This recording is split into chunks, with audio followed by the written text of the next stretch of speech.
Hello. Okay. Oh, that's what it was. That's dumb. That's dumb. Okay. Fixed it. Fixed it. Fixed it. Fixed it. I fixed it. You can hear me now, right?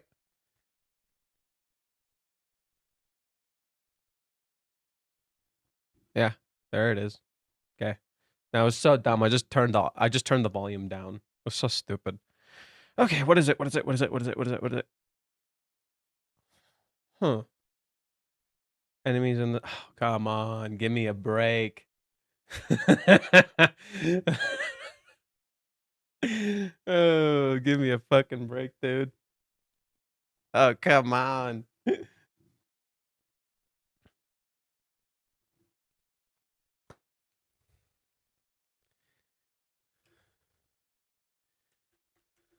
Okay, okay. Entering the fucking bullshit in, getting it figured it the fuck out. Give me a second. Ugh. Give me a fucking second. So dumb. Ugh. So stupid. Stupid. I'm not gonna let you get the chance. There we go. Okay. Pay. Give me my fucking money. Give me my fucking moolah. Ruka looked like she was blushing there. That was weird. Okay, we're back. We're back. Ruka looked like she was blushing.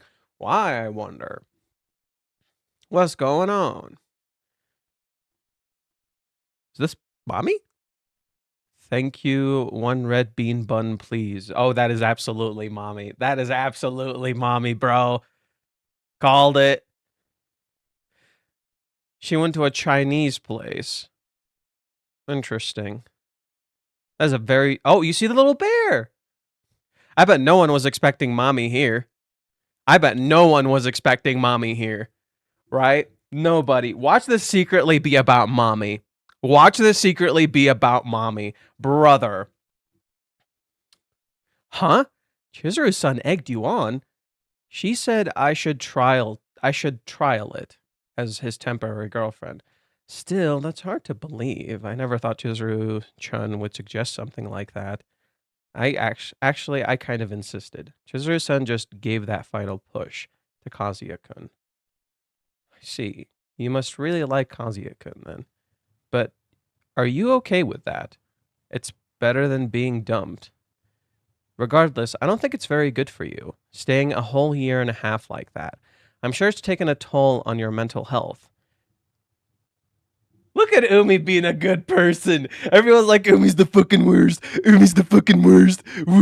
Look at him actually be a good person. Yes! Yes! My theory was right. He's right about that. He's surprisingly sensible. It seems like you're getting closer very quickly. They're getting closer. How exactly are they doing together? Oh, remember you said they're getting closer. I was just, wondering how far have Kazuya-kun and Chizuru-san gone? She's curious. Ruka-chan. Well, you see. Actually, never mind. Forget that I asked. I'm such an idiot. Nothing good will come from asking that, but I just really want to know. The more I think about it, this really can't be good for you. Since it's a trial, I doubt you two have done anything physical. Uh-oh. Uh-oh. No. For him as well, it's hard to believe he's lived like that for a year and a half. Look at that shot, though. Huh? Have you? No. We haven't. This isn't good. I hesitated. Does he suspect something? I really doubt Kazuya-kun wants me to say anything about what happened. Sorry, I'm going home now. I don't even know why I talked about this. I should have never come. Forget about everything that happened today. Hey, I'll walk you to the station. I thought I was in a host club for a second. No thanks. Listen here. Don't tell anyone don't tell anyone what we talked about here. If you say anything, I'll blast you all over the socials with half-truths. Promise me, swear it. Okay, I get it. Whoa, watch out.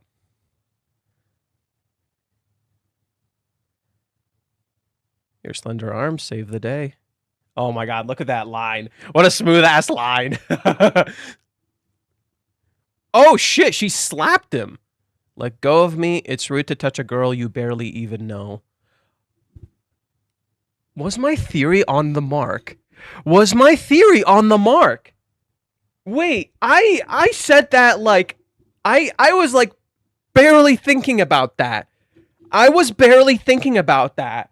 I was just like, yo, what if it's just the crowd that's curious? What if there's paparazzi? What the fuck? Why was I right? Why was I right? Oh no.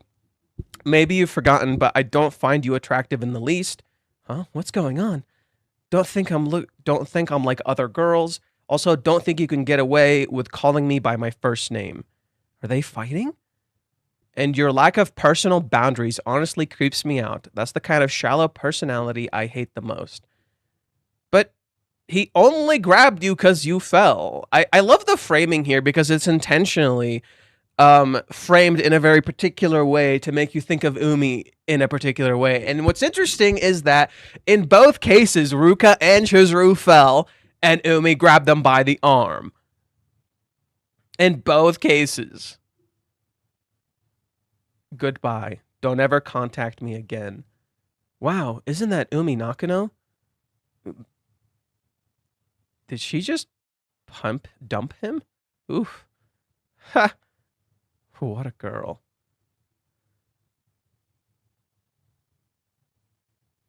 I'm gonna be real. He's taking it like a champ. Dude's taking it like a champ.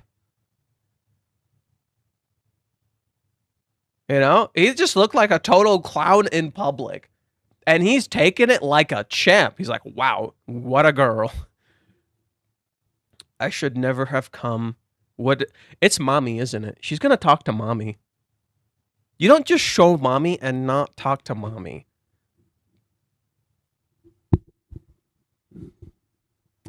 Oh boy.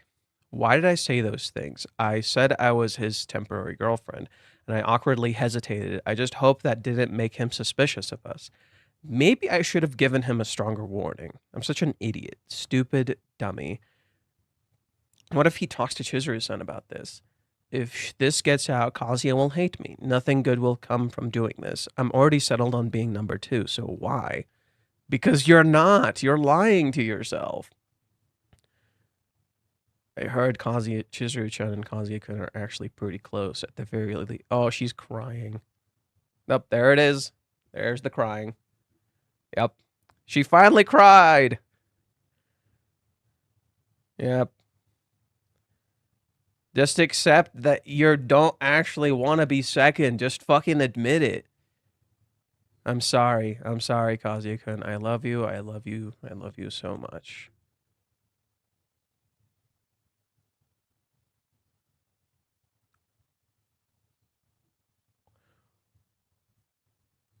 Nani the fuck?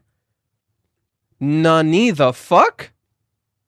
Chizuru? Nani the fuck? Chizuru? Okay, this chapter was like not what I expected at all. I was just getting like thrown for a loop constantly. First there's mommy, then the Umi thing doesn't turn out quite how I imagined. Then we get Ruka crying, then Chizuru calls.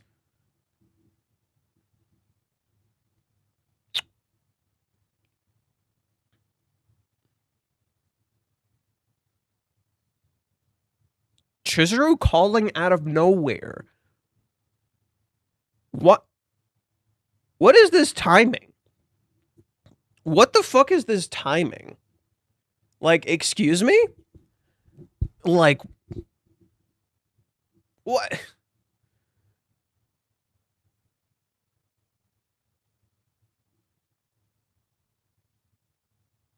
Is Chizuru coming in now to say back off now? You seem to fundamentally misunderstand Chizuru if you think that's how Chizuru is going to treat Ruka.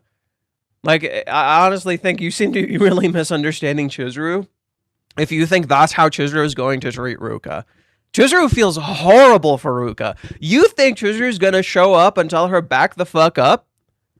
Straight up, like you think she's gonna do that? Chizuru, the most sensible and like respecting person you'll ever fucking meet, a person who will literally sacrifice herself for other people. You think that person will come in and tell Ruka, "Hey yo, back the fuck up, you suck." Ruka kind of hypocritical in saying Umi crosses boundaries and she crosses Kazuya's boundaries constantly. Why, yes, I'm glad someone caught that. I'm glad someone caught that. I would have gone back to that eventually. I'm glad someone caught that. I think that's pretty fucking funny that you mentioned that. So yeah, all this chapter did was just further confirm the theory that I came up with on Twitter recently, which is that Kazuya is going down the Anakin route. Kazuya is absolutely going down the Anakin route. I'm like even more certain now. It's literally like, you know, Anakin's whole thing is that he was like promised to change the Force. He was like a promised hero. He was going to change everything and fix stuff. And what happens? Right, what happens? He's betrayed by the system. He doesn't get the genuine love he wants. He's vulnerable, and then he's used and betrayed, and then he's turned into Darth Vader, the most, you know, notorious villain in fucking ever. You know, everybody fucking knows Darth Vader. And then eventually, by the end of the story, he has like a redemption via Luke, where, you know, Luke ends the cycle. Chizuru witnessed the fight. You think so? Actually, oh wow, how did I not just realize the way she's crying right now is identical to the way that she was crying when she first asked Kazuya out and he turned her down. And just like then, right on cue, Chizuru calls. As if Ruka pushed this outcome. Except this is completely reversed. Ruka isn't crying because of something Kazuya said, but because of something she herself believes, right?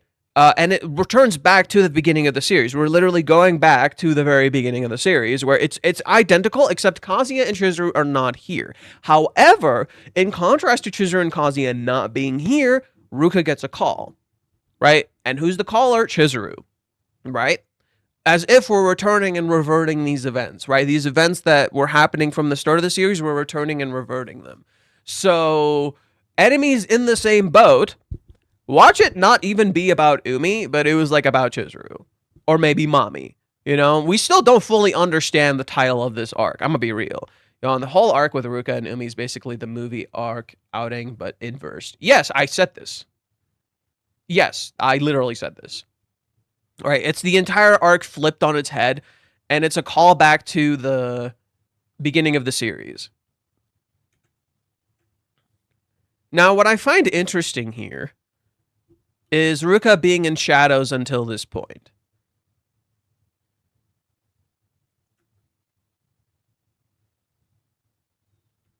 I also find it interesting that there's a visual of her being completely alone. You know, she stayed like composed for most of this, and then in the very end of it, she starts crying, you know, because like what Umi did, in my opinion, with the whole point of Umi's visit, or I would say the end point of this, there's a lot more to it, right? Of course, there's a lot more to what Umi and Ruka's interaction ultimately did, but I would say this was the point. I would say this was the point. It was making Ruka come to terms with the fact that she does not actually want to let Kazuya go. That she's been fucking lying to herself this entire goddamn time. She's not okay being second. She's fucking lying to herself. That's not the truth.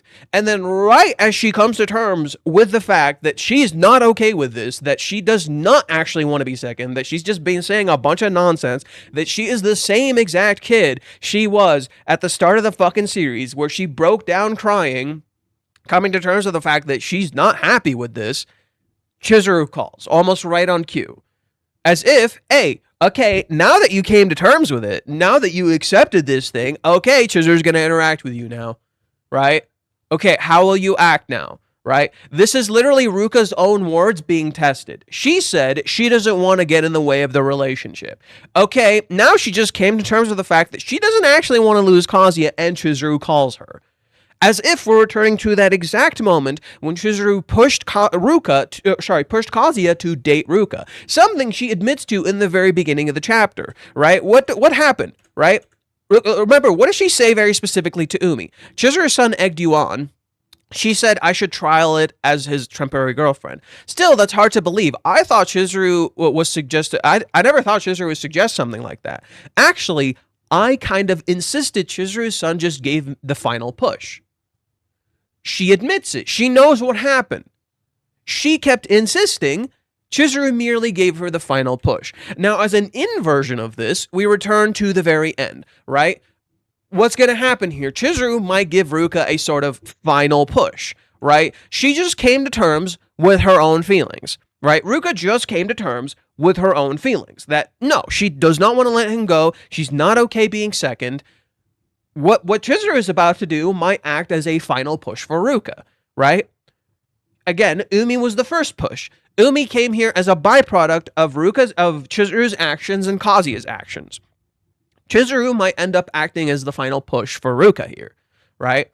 I think thematically that would make a lot of sense. Now, we also don't know what the teaser is for next time, so let me go and send shit to Crumpy. Right, so there is some thematic elements clearly at play here. That there's a lot of undertones. Like this is for example, so this is something we can talk about in terms of writing. Okay, so many people love to criticize this series. This is a great point where we can talk about some of the writing elements here. What happens in the end of this chapter, by a lot of people's metrics, could be considered like it makes no sense. There was no buildup. It just kind of fucking happened. Oh, that's so random. That's poorly written. Okay? From an outsider's perspective, from people who are just interacting from how writing exists on a surface level. I'm doing this right now specifically to teach you guys how writing can function.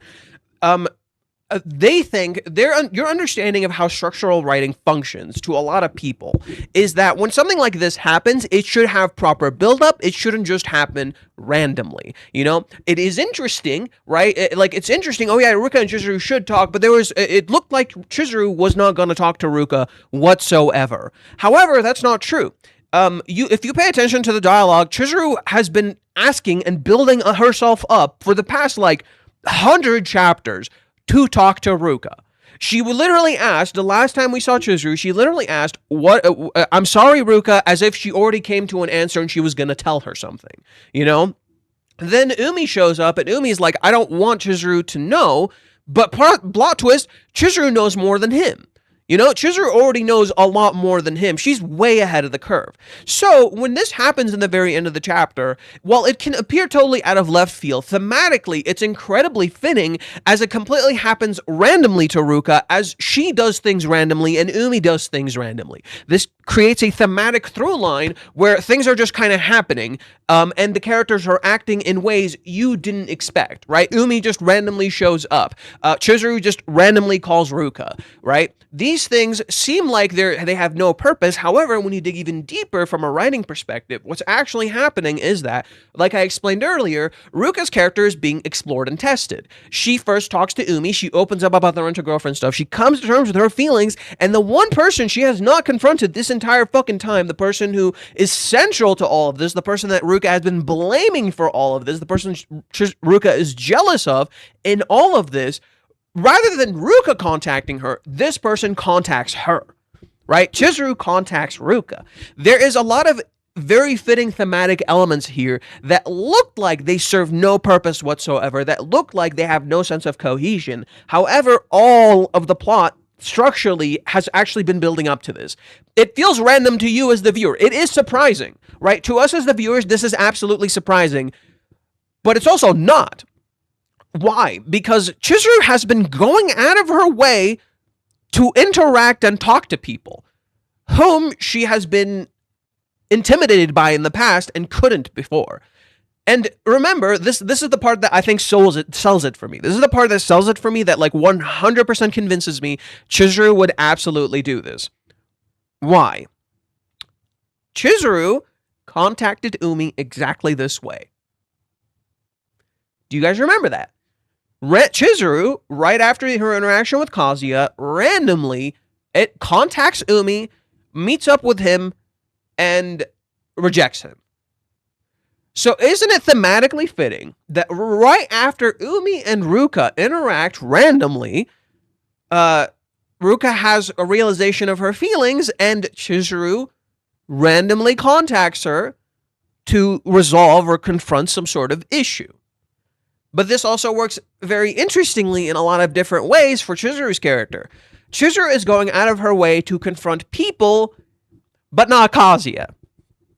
She's confronting Ruka. She talked to Minnie. She's now going to talk to Ruka. And she has not once, actually confronted and talked to Kazuya. The one person she said she would confront and face, right? She wanted to face him wholeheartedly, right? But she goes to face everyone else before she faces him. So something happens to Chizuru before she calls Ruka. Not necessarily. It could, right? Reishi could show us next chapter that Chizuru's gonna know about this. What I could see is that these girls, right? So it's my theory from earlier, but just changed up a little bit. What I could see is that the paparazzi, the random girls who saw Umi, probably posted on it on socials. Chizuru could have seen that and been like, "Oh shit, why is Umi interacting with her? She freaks the fuck out. She's worried about Ruka." See how that can kind of click, right? These people seeing this isn't simply about Umi's character, but how it reaches Chizuru's character, right? But no, this shot's hilarious to me. It'll be like, phew, wow, what a girl, right? Like, dude got slapped, and he takes it like a champ. Right? Dude got slapped, takes it like a champ. Yeah, well, wow. Shit, dude. Right? I don't know.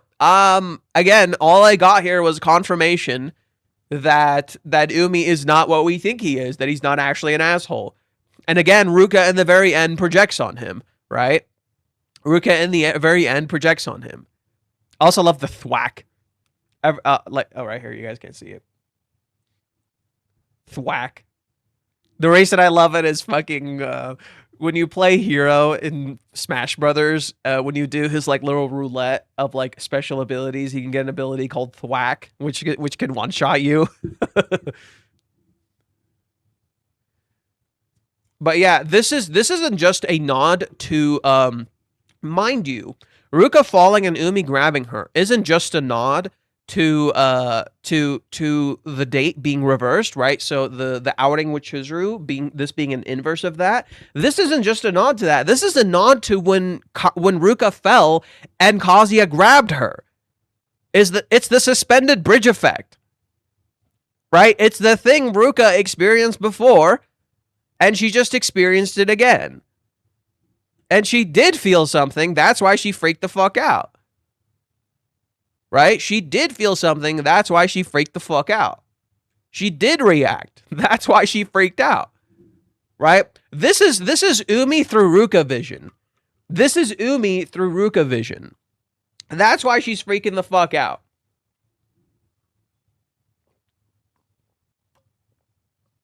Right? Umi looks like this cool, mature guy. Right? And he is older.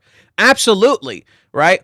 This is Ruka, right? So for the thing that Ruka came to terms with, there's another thing she absolutely did not come to terms with. The thing she came to terms with is that she absolutely loves Kazuya. The thing she did not come to terms with is that she absolutely did feel something when interacting with Umi. That she actually does like him. That he not like, oh, like she doesn't love him, but she feels something from him because he is attractive, right? It's the hypocrisy Kazuya is undergoing, where Kazuya has this hypocrisy where he doesn't want to admit Ruka's attractive, because if he admits Ruka's attractive, then his feelings for Chizuru must not be that real. Ruka is quite literally experiencing that with Umi, right? Ruka is quite literally experiencing that with Umi. If she needs to reject Umi and say he's a playboy and say all these superficial things about him to prove that her feelings for Kazuya are more real, she needs to do this. It has nothing to do with Umi himself. right? But at the same time, just as Kazuya comes to a realization because of beating his meat, Ruka comes to a realization, but in an inverted way. Whereas Kazuya is laying down in bed, in a kind of hollow state, Ruka cries outdoors. Right, Ruka is outdoors crying. So what this does is that it's the way Ruka finds her feelings for Kazuya, and at least embraces them no matter how painful, is by remembering the fact that they're getting closer, And she just doesn't want to confront that, dude. She does not want to confront that. She doesn't want to come to terms with the fact that they're getting closer. She doesn't want to. She keeps knowing about it, and she doesn't want to face it. She knows about it, and I think that's why Reiji shows her in the dark here. The reason we see Ruka in the dark here is because she doesn't know what's going on between Chizuru and Kazuya. She doesn't know. Okay? She absolutely does not know. But it hurts that she doesn't know. So her feelings and her tears are absolutely real. You know? But she just doesn't know. And this is actually also important, her eyes being closed. Right? Her eyes being closed and her just screaming, I love you, I love you, I love you so much. It's an inversion of what Ruka used to do before, right? It's an inversion of what Ruka used to do before. Remember when Ruka would go to Kazuya's house and she would kiss him, and then she would say, I love you, don't you know how much I love you so much.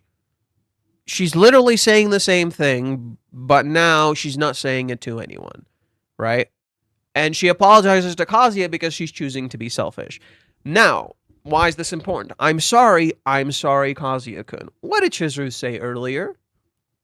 Do you remember what Chizuru said earlier? There's another thematic reason why Chizuru calls Ruka. Do you remember what Chizuru said earlier when she was in the restroom? I'm sorry, I'm so sorry for being excited. I'm sorry, Kazuya-kun. I love you so much, I don't want to lose you. It's inversions. Both are giving in to selfish desires.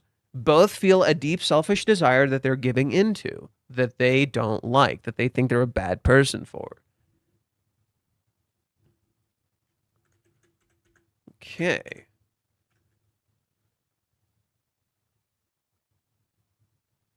Yeah, the physical thing.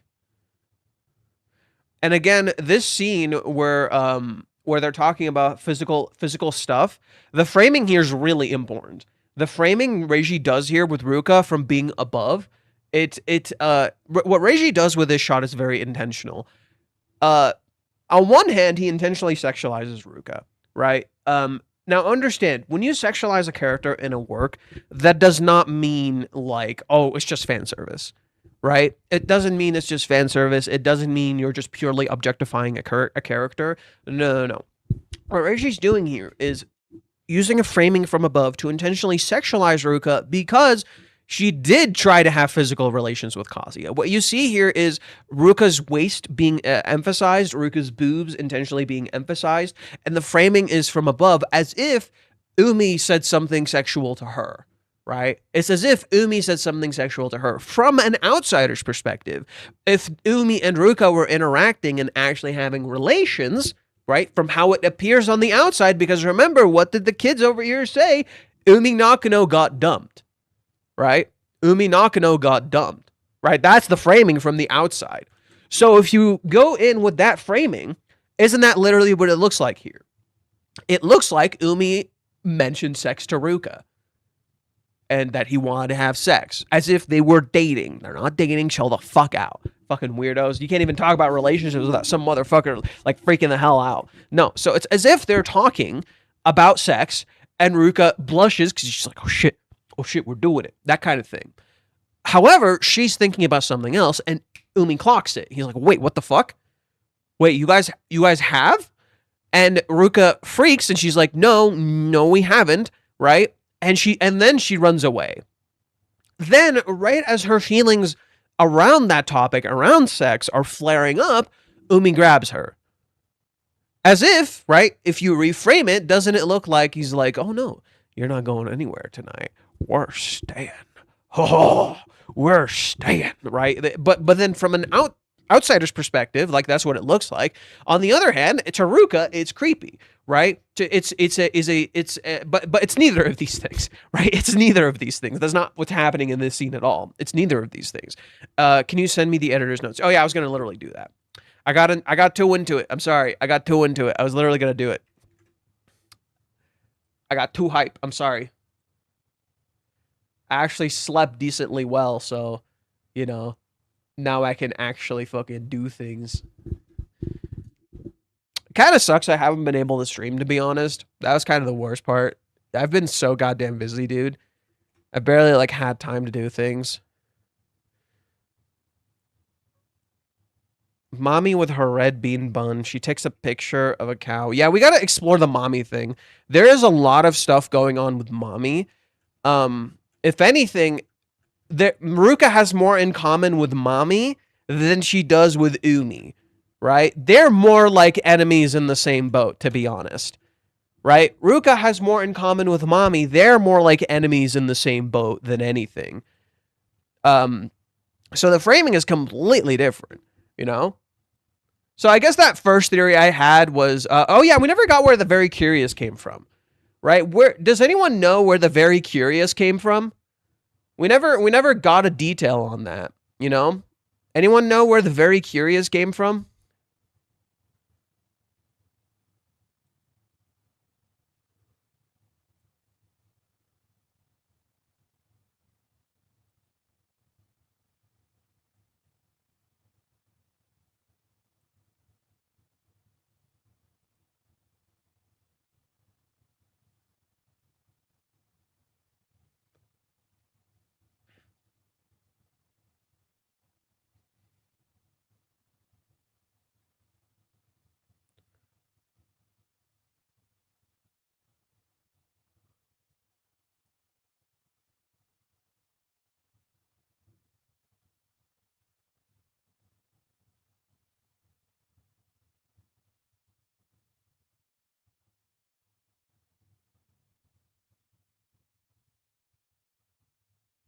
So next chapter, things are going to change. I think next chapter, things are going to change. So this chapter definitely embodied the idea of pain. And I think thematically that makes a lot of sense because it's chapter 429. 4 is the number of death. 2 is something. 2 is a number that's like connecting. 9 is the number of pain. So literally death and pain, right? It's kind of there. So that makes a lot of sense. Ruka came to terms with a lot of her pain. You know, that she's very sad, that she's not happy. I think Ruka in this chapter very much came to terms with that. Next chapter is going to be a reset, in the sense that we're going to go to 430. Now, 3 is Kazuya's number, 4 is Chizuru's number. So, next chapter, I could see it being very much about Kazuya, right? But it's like a reset, so it's something new. You know, we're getting something new. Now, I want to ask, when does this volume end? When does this particular volume end? Does anyone know? I would like to know that. I think that's kind of important.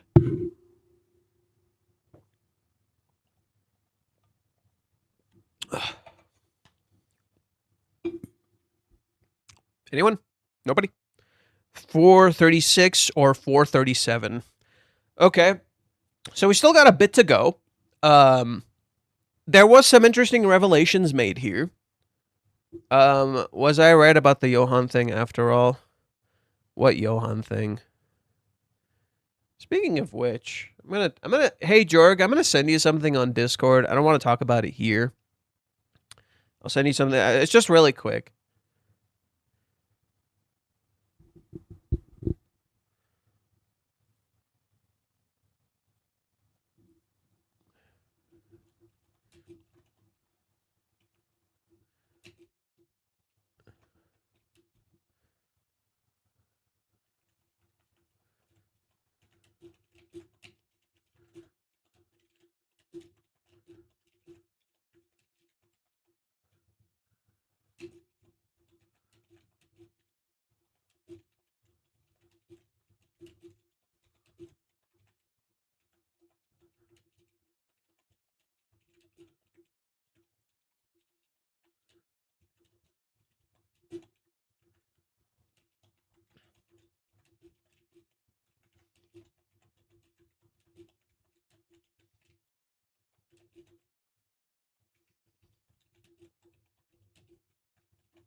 Okay.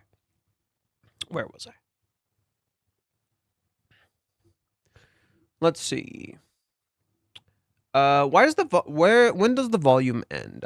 Was I right about the numbers, Johan, after all? No, it's mostly number 9. It's so your read was that 429 reads to experience a painful death. That's how you read it. I would argue this isn't so much about experiencing a painful death as it is just experiencing pain. This is just about pain. And Rook, Umi looks like he experienced a painful death, right? It looks like Umi got dumped, right? Right? It looks like Umi got dumped. That's the read, but I don't think that's really the read, you know? 4 and 9, yeah, they're associated with death and pain, respectively. I would say pain is more of the central idea of this chapter, you know, longing of something you can't have. I think so. So for Mommy, the opening page, she takes a picture of the cow. I think thematically that works really well for Mommy's character because Mommy is a character that can only observe something from afar. She can only take a picture with her screen. She can only eat the red bean bun. She can't actually have it, you know, right? You had to have your cake and eat it too, kind of thing. In this particular case, she looks at the red bean bun. It looks nothing like Kazuya. This is an illusion, or sorry, it's a nod. It's when mommy looks at the thing here, it's a nod to when Chizuru looks at the carrot. Hey, I'll pull it up for you. This is a nod to when Chizuru looks at the carrot, except she doesn't actually see Kazuya in the red bean bun. Chizuru actually sees Kazuya in the carrot. There's literally a difference. It's on purpose. Chizuru, when she looks at the carrot, literally sees Kazuya. She longs for Kazuya, not the carrot. Mommy looks at the red bean bun, and it happens to be associated with Kazuya, but Kazuya isn't there. What she wants is the red bean bun, not Kazuya. It's an inversion. It's literally an inversion. Okay, 234, I think.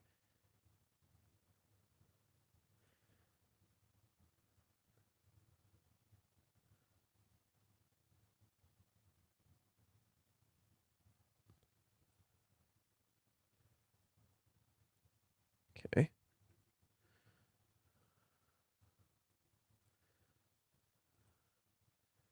Right. You look at Mommy looking at this thing. You look at Chizuru looking at the carrot. You turn. Right. Chizuru holds it with her right hand. Mommy holds it with her left hand. Okay. Chizuru kind of looks stone-faced. Mommy looks kind of kind of smitten with it. Chizuru puts it away. She returns it and she gets something else instead. Mommy eats it. Mommy went out of her way to purchase this particular thing to have it and eat it. Chizuru returns it. Right? Chizuru puts it back. It's the opposite. I think there's an intentional parallel between Mommy and Chizuru here. She death need to go to suffer. No, suffering. No. So it would be something along so you got that from AI. This isn't necessarily accurate. I was talking to a Japanese fan. You could read it like this, not necessarily. Now there is the word death in there, and there is the word to suffer in there. Absolutely. As for to ni, not 100% sure about that. You know, you could read to as to, to suffer. Death. So death to suffer. Combined if reads are heading towards dying or suffering. No, you could say something along the lines of to suffer and die, something like that. You could say, yeah, I don't know about to go.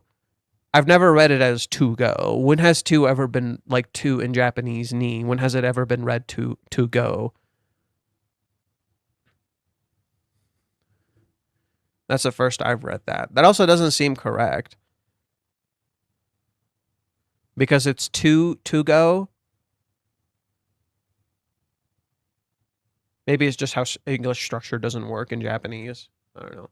It felt like Ruka yelling at Umi for is a real reflection of what she hates about herself. Fake relationships crossing boundaries. She's talking about herself. Yeah, that's the irony. What Ruka is yelling at in a lot of this scene isn't actually about Umi, but she doesn't notice. That's the important part. Ruka, what she's doing to Umi, she doesn't notice the irony of her words. That's I think what's important about this scene. She doesn't notice the irony of her own words. Umi being sensible is also a reflection of her. Umi is a reflection of Ruka. You know, Umi is absolutely a reflection of Ruka.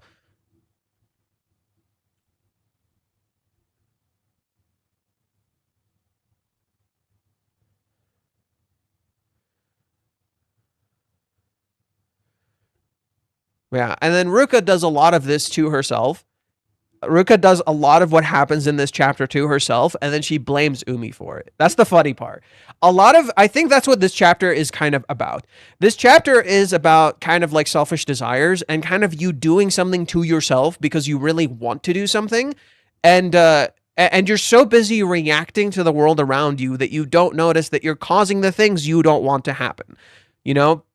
So Ruka opens up to Umi, and then she freaks out whenever he talks about it. So she's literally not prepared to talk to Umi about these things. She's not being aware of the consequences of her talking to Umi.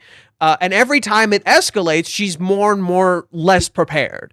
You know, she's less and less prepared. There we go. That's a better way of phrasing it. She's less and less prepared the more she talks to him. To me, now that I like look into it, makes a lot of sense because thematically the whole point of Ruka's issue is that she's not ready to hear about Kazuya and Chizuru, right? When Umi was about to talk about it, she asked him. She fucking asked him. When Umi was about to talk about it, she stops him. This, I think, thematically reflects the entire chapter. She's literally not ready to talk about this, but she keeps initiating it. She keeps initiating, she keeps wanting to know, but she's not ready to know because she doesn't want to confront the pain, right? The pain is too much. It freaks her out. She doesn't want to actually know, right? The reason, but the chapter, what it's doing that's really smart is it's actively asking you a question.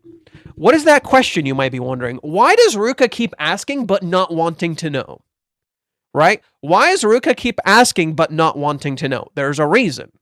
It's simple. If she actually finds out, it would mean all of these feelings that she's feeling for Kazuya would have to die. Because she knows if she finds out, these feelings would die. She knows if she finds out, these feelings would die. And she doesn't want to lose these feelings. That's why Ruka keeps asking. She knows she should know. But she doesn't want to know.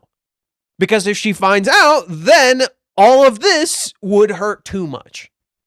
That's why she doesn't want to know. In that same vein, Mommy getting the red bean bun, eating the red bean bun, watching Kazuya, but not actually interacting with him, right? She's taking pictures, she's seeing things, but she's not actually interacting with Kazuya.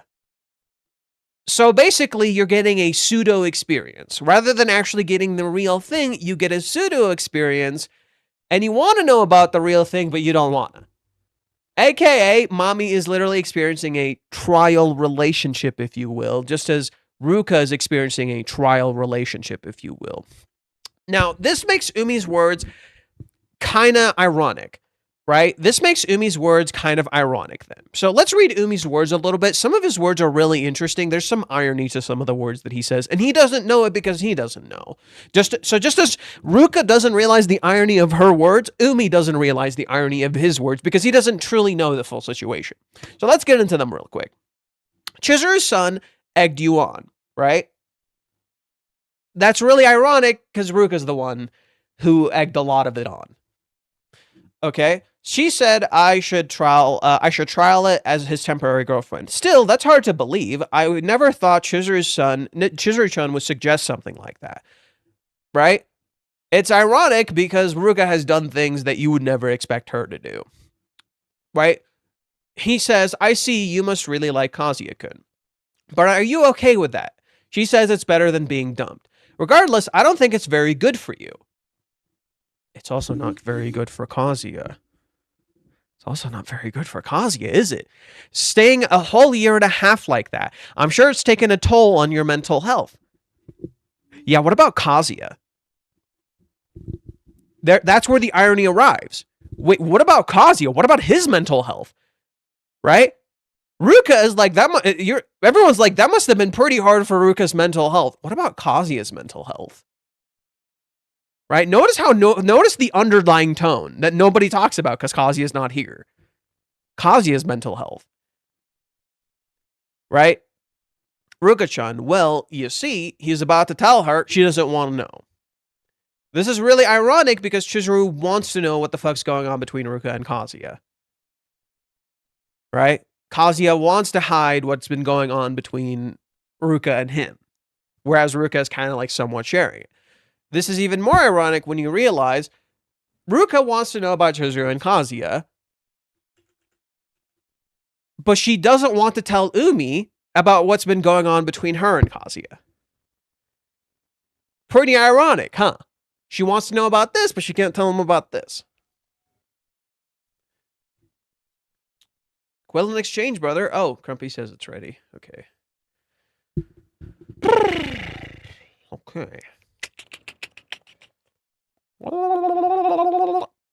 I'm like barely awake, dude. Well, I'm actually awake, but I feel kind of tired. I think it's because the past week I haven't been getting as much sleep as I needed, so it's just kind of catching up. Oh, Crumpy, if you're here, where does it say the phrase from the teaser from last time? I'm really curious. Where does it say that? Do you happen to know? Okay, so here it reads, suddenly in Taipei, fully enjoying myself and forgetting all about daily life. Fully enjoying myself and forgetting all about daily life. And then mommy, wait, so is mommy in China? Taipei? Where's Taipei? I have no idea where that is. I'm sorry. I'm illiterate when it comes to like a lot of like geographical stuff.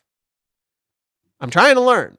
Taipei is she's in Taiwan. Mommy's just casually in Taiwan? What the fuck? Mommy's just casually in Taiwan. What the fuck? Wait, didn't Reiji...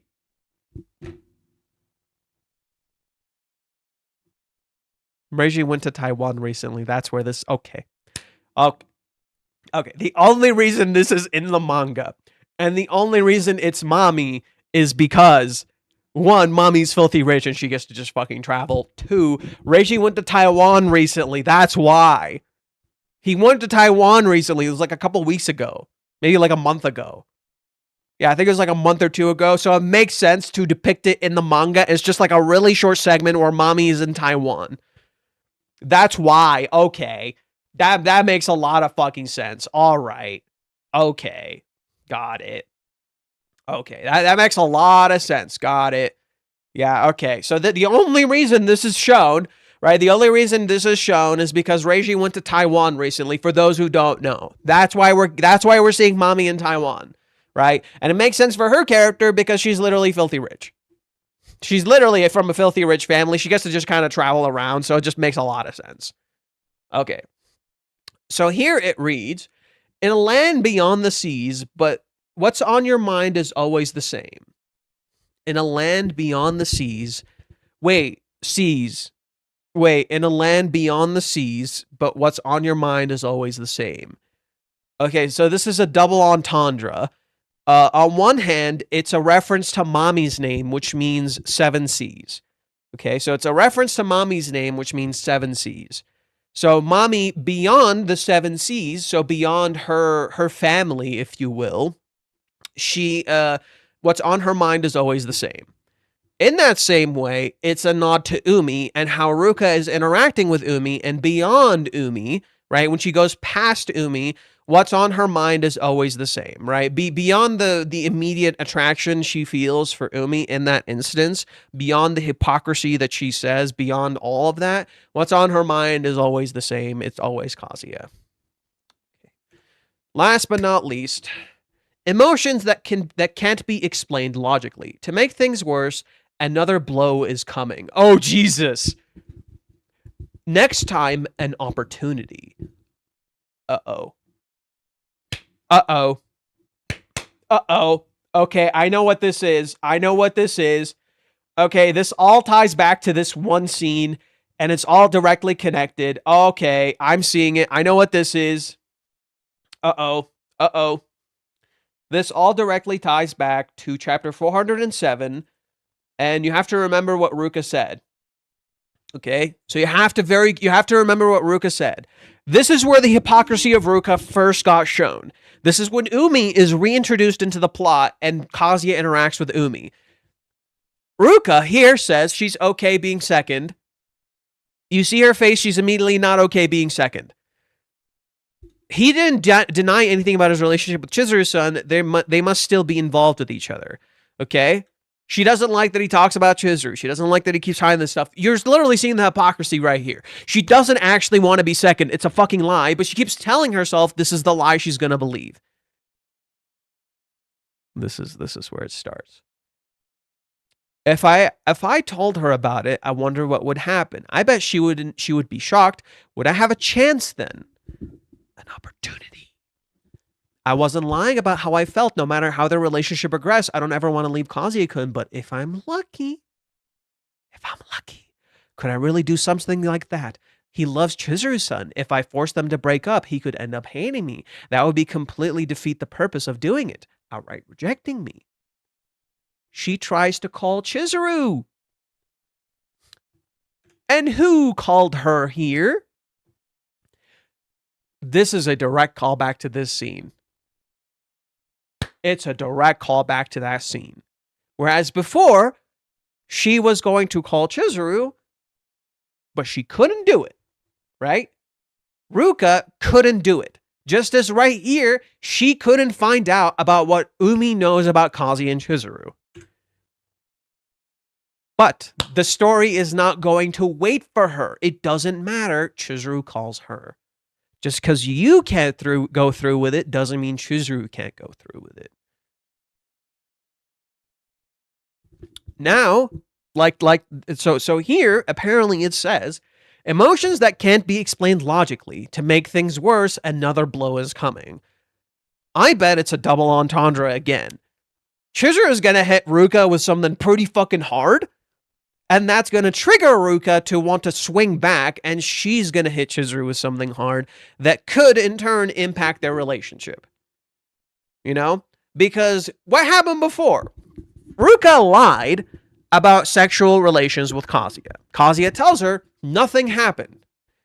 Ruka tells Chizuru again sexual relations happened. Chizuru is like, I'm going to ask him. I asked him before, I'm going to ask him again. And this time, it's real. And this time, it's real. How would Chizuru react? Because Kazuya's interpretation of the situation isn't that Ruka sexually assaulted him. It's that they had sexual relations. That is his read of the situation. That is his interpretation of the situation. Double meaning. Ruka's going to get possibly hit. Chizuru's going to get hit in return. Right? Johan, what if Chizuru tells Ruka about the crab kiss and date? That's okay. That's literally what I was saying. Yeah. I think it's a double meaning. Chizuru's going to possibly tell her about this stuff, right? This stuff is going to catch up to her whether she likes it or not. And in turn, she'll swing back at Chizuru with this argument that we did have sexual relations because she couldn't reveal it to Umi, but she sure darn as well will reveal it to Chizuru because she wants to. You saw earlier, she wants to. That was the point of this scene. The scene where she was about to call Chizuru, right? This scene where she was about to call Chizuru and she couldn't go through with it. Right? What if Kazuya and Chizuru have been interacting behind her back? What if they're not so sincere? What if they fucking betrayed her?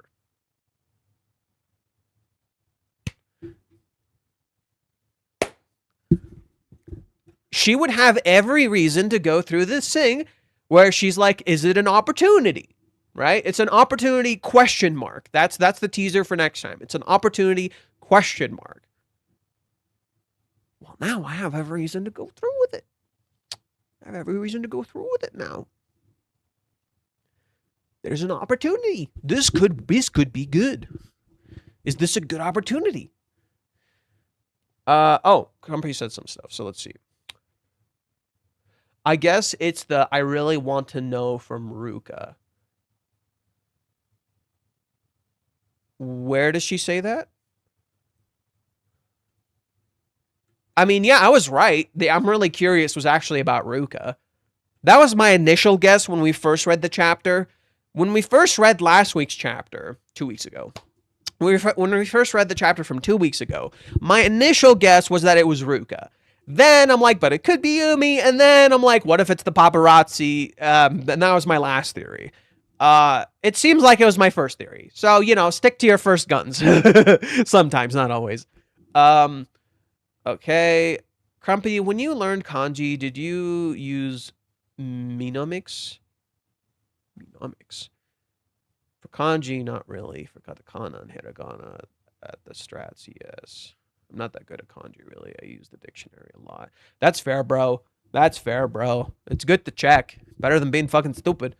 You know, I half the times people say words here that I don't fucking know. I just immediately go to the dictionary. I just look it up. I'm like, what the fuck does this mean? I don't know. It's better. Educate yourself. Admit when you don't know. Kids, you want to learn something new? Learn to educate yourself. Just admit when you don't fucking know. It's okay to fuck up because at least you're learning. If you're afraid to fuck up, you're not learning anything. Okay.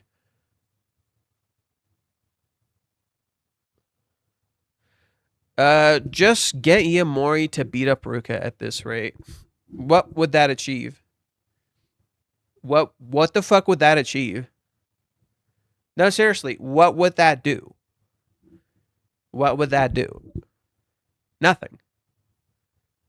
Oh, look, violence is the key to my solution. Or, you know, you could fucking talk to the person. Ruka, I believe, is not beyond reason. She's just a kid who doesn't understand what the fuck she's thinking and going through. She does need to be called out, absolutely. What the fuck is beating her up to? That's stupid. So, we are finally going to get the Chizuru-Ruka fight and then the Chizuru-Kazuya fight. Yeah, it's possible. So what I could see happening is Ruka ultimately reveals to Chizuru what happened. Chizuru confronts Kazuya about it. Kazuya is met with his greatest fears. He thinks he's lost Chizuru for good. And Kazuya starts kind of turning to a bit of the dark side.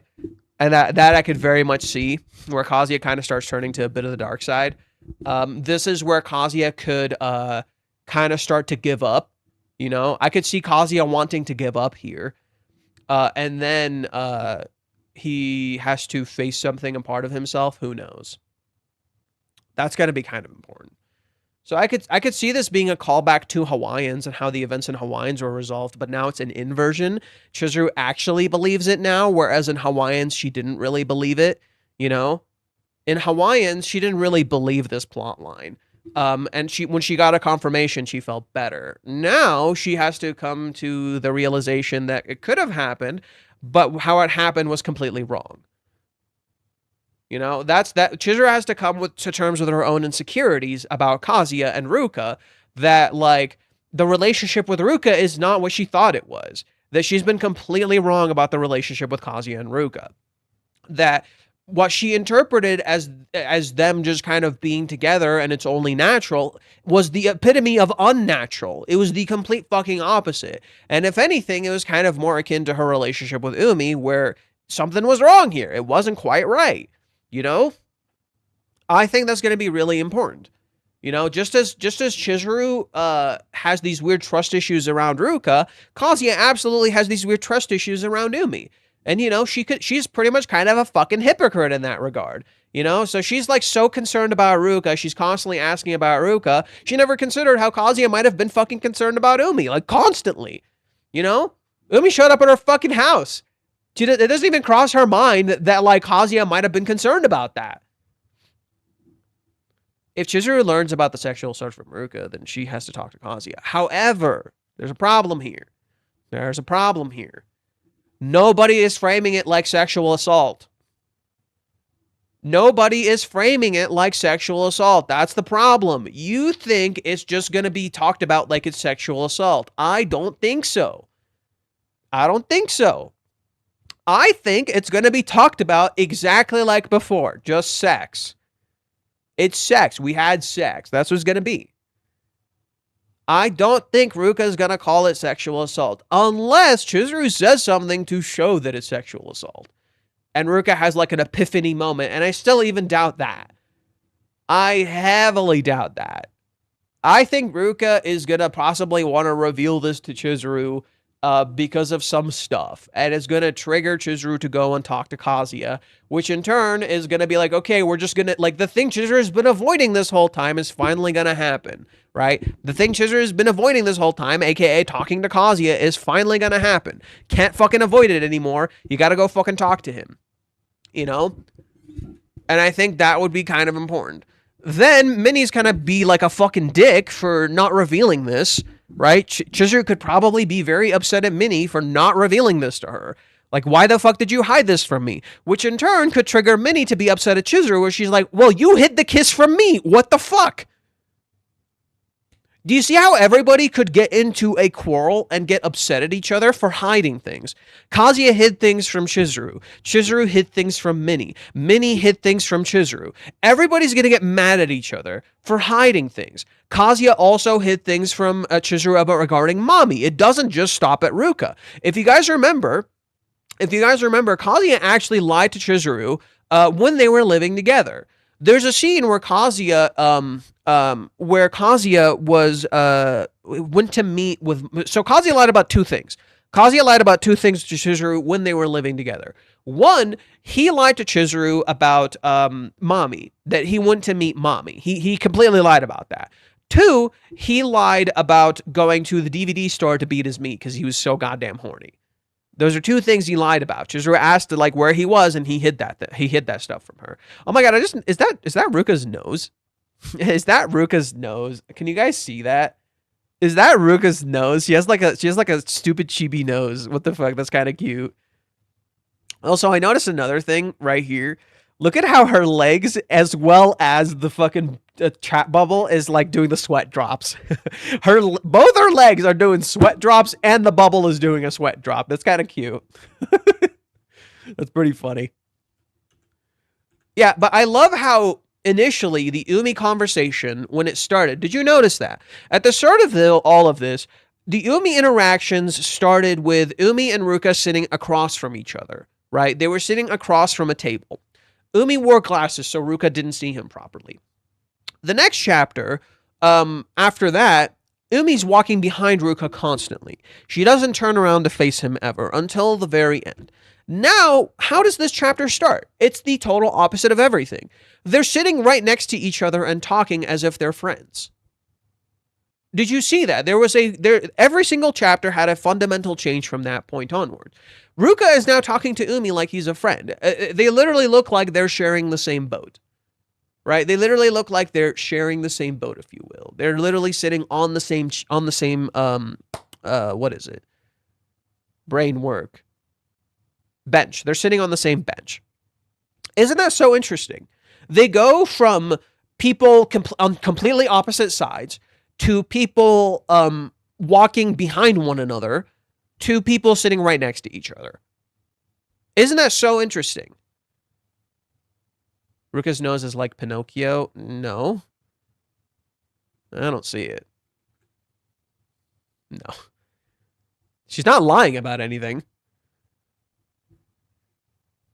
I also think we've been seeing Ruka sexual assault him, but the only way that Chizuru would never find out it was the sexual assault instead of actual hookup depends on Ruka's story if Chizuru forced the truth out of her. I don't. I think Chizuru might not understand it's sexual assault for a little bit. Because Chizuru doesn't know okay, there's a big thematic element at play here that I think people just kind of don't understand. There's a really big thematic element here that I think people just kind of don't understand. Rent a Girlfriend as a story talks a lot about cultural and systematic issues. In this particular case, how Chizuru and Ruka see sexual assault is not the same thing. It's the way people, and you can see this too, like, just read how, like, we've talked about this before. There's an earlier stream where we talked about this. Let me pull it up. We're not gonna watch it. I'm just gonna tell you, go to this to see what I'm talking about. Go to this to see what I'm talking about. So lives.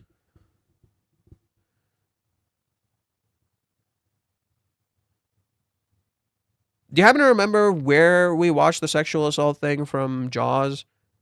Like, when Jaws talked about the sexual assault thing? I don't remember which one it was. Maybe it's this. It could be this one. No, not this one. Okay.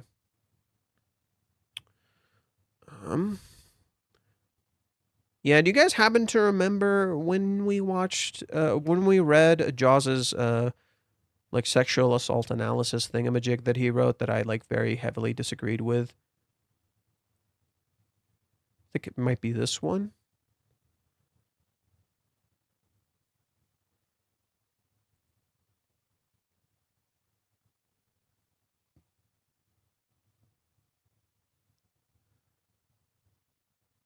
No, not this one. Where's that stream where we watched the stuff from Jaws, where I read what Jaws had to write? It was 3 or 4 weeks ago. I pulled it up in one of the earlier streams recently. I pulled it up in one of our earlier streams. After the chapter was released. Maybe this one? Could be this one.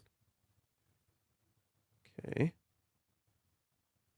Oh no, we're watching the anime here. So definitely not this. We're watching the anime here. Definitely not this. So a little further back.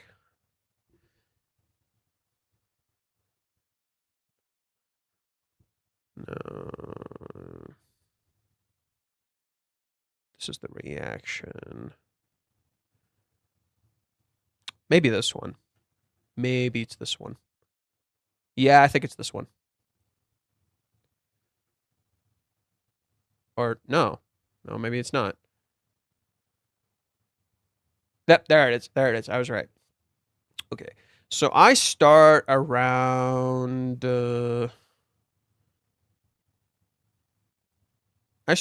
here.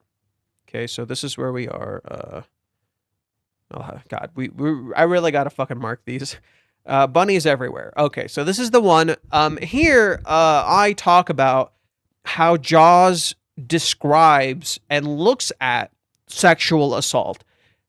Jaws' description and how he interprets sexual assault should appear. What have I been saying? People's interpretation of how sexual assault should look like, how it should be interpreted, how it should be shown to an audience is very, very fundamental here. Reiji intentionally doesn't necessarily, not necessarily, he intentionally leaves a sense of ambiguity to the idea that it's sexual assault. However, if you can look past that, you can see that it's sexual assault. Kazuya subconsciously describes it as sexual assault. Right? He uses a word that's pretty much synonymous with sexual assault right afterwards. Right? It's like right here. Let me pull it up. So it's in chapter 405.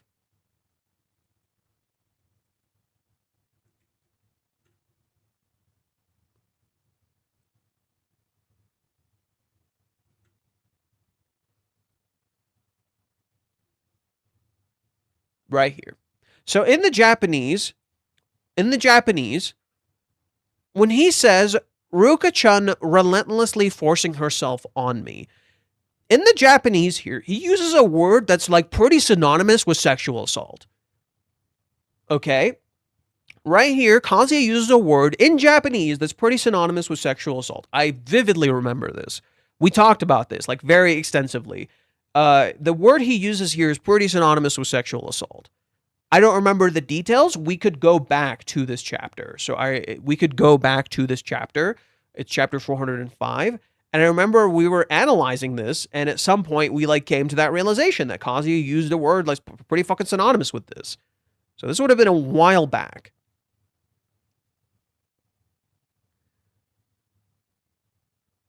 $408, $407, $405. Okay.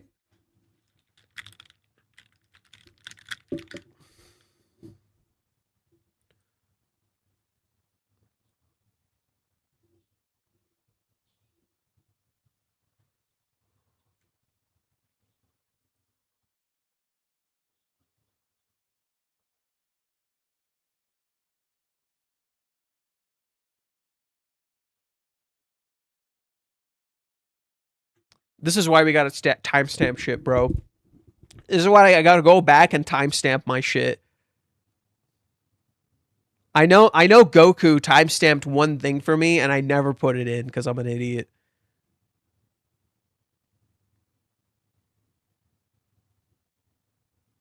Damn.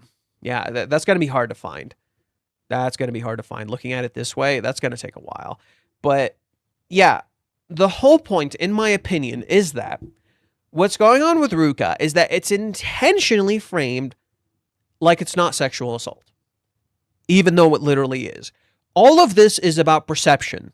Every single thing Reiji is doing is about perception. And as someone who has seen, experienced, and been through sexual assault, it is absolutely like this. It doesn't look like it that way to you at first. You don't interpret it that way at first. You don't think it is. Some people don't even realize they did it. And I think that's a horrifying reality people don't want to confront. This is a horrifying reality people don't want to confront. That the person who did sexual assault might not realize it was sexual assault. This is a horrifying and real reality. That there are people who do stuff like this and they don't know they just did this. They don't know what they just did. They don't know what boundaries they crossed. They don't know how far they did. In that same way, a victim might not recognize what happened to them is sexual assault, and nor would they interpret it like sexual assault. They might even feel pleasure from it. And it still fucking is. It's still horrible. It's still wrong. But just because the story isn't going out of its way to frame it like it is bad, it doesn't mean it isn't. And this isn't to say Reiji isn't saying it's not bad. He absolutely is. I think what he's doing with Ruka is showing that it is bad. That what she's doing is fucking bad. The fact that Ruka, when she's talking to Umi, like, okay, I'm sorry. This is a dead giveaway that Reiji sees this for what it is. Reiji has openly said, he said this when, so where did he say this, for those who are wondering? Where did he say this? Reiji said in his teaching thing. So Reiji has this thing that he's doing teaching in right now, where he talks about how he views and interacts with his characters. He says, if you write something, try to be objective about your characters. Try to see your characters for who they are, not how you want to look at them. This is a mistake I've made myself, where when we look at our characters, when we look at the stories that we love, if you are afraid to show your characters in a negative light, if you are afraid to criticize your characters, if you are afraid to show them in a way that people may not like, I would argue you don't love them as much as you think you do.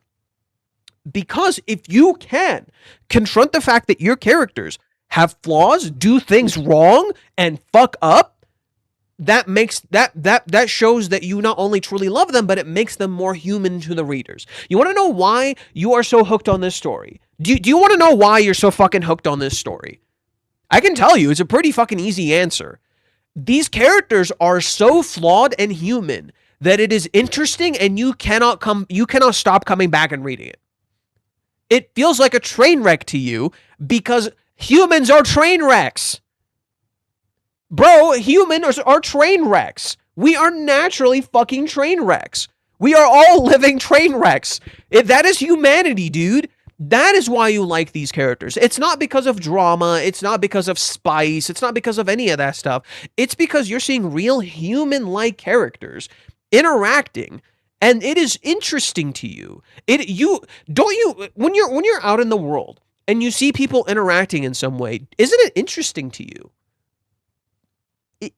What Reiji does here, what Reiji depicts in this story, in my opinion, that's so perfect, is that he shows his love for observing people.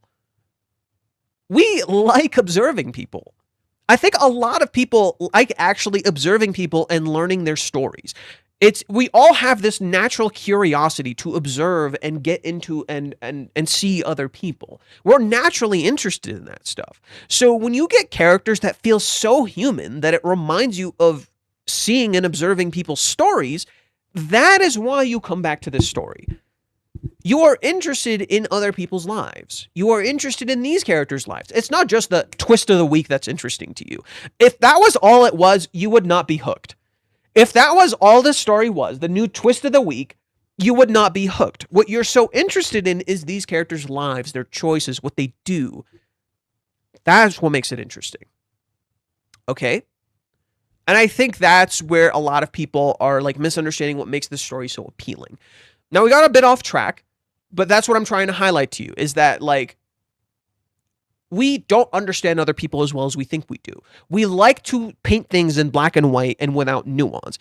It's so much more effective to try and understand an uncomfortable topic like sexual assault in painting it in black and white. However, that fundamentally doesn't work because sexual assault by its absolute nature is the fact that it's nuanced. It's a nuanced topic, so when we try to talk about it in absolutes, I just said it's an absolute nature, when we try to talk about it in absolutes, what happens, we fundamentally misunderstand it. A lot of shows, a lot of stories need to go out of their way to show you sexual assault is bad. And I'm not saying it's good. That's not what I'm saying. They go out of their way to frame it in a very, very negative light in order for you to understand it's sexual assault. However, when a story frames it in a neutral light, it's dangerous because people can very easily misunderstand it. However, the way Reiji is doing it is brilliant. He's not only framing it in a neutral light, he's giving you subtext that it's wrong. Actively, consistently. And that's what people don't like. They don't like that it's not in your face that it's wrong. But that's the thing. Nobody knows it's wrong in the story. Minnie doesn't know it's sexual assault. Exactly. Doesn't Minnie know it's sexual assault? No, she doesn't. Go back to the chapter when Kazuya tells her. She interpreted it as though Kazuya gave into his desires and had sex with Ruka. That is Minnie's interpretation, and I think that in some ways could be a dead giveaway to how Chizuru might look at it.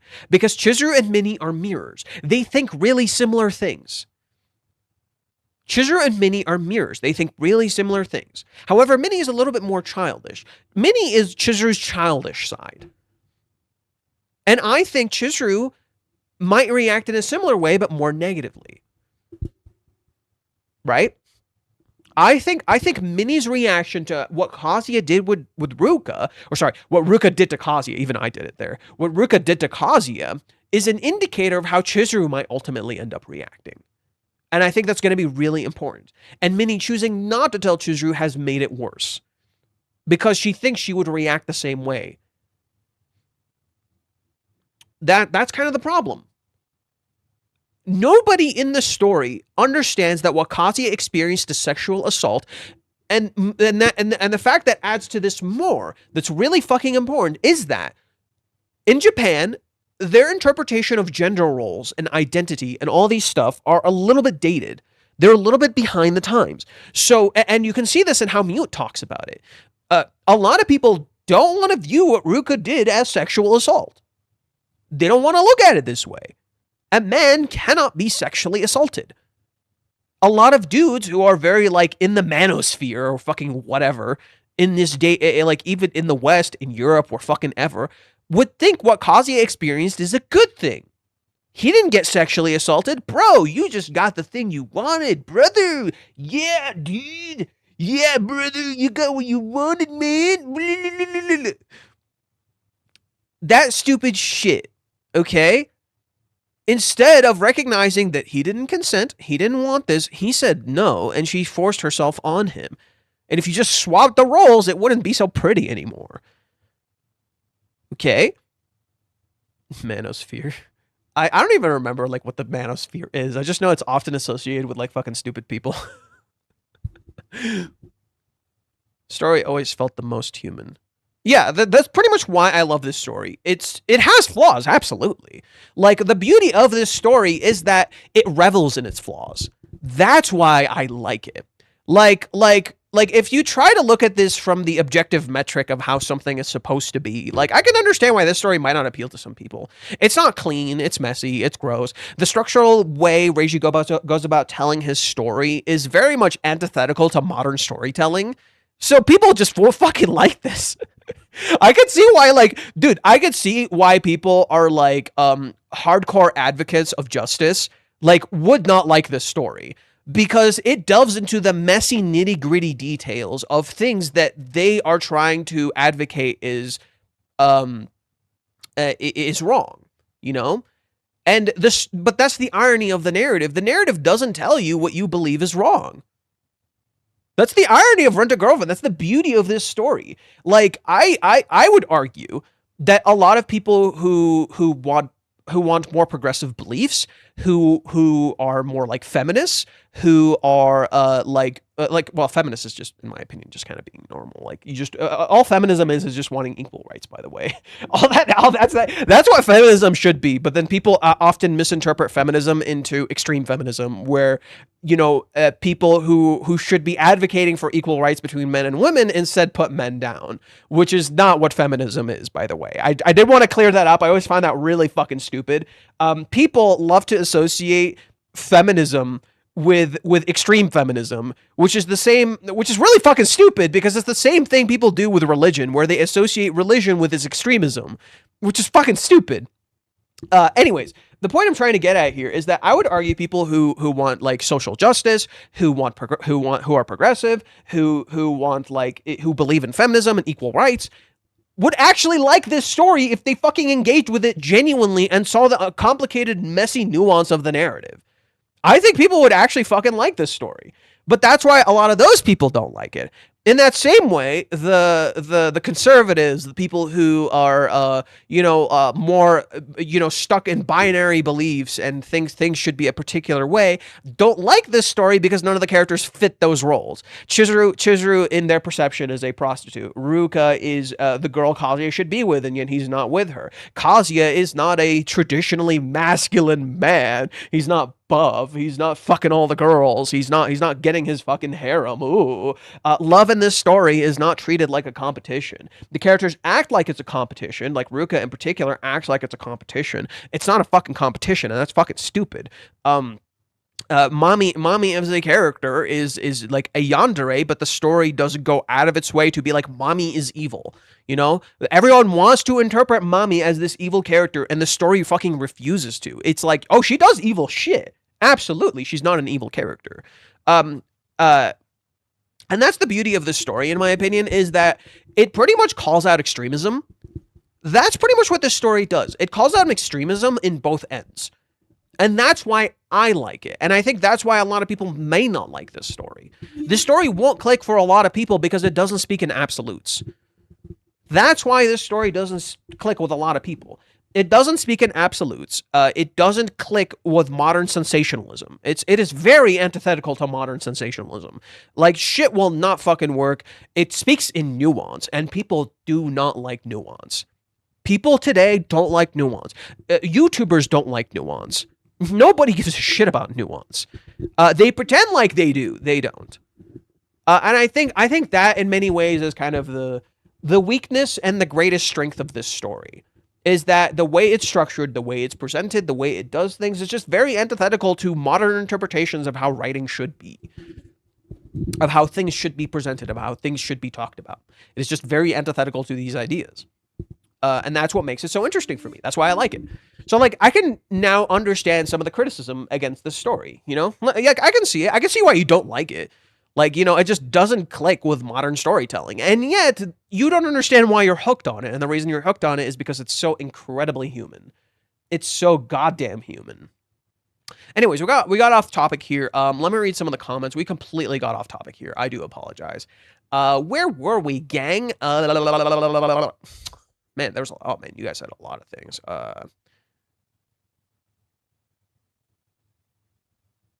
Chizuru might blame herself, especially after what Minnie stated. Someone else might steal him away. That's a good catch. Yeah, that's absolutely going to be a good catch. Chizuru might absolutely blame herself. But at the same time, Chizuru will learn about it being sexual assault from Minnie. But Minnie doesn't interpret it as sexual assault.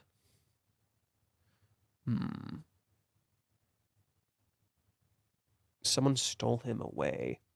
Okay, so someone stole Kazuya away. That's a big topic here. The idea of someone stealing Kazuya away. That's a big thematic idea here. But at the same time, is that... No. Hold on. Before we talk about stealing, right? Because NTR, you know, NTR is associated with stealing. In a sense, you could interpret what Ruka did as, oh, I see what Reiji's doing. I think I get it now. I know what Reiji's doing. Reiji's criticizing NTR culture. NTR culture oftentimes has a lot of rape. A lot of NTR culture has rape.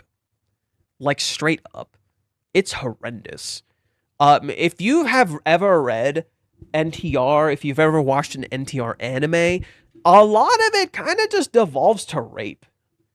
It's very sexual assault coded. A lot of the times. It really fucking is. And people, like, just kind of accept that as normal. Like, oh, you can get NTR'd by someone who stole your loved one away because they made them feel pleasure. Ugh, except it's disgusting. It's horrifying, right? They're like, haha, this person is getting cucked, right? That's their read of the situation. Haha, this person is getting cucked. That's how they read it.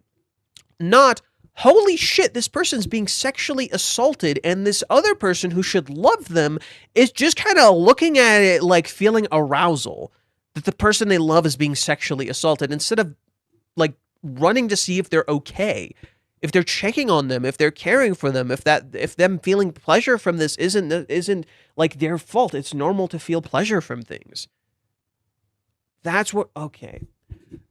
And I think I recognize this simply because in Hawaiians, the whole point of chapter 218 is that it is a criticism of NTR.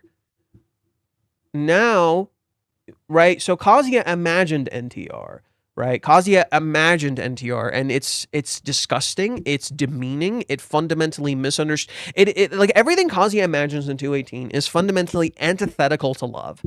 It is not about love. It is the antithesis of love. It is about physical pleasure. It is about desire. It is disgusting. It makes you feel terrible about yourself. It is a horrible chapter, and that is the point. It is meant to be antithetical to love because NTR is antithetical to love. It is that shit is not love, and that shit is utterly demeaning to love. And people don't see it for what it is. Like, a lot of times, NTR is just fucking rape coded. And people are like, yeah, this is the man did the right thing. He does that weakling man or that weakling woman deserved to be cucked. Instead of looking at the person who was a fucking victim in all of this. Reiji now is literally showing NTR, right? Chizuru's getting cucked, if you will, right? Because she cucked Ruka before, except the whole point of this is that nobody is looking at how Kazuya was sexually assaulted. We're too busy looking at NTR.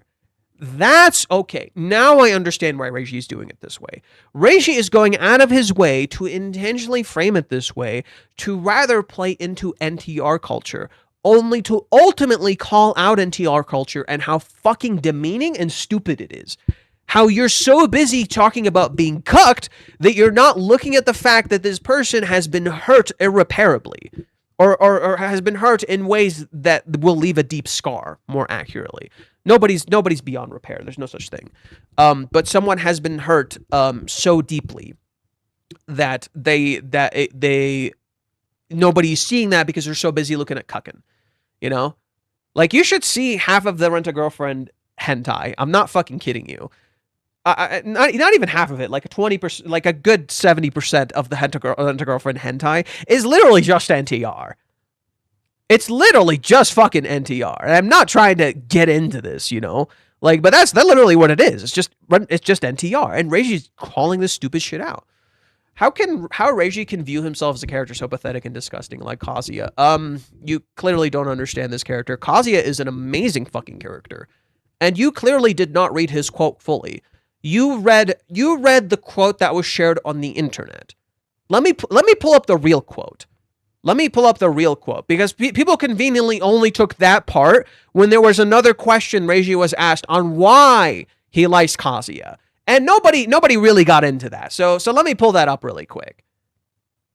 You know, I think it's so fucking stupid that people kept talking about, why can Reiji relate to Kazuya? He's so fucking pathetic. He's so fucking sad. Kazuya is such a fucking cuck. Why does Reiji relate to this guy? It's so fucking stupid. Here, let me pull up the actual quote. The series deals with modern loneliness and the difficulty of genuine human connection. How far do Chizuru and Kazuya's relationship reflect the challenges young people face in Japan today? The rent-a-girlfriend job is new, and at the same time stands as a symbol of modern society. Today, we have so much social media, and the more connections you have through it, the thinner and shallower they become. In a society like that, Kazuya wants a relationship with one single woman.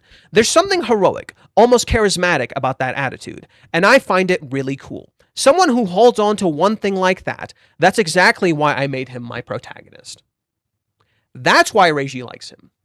Kazuya represents all of Reiji's spoiledness, all of Reiji's flaws, the messiness of his own life, but at the same time, it reflects how an aspect of Reiji's life that Kazuya is named after his brother.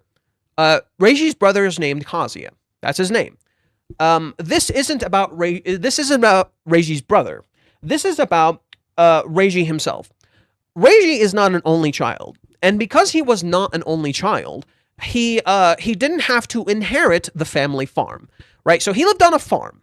He lived in Nagano Prefecture, in the city of Nakano, and in that place, his brother inherited the family farm, which allowed Reiji to become a manga artist. Now look at Kazuya's arc as a character. Kazuya is an only child who must inherit the family business. It's as if Reiji has put himself in his brother's position, and he's looking at himself from an outsider's lens of wondering to himself, what if I didn't have a brother? What if I was stuck in a situation where I couldn't leave? What if I was, I was still spoiled. I was still, got away with a lot of stupid shit. And I had all these things in my life. This is the part of myself where I'm like kind of a total bum. What if I was stuck in that position?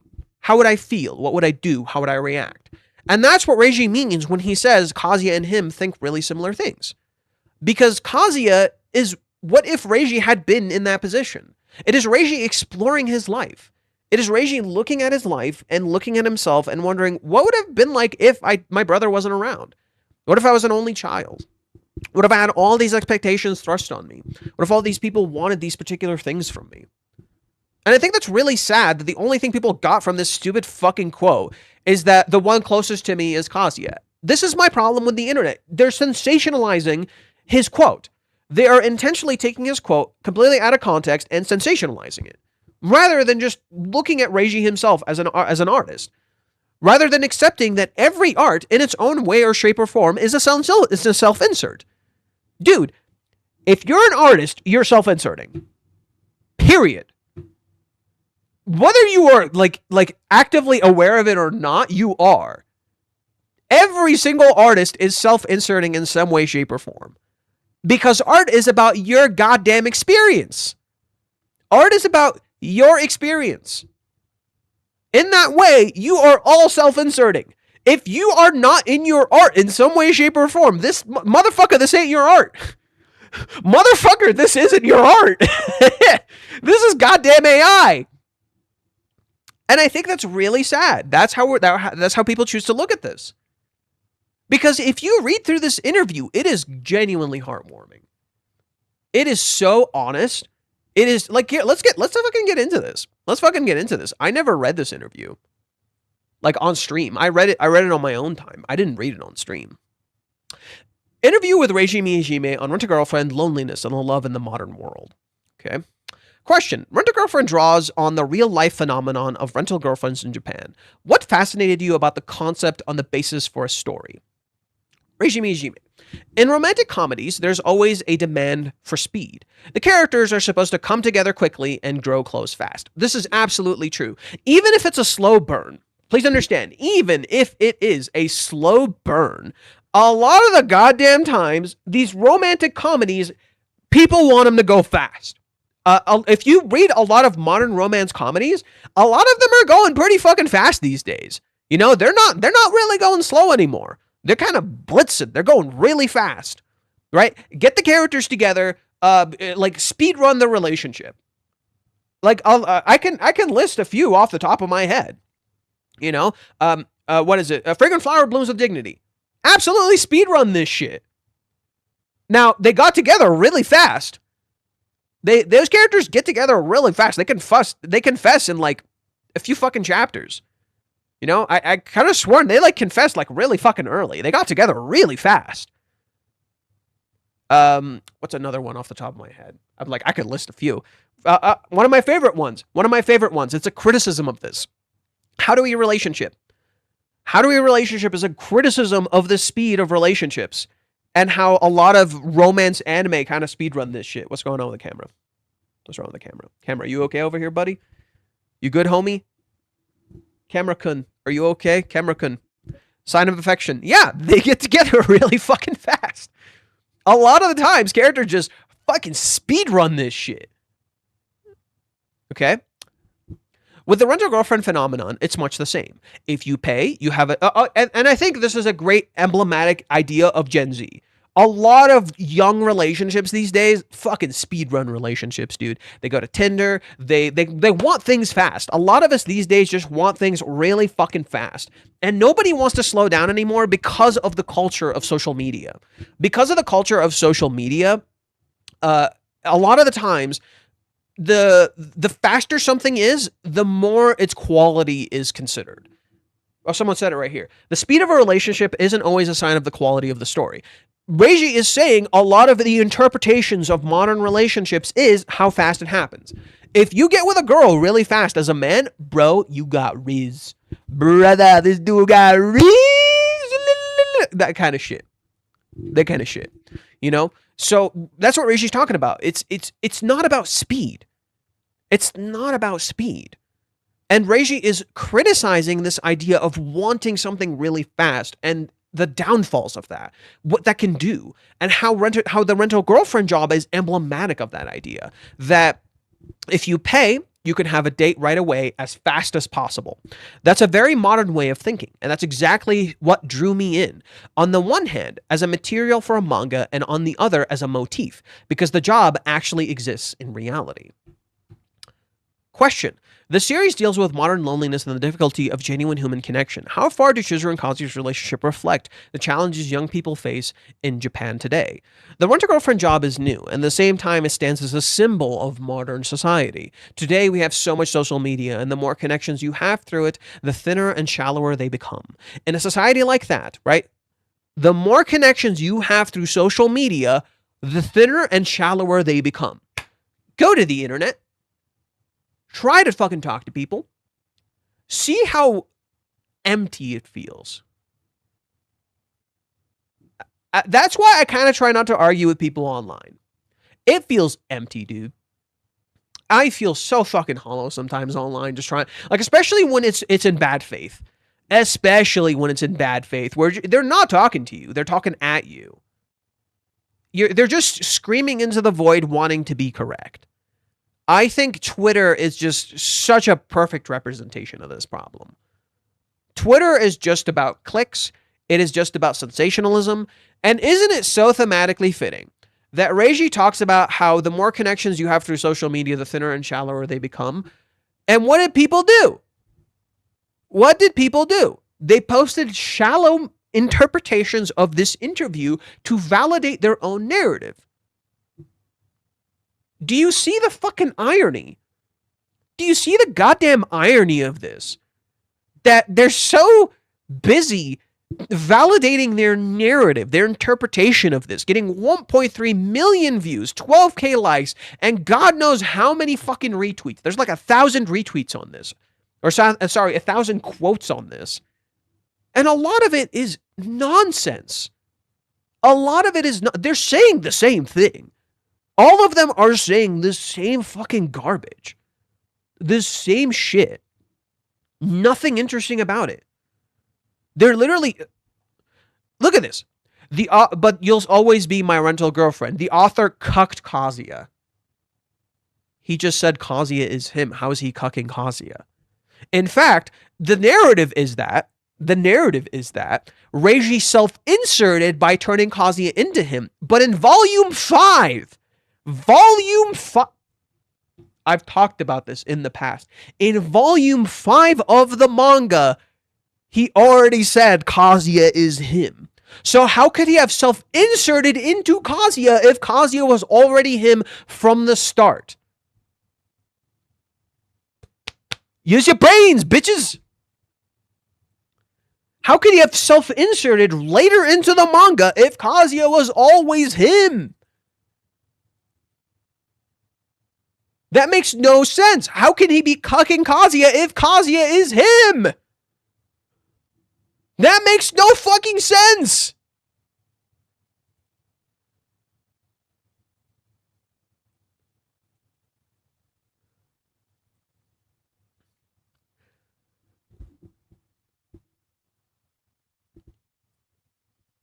I can make a manga out of Rent-A-Girlfriend, so I did. For Chizuru Mizuhara, all I'm doing is drawing my idea of the ideal woman. Sexy, strong, gentle, sexy again, and trying to live with reality. Basically, I like sexy girls who have the idealist traits and let their emotions get their best of them. Also, girls who get angry. This is important. It'll show up on the test. As you all know, the main hero, me, is an indecisive piece of trash, i.e. me. He's literally looking at himself objectively, or at least trying to. An example of how someone can be spoiled in every possible way, me, but seeing every trash, me, be, oh my god, let's try my fucking place. Like that, be supported, not abandoned. Isn't that wonderful? Really, with an oaf like me, you should just smile and say, oh, right, and leave. But look at Chizuru. She yells at you like, you're wrong, you can't do this. If that's not natural kindness, then what is? Modern society has been diluted by social media and the internet, but here's hoping that Rent-A-Girlfriend can lend a hand and show you all the courage and the importance behind building real human relationships. Reggie needs therapy if he thinks about that about himself. And you're a child, and I tried to engage with you, but you're fucking stupid. Good day, goodbye, bye-bye. Oh, look, it's almost like art is an exploration of the self. If you think Reiji exploring himself and talking about himself like this, then you don't understand anything, especially considering this is at the very beginning of the series. And therapy doesn't merely solve all of your problems. Like, I think that's so childish to just say, therapy will solve all of your problems. The Rent-A-Girlfriend job is new. At the same time, it stands... Okay, I already read this. The tension between real and rented feels... the tension between real and rented feelings run through the entire series. What do you want to say about the authenticity in a relationship? While I draw and write, I'm searching for the meaning myself, and I keep asking the question. Even if you love your partner and have grown very close, you never really know what the other person feels, whether it's a rental girlfriend or a real relationship. Sometimes I even think there might be no difference at all between a rental girlfriend and a real girlfriend, and yet I believe there has to be a difference. I keep searching for it as I write, every single day. The series balances comedy and serious emotional moments. What do you find the right mix between humor and depth? I personally love comedy. Roughly speaking, it's about 90% comedy and 10% seriousness for me. My ideal is this. You're reading along happily, laughing, and then suddenly you notice you're crying. That is more or less my balance. I actually think this is pretty accurate. People will say this is not accurate. I actually think it's really accurate because Reiji finds comedy in the dumbest shit. Reiji finds comedy in the dumbest shit. His shit is fucking hilarious. Like, even in this chapter, it's full of comedy. It's talking about a real serious subject matter, and it is full of comedy. For what I've seen from Reiji in the interviews, for me, it's humble, chill, and a nice guy. That's what he projects, at least. No, he is humble and chill. So the reason I genuinely believe this, and the reason I'm not like just speaking out of my ass, is because if you've read interviews, if you've seen how people have talked about him, they all just say this. They all just say this. If you have been on his Twitter, on his Twitter Spaces, he's literally like this. He hangs out with. He used to. I don't think he does as much these days. He used to play futsal with fans. He would literally just go and hang out with fans and treat them casually, and just fucking play futsal with them. He's a really chill dude. He's a mad chill dude. He's not just projecting it. That's just literally him. He's just chill. Many of your characters wear a mask or play a role. Is the idea of the performative something you consciously use as a recurring motif? This ties into what I said before. As soon as two people are two different people, there's a kind of mask or wall between them. In romantic comedies, there's often an expectation that you just enjoy yourself. Nice and simple. But unfortunately, it isn't that simple. Many readers probably have similar experiences, and that's exactly the message I want to reach them. Things aren't always so simple. People are different. You don't always understand each other. Right? Romantic comedies are not just easy to enjoy. Right? You want it to be, but it's not always so simple. It can be painful. Love is painful. It can fucking hurt. Chizuru embodies different expectations of femininity. How do you approach portraying female characters in a rom-com? How do you research things like clothes, for instance? I get asked that a lot. I also draw on fashion for it. I also draw on fashion for it. I try to draw each character the way she herself would want to look.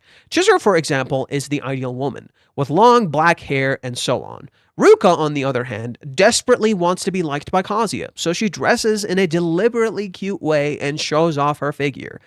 Mami has a more petite build but beautiful legs. So with her, I emphasize things like the collarbone. And Sumi isn't very confident, so she tries to assert herself with a lot of cute details. You can see this in every design of the characters. He's absolutely right. What role does the city of Tokyo play on the setting for the atmosphere and themes of the story? I haven't seen every city in the world, and I didn't actively choose Tokyo. I simply didn't know any other cities that well. So it was the obvious choice. Tokyo is a huge city, and now that I live here, I notice how weak human connections often are. In an apartment block, people live right next to each other, and yet you don't know your neighbors' faces. You don't know your neighbors' faces. You don't greet one another. It's like a relationship. Physical closeness doesn't mean your hearts are connected. That's very sad, and I think Tokyo reflects exactly that. Abso-fucking-lutely, dude. Absolutely, dude. For the longest time, I worked with my coworkers, and I'm physically close to them. I didn't know shit about them. I had to make an active effort to get to know people. Just because you are right next to people, even my neighbors. For the longest time, I didn't really talk to them. I didn't know anything about them. Some of them I still don't know anything. My neighbors right next to me, I don't know anything about them. I greeted them twice. I don't know anything about them. They know my cat. That's it. They know my cat because he likes to go around places. But half of my neighbors, I don't really talk to them. They're literally like a wall away. I don't fucking talk to them. I don't know anything about them. That's the tragedy of life. And what makes Tokyo so effective in that regard is it's so big. It's a big, crowded city. Now, imagine what I just explained to you on a massive scale. You're surrounded by people, and you don't know anything about them. You don't know jack shit about this person. You're not actually close to them. You're physically close. That doesn't mean your hearts are connected. This perfectly plays with Ruka. What has Ruka been doing right now in the story? It is literally Ruka's character. She is physically closer to Kazuya than she has ever been. And yet, her heart isn't connected to hers. They're not even close. Ruka's relationship with Kazuya is emblematic of this tragedy he's talking about here. The city of Tokyo perfectly reflects that. The city of Tokyo perfectly reflects that. Every time you see a bystander talk about the female characters and say how they're beautiful and shit, and how they're just happy to be in their presence, and they never see them again. They don't know anything about them. They didn't really interact with them. It was just a glance. You don't know anything about this person. Every single time a male, like the male fucking bystanders, the male NPCs, talk about the female characters, they don't know shit about them. All they see is a beautiful girl. They don't know anything about them. Every time you see people talk about Umi, they barely know anything about him. They don't know anything about this guy. You don't know anything about Umi. You as the readers know nothing about this character. Reiji is making you feel exactly what Tokyo feels through the writing. Through the writing of this series, he leverages that feeling for you as the readers. He puts you in that exact position, and you don't even know. You don't even know. You're so certain you understand. You know nothing.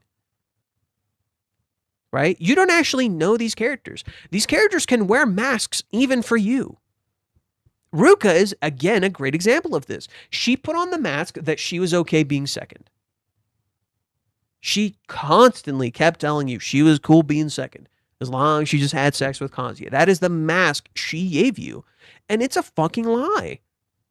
But you don't know how to read between the lines. You don't understand these characters. I would argue a lot of people, whether they've been longtime readers or just looked at this from an outsider's perspective, perfectly capture what Reiji's talking about. You don't know what the fuck you're talking about with these characters. You don't know them. Reiji captures that element stupendously. You don't understand these characters. They are different people. They wear masks. You don't fucking know them. Just as when you interact with people in real life, you don't know these people. Fate, I want a hug. This is my best attempt at a hug. Did that reach you? This is all I could do. There. I'll give you head pats. Here, I'll even make myself big. It's okay. I'm here for you. Parasocial hug. Parasocial head pat. Here's my parasocial head pat.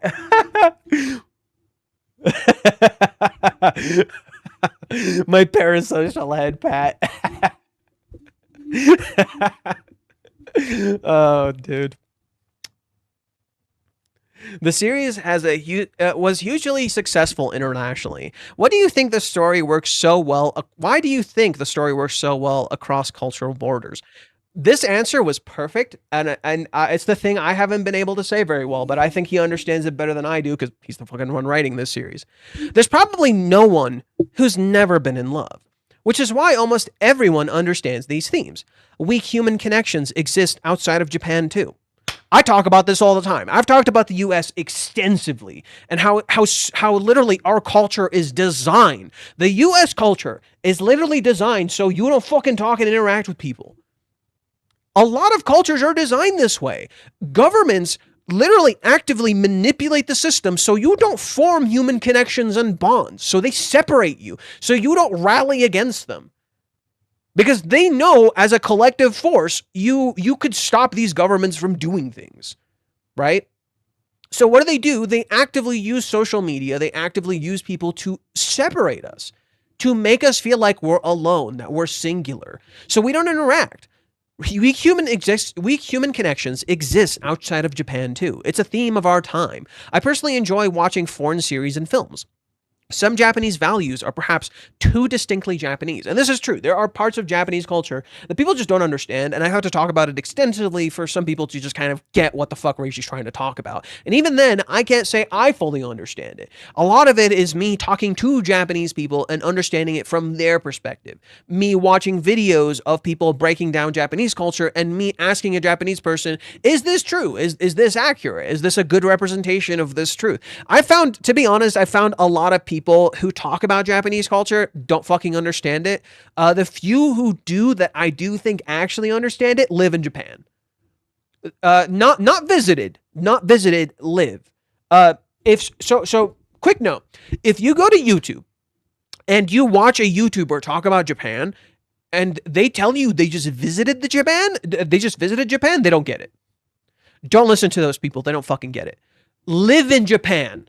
You need to fucking live in Japan. You need to experience the culture. You need to stay there a bit. I'm not talking like a fucking week or two. I'm talking like a week, a year, maybe 2 years. You need to live in Japan for a while to even understand the culture. And I think that's applicable to any culture. It doesn't matter where. That's applicable to any culture. You cannot understand a culture by just interacting with it in a week or two. Just as you can't understand a human being by interacting with them ever so briefly, like a hi or a bye or fucking whatever. You can't understand someone that way, so you can't understand a culture that way. There is years and years and generational elements to a culture. You cannot understand it in a week.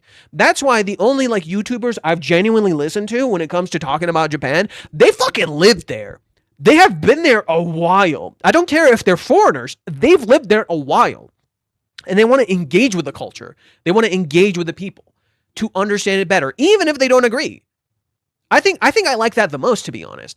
They engage with the culture genuinely and honestly and ask real questions. And if they don't agree, good for them. You have individuality. Good for you. That's personally my stance.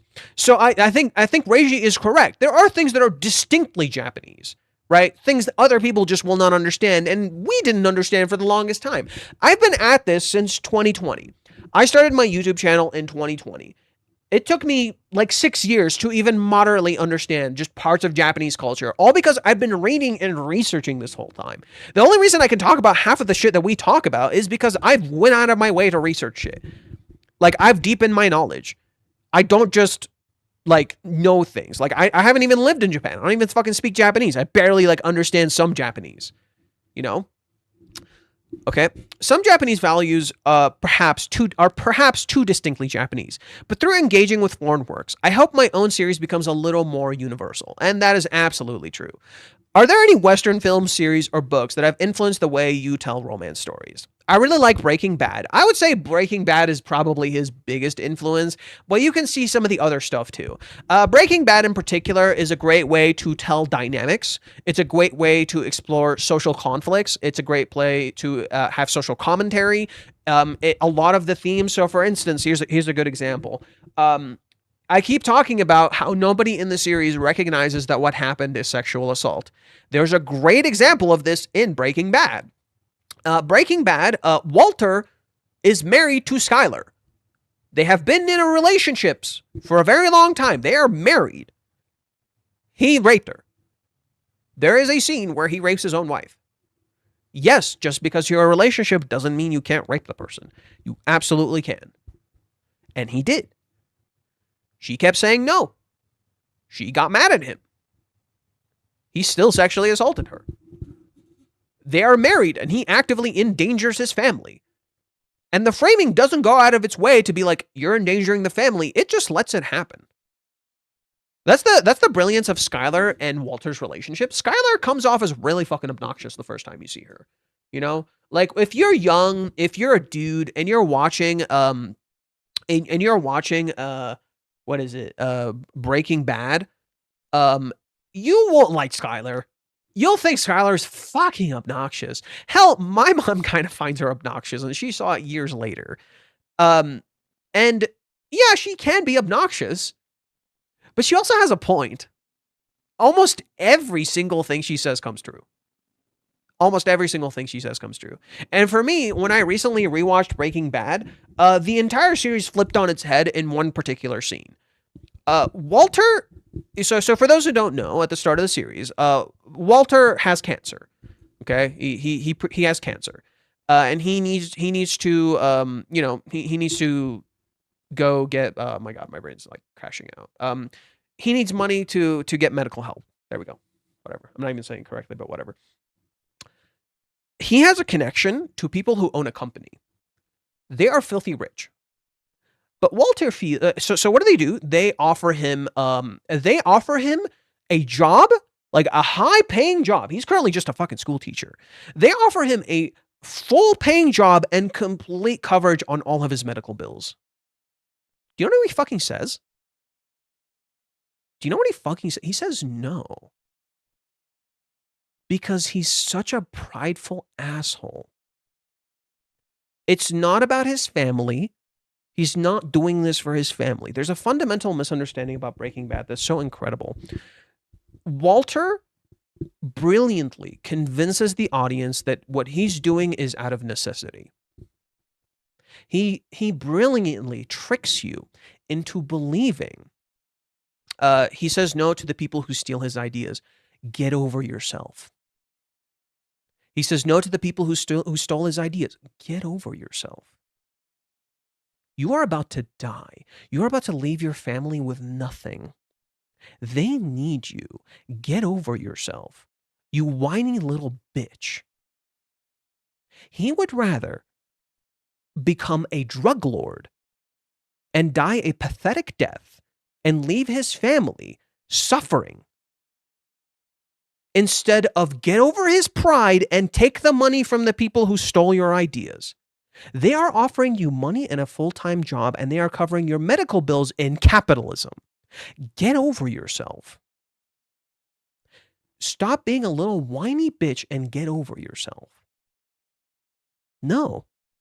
Oh, he's sad his voice isn't being heard.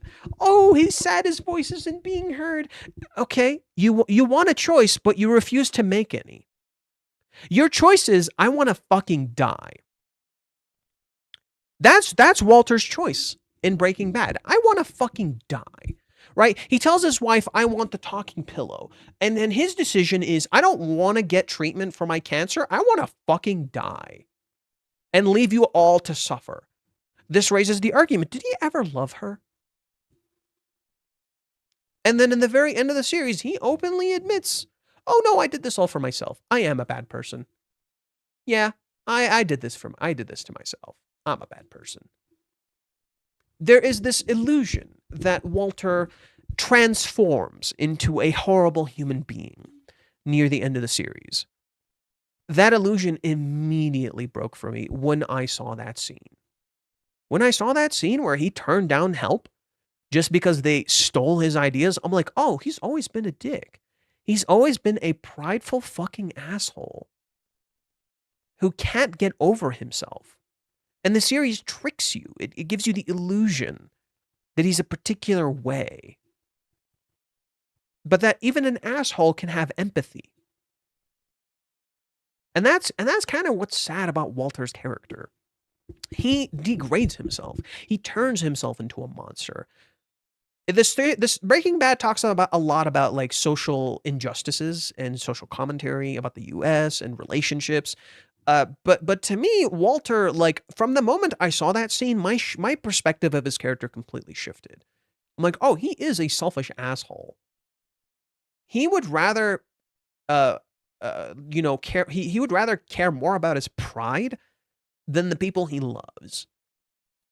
And while he does transform through the series into an even worse person, he was kind of always a shitty asshole. And I'm like, damn, this is some good fucking writing shit, bro. Some good fucking writing.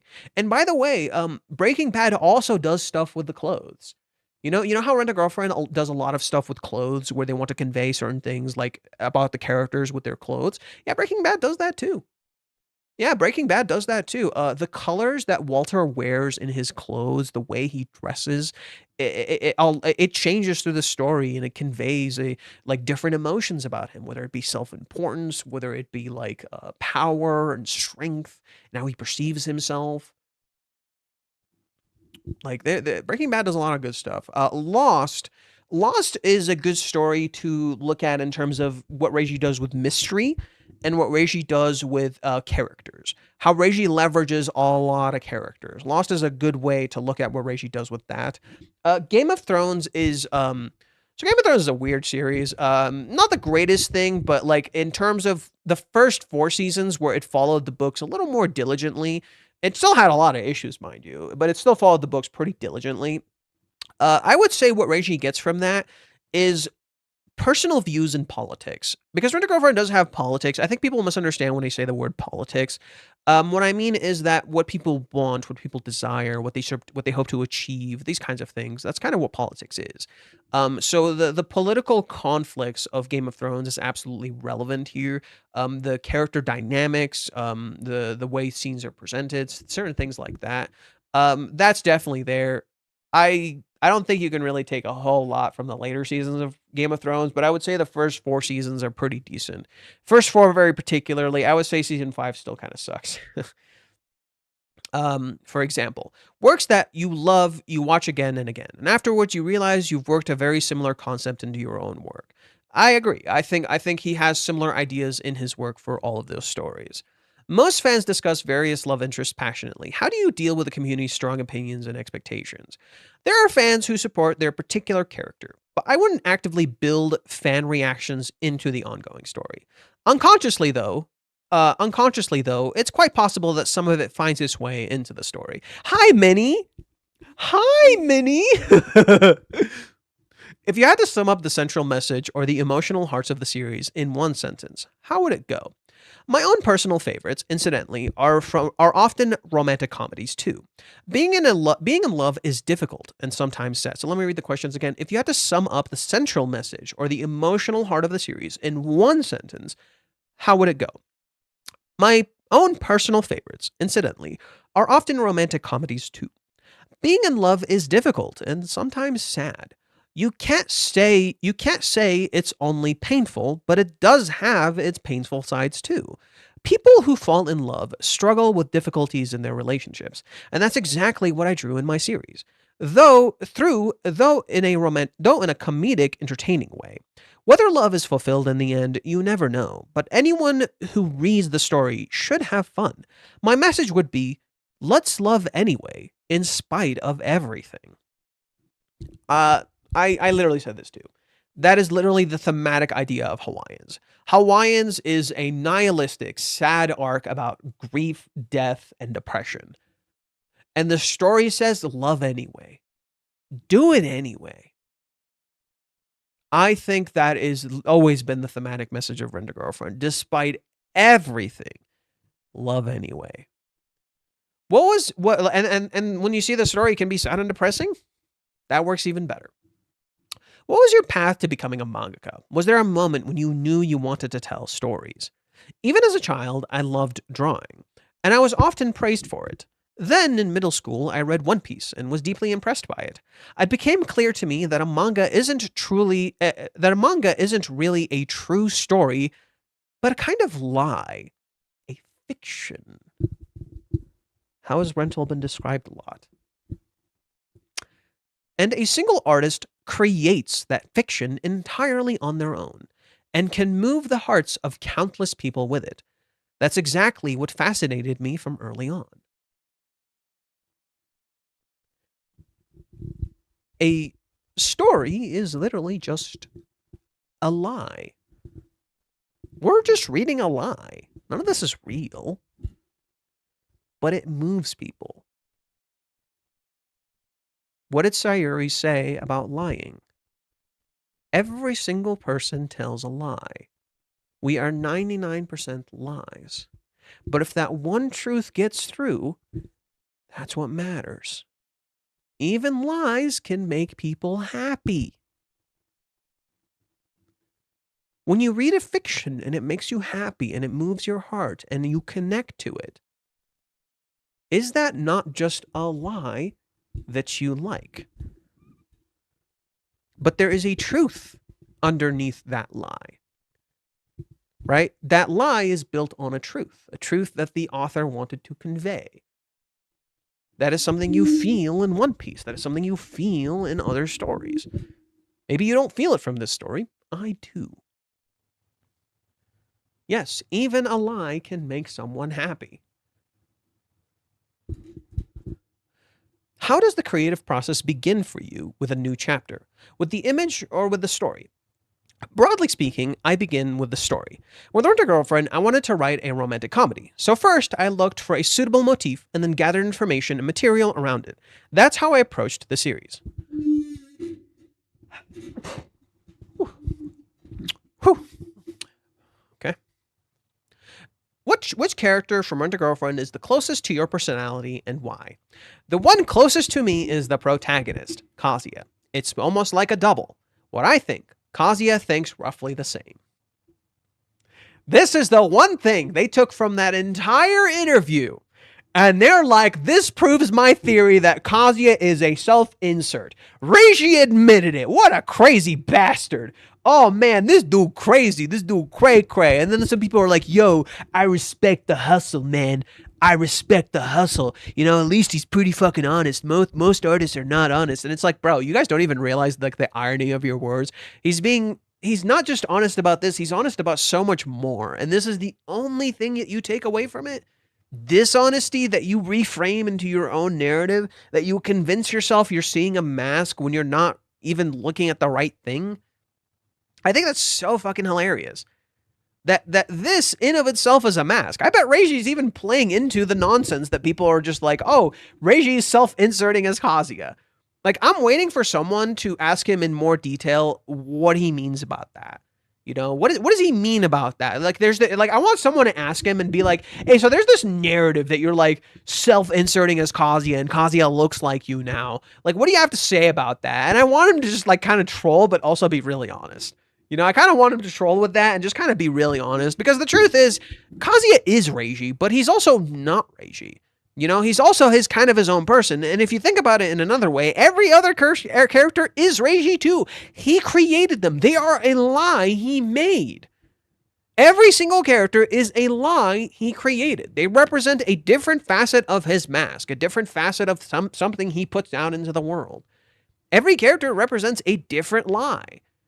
Shocking. Every character in One Piece represents a different lie about Oda.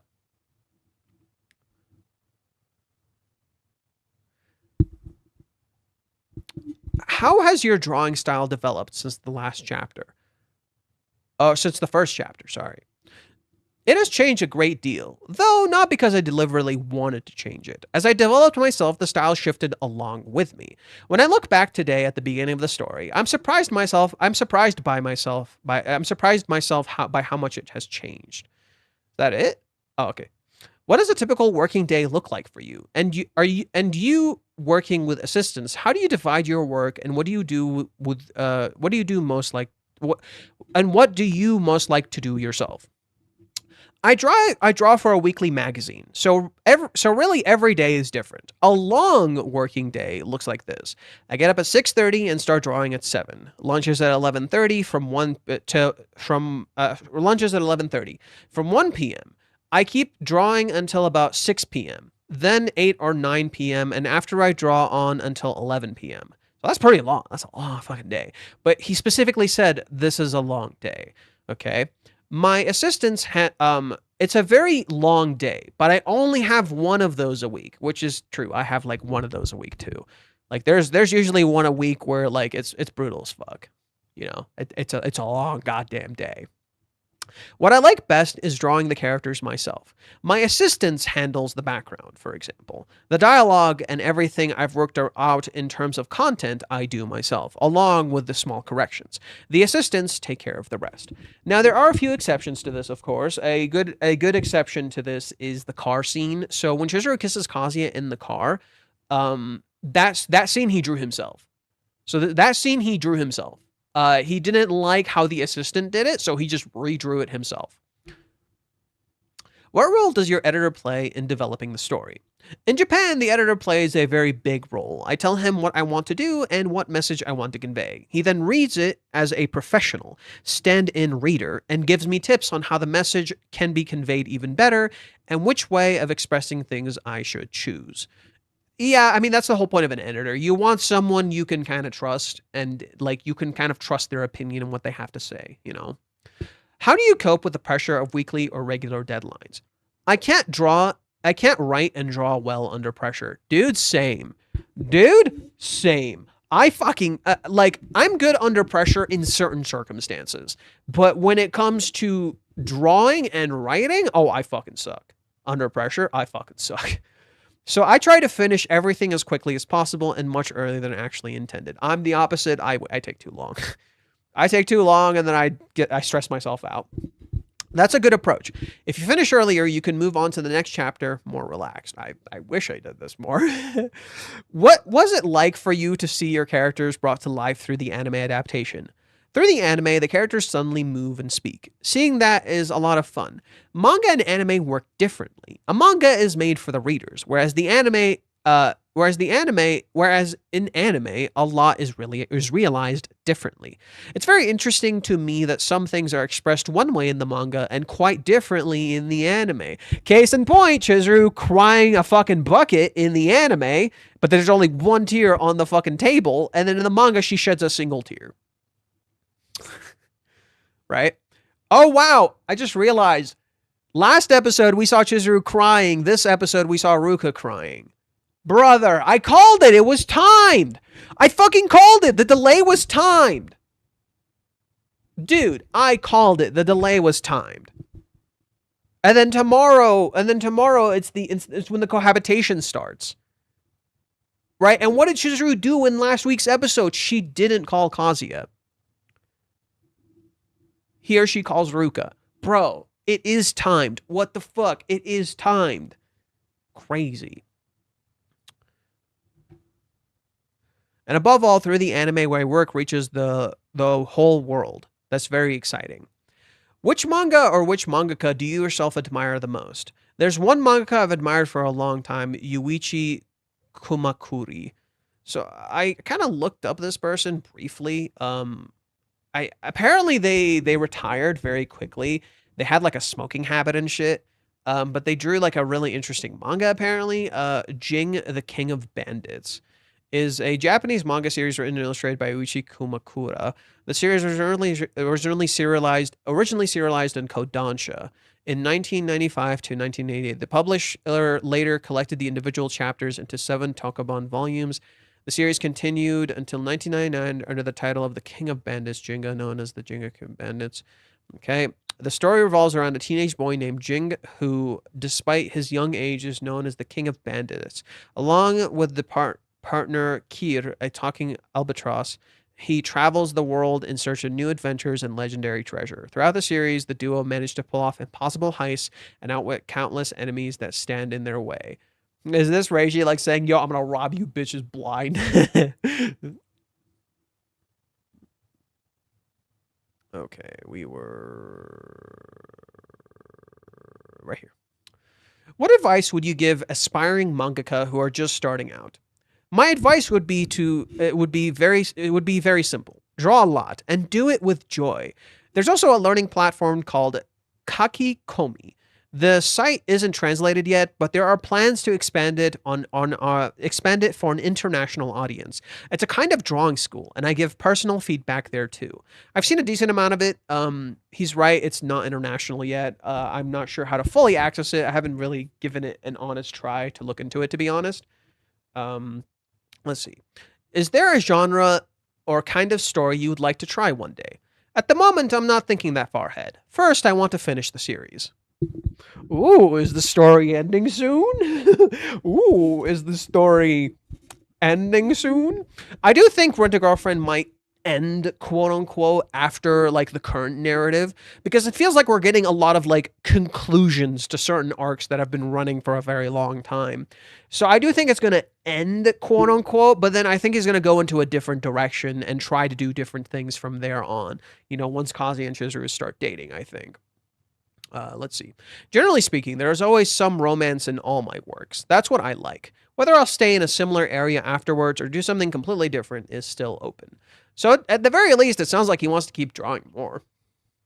What would you like to say to your readers in Germany and Europe? I'm here as a tourist for the first time right now. I've never lived abroad, and so far I've had hardly any contact with people outside of Japan. But as I said, there is no one who has never been in love, and everyone goes through painful experiences too. Even so, I hope my readers find courage when they read my works or watch Kazuya. That's exactly what I'd like to give them. How are you finding Dokomi in Dusseldorf and their fans here in Germany? I have a very good impression. It's much bigger than I expected, and there's a lot I haven't even been able to see yet. The people here are far more intense and full of passion. Maybe the enthusiasm for manga and anime is so strong precisely because people here live so far away from Japan.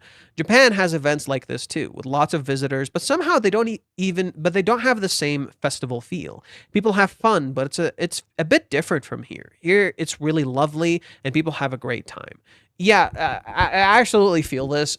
When I used to go to cons, there was absolutely this like festival like feel. It was hype as fuck, you know. This shit was hype as fuck. It was very very exciting. I always liked going to events. When a girlfriend is going to last around 600 chapters, more or less, I'm betting on 1,000. I'm gonna be fucking real. I'm betting on 1,000, brother. But not the kind of 1,000 you think. I think renting like is gonna as a concept might end eventually, but who knows? I think we are reaching the end of that concept, maybe, but I don't think the series is gonna end. Maybe the title of this arc is referring to both Ruka and Chizuru on the same boat with both each other and their own as enemies. That's what I was thinking. That's what I got near the end of when we were reading it. The fact that Chizuru contacts her, but then we also see Mommy at the very end, and I know that's just supposed to be a reference to Taiwan, but why so randomly? Thank you very much for your time. It was a pleasure. That's not a question. That's a statement. That's not a question. That's a statement, bro. That's a statement, brother. That's not a question. That's a statement, brother.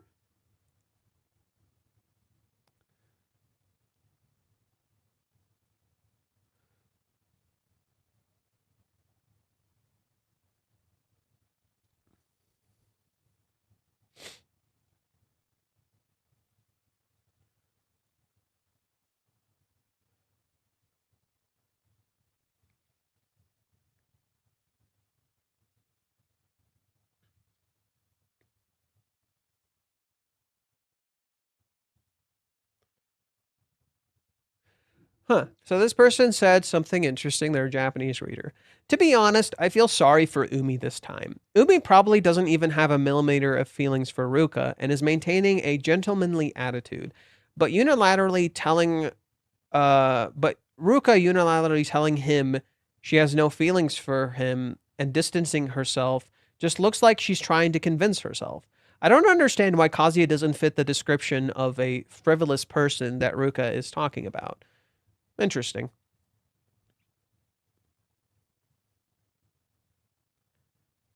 This week's Rent a Girlfriend chapter is really interesting. Chizuru and Ruka can talk and solve the problem. The two of them can start dating and the series will end. You're funny if you think that's what's going to happen.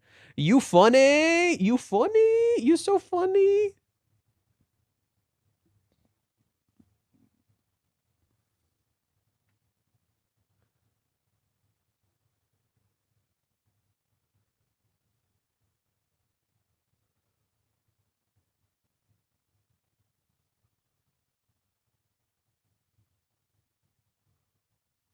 Let's see.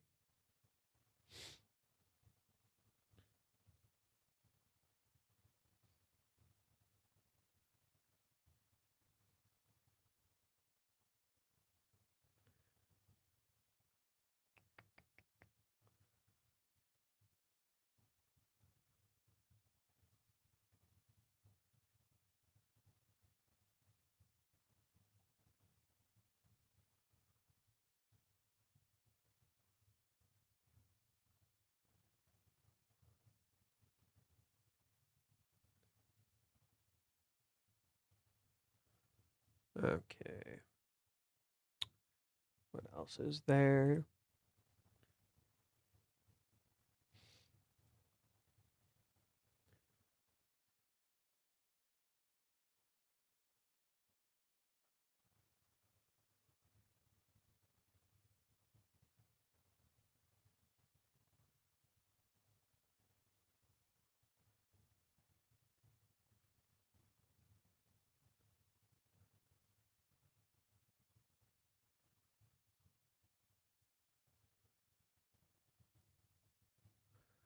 Okay. Not a whole lot on Twitter right now. Let me use the restroom. I'll be right back, and then I'm going to read some more of your guys' comments because I'm pretty behind on the comments. So just give me a sec, gang. BRB. I'll be right back.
Oops. Blah, blah, blah, blah, blah.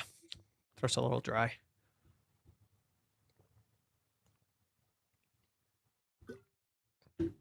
Oh.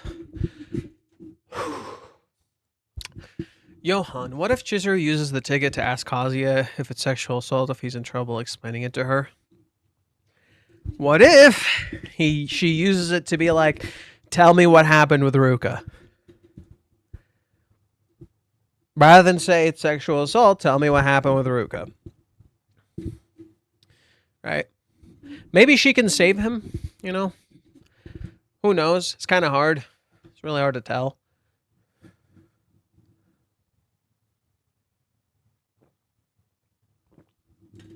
To be honest, I have no idea.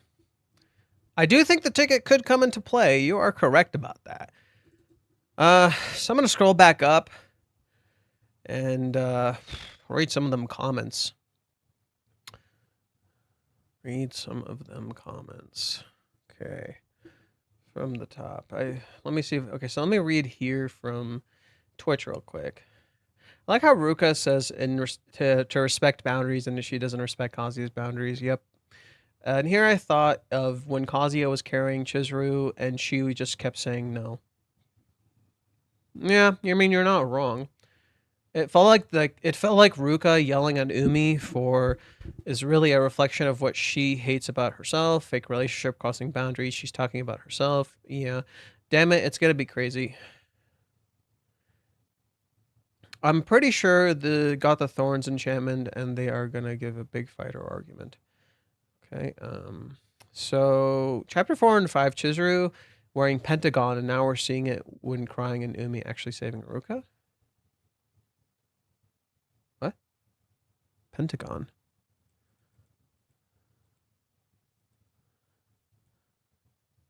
Oh, I mean this? That's always been there.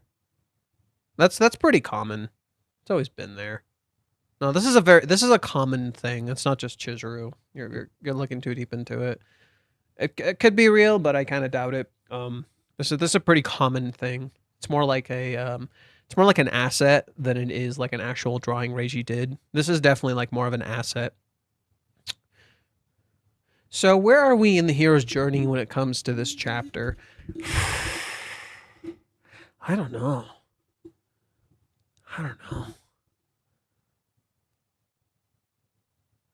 I'm not sure. Beats me, bro. It's kind of weird because it feels like every character has their own hero's journey, and it's really confusing. Because Kazuya's undergoing a broken hero's journey, but then there's like a weird hero's journey going on here. It's really confusing, to be honest. It would be a battle royale at this point with every character. They called Kazuya a Chad in Reddit when Ruka got Kazuya. Lol. What? When Ruka sexually assaulted him? I wonder if Chizuru is going to admit to Ruka that Chizuru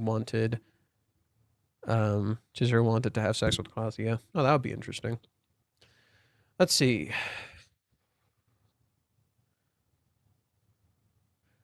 Mommy's in Taiwan. Umi spitting facts. Wow, Umi called Ruka out. I think they both forgot about Kazuya's mental health from all of this. Wow, Bulver kind of called it early. Ruka, don't you dare. Oh, God. Umi's classic move. Ruka getting a taste of her own medicine. It was more physical than anything. There will be a pic online with Kazuya and Kazuya. We'll see. A pic? Oh, and Kazuya will see it? Oh. Maybe Chizuru saw it. I don't think Kazuya would. Ruka, Chris rocked Umi. Shut up. Did you notice Ruka's heart thumped and that's why she freaked out? Did it? I didn't see a heart thump.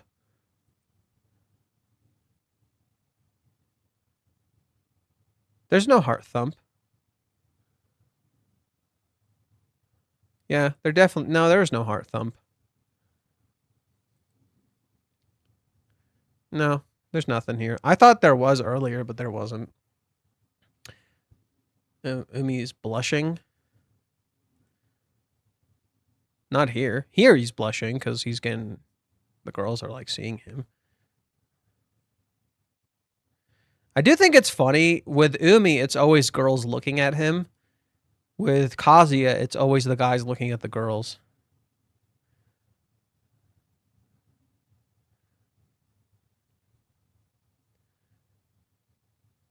What she says to Umi is exactly the same thing she did to Kazuya, crossing boundaries. Yeah, we already said this. Chizuru giving her an answer. Ruka kind of hypocritical and saying Umi crossing boundaries. Chizuru did say she would give Ruka her answer, and if she falls in love with Kazuya, Chizuru could reveal the whole cohabitation. Is it out of nowhere, or did Umi warn her about Ruka being nuts? No, Umi didn't say anything about Ruka. Chizuru witnessed the fight. Doubtful.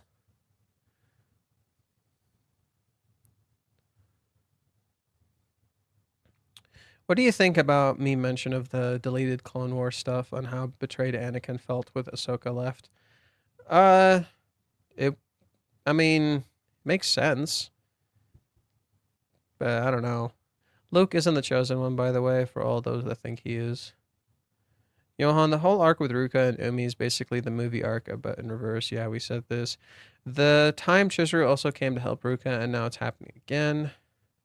Chizuru? How did Chizuru help Ruka in the movie arc? That's not what happened. That's why I can only imagine for this chapter where Chizuru apologizes to come. Ruka's slapping Umi goes viral on social media, and Chizuru saw it, so she called. Doubt it. The Pentagon motif is interesting. Don't know if the shape has a meaning in Japan. No, it's just like 5 elements. You can't tell me that when Umi grabbed Ruka, just like Kazuya did, that her heart rate didn't rise because her visible reaction would lead you to believe it did. She reacted, but she was already blushing before. She didn't blush because of Umi. No. This is literally it's a placebo. Or not a placebo, that's the wrong term. Misattribution. No. Ruka's heart reacted to Umi, but she was already blushing about something else. Just as when she fell down and Kazuya grabbed her, she blushed and thought she was in love with Kazuya. But she didn't account for the fact that she just fell down the stairs and he grabbed her, aka the suspended bridge effect. It was the same thing when Curry almost got them and her heart beat like crazy. It was the same exact thing. It's an illusion.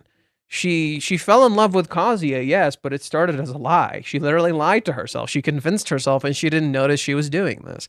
It's the same thing with Umi. Umi merely highlighted this, you know? Umi merely highlighted this. He wasn't trying to be smooth with her, you know? He just kind of caught her. He wasn't trying to be smooth. You know? Ruka interpreted it as though he was being smooth. But that's not what happened.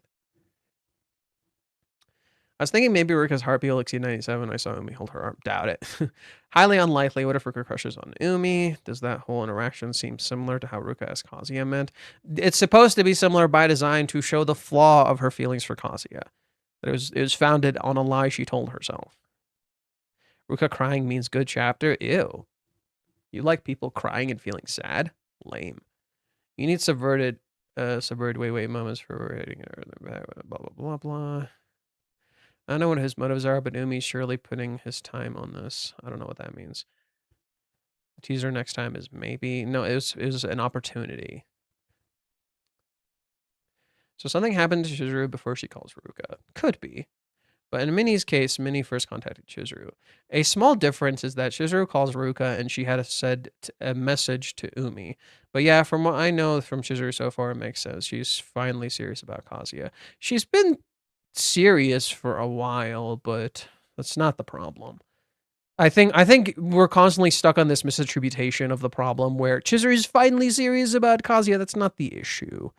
Umi at this point should be super curious about the whole situation. This is a reason enough to want to probe more about the whole ordeal. Yeah, I mean, yeah, it's kind of weird. People are like, oh, Umi has an ulterior motive. Why we see Mommy is sort of the chapter. She needs validation. Ruka kind of reminds me of season 1 Natsuki Subaru. I don't see it. I would love to see Ruka's heartbeat matter now. Rumi shippers, is this going to become a thing? Hope not. So when Ruka finally confronted her feelings as she is in the light, it seems like Ruka kept spamming, I love you. Yeah. Run away asking about how close they've gotten. What if Umi called Chizuru that right? I'm shipping Umi because it was so hard right now. Nice haircut, by the way. Oh, thank you. That's a weird... I don't know about that ship. That's a weird ship. When Ruka asks about how far Chizuru and Kazuya are or close, isn't there a chapter early on where Umi pulled the same arm grab move on Chizuru? Yes, but it was just a trip. They just tripped, and with Chizuru it was different. So I'll show you the Chizuru one. It was different. With Ruka, he's looking directly at her, and it looks like he's trying to woo her. You know, that's kind of the vibe you get when you look at the Ruka one. But let's take a look at the Chizuru one. It's completely different. There's a similarity, but he doesn't even look at Chizuru. He's just like, you're fragile. You should be careful. He doesn't do that anymore. You know, like you can see change in Umi's character just from that alone, right? Just from the way he approaches this alone is completely different from how he approached it with Chizuru. Or with Chizuru, he was trying to look like he was cool and he was fine. He's not doing that anymore. He's acting really different. Like here, I'll show you the one. Like I remember what chapter it was. I think it's like 120 something.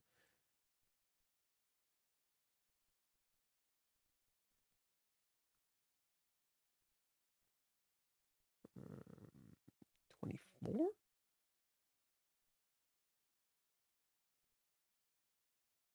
25. Okay.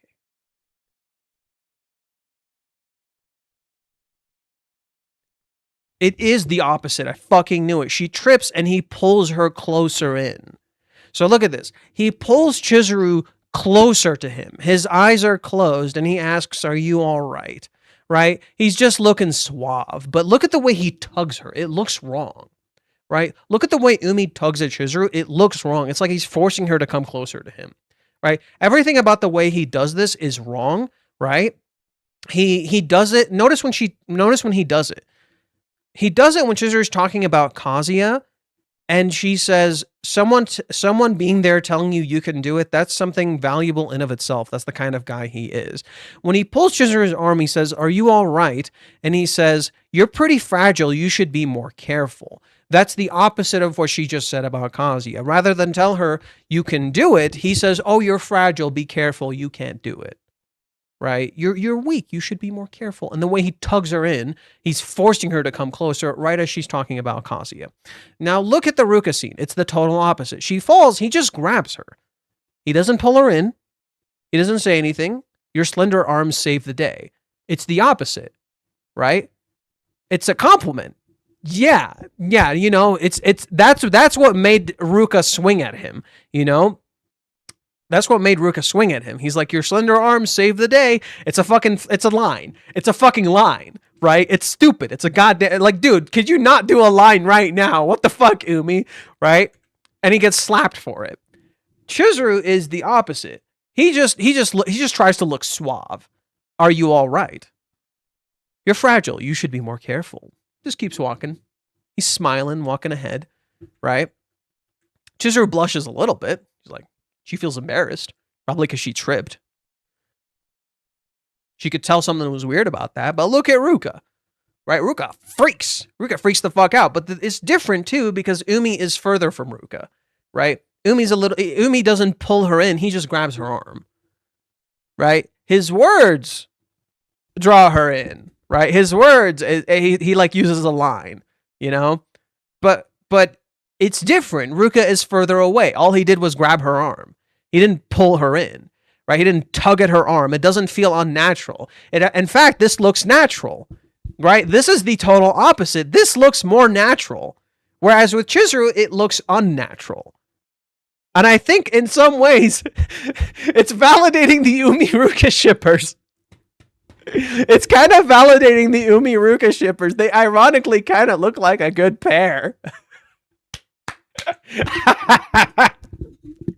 They ironically kind of look like a good pair, right? This was pretty smooth. Whereas this definitely looks a little more unnatural. Something is kind of off about it. Like the way Umi did it just kind of doesn't feel right, especially the tug. Like look at how uncomfortable it is. It's like he's forcing her to come closer to him. It looks wrong, right? The whole thing about this looks wrong. He's like he's forcing her to come closer to him, right? And that's a little uncomfortable. With Ruka, it's a little more natural. Yeah, he grabbed her arm, but he's not pulling her in, right? He just grabbed her arm and then he said a line. And it's like, bro, could you not drop the line right now? Could you not drop the line right now? And then she fucking cooked his ass, you know? And I think Ruka is kind of a good counter to Umi in that way. You know, I think Ruka is a pretty good counter to Umi in that regard. Umi kind of needs this. Umi needs a girl to just kind of scream at his stupid face and just be like, bro, could you not? Right now? Really? Could you not? Right? And I think, wow, what a girl, right? He's kind of smitten by her. It's like, damn, right? Damn, she fucking cooked my ass. Damn. I think I'm smitten by her. Is there a chapter early, right? So ironically, I think Ruka is a better pair for Umi. Was I right about number, Johan? What does the volume end? I would like to know, when does the series end? I don't want another 100 chapters of this. You're in the wrong place then. This person's probably not here anymore. You're probably in the wrong place. If you're looking for the series ending, you're in the wrong fucking place, buddy. Chizuru really is the only person who can see through Umi. Ruka was still getting flustered. I don't know. I don't know. I just said Ruka cooked his fucking ass.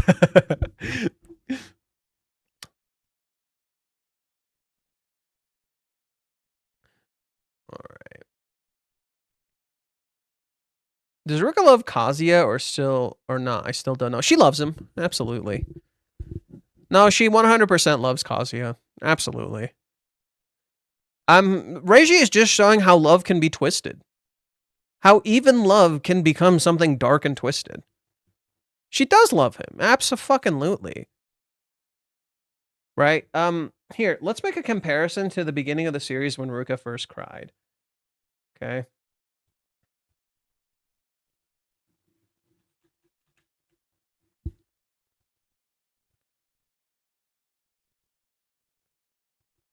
So it would be volume 4, I think.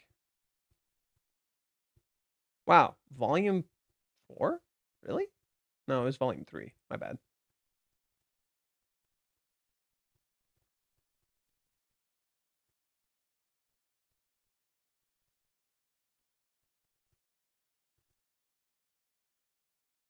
Or wait, was it actually volume 4? What the hell? I'm confused.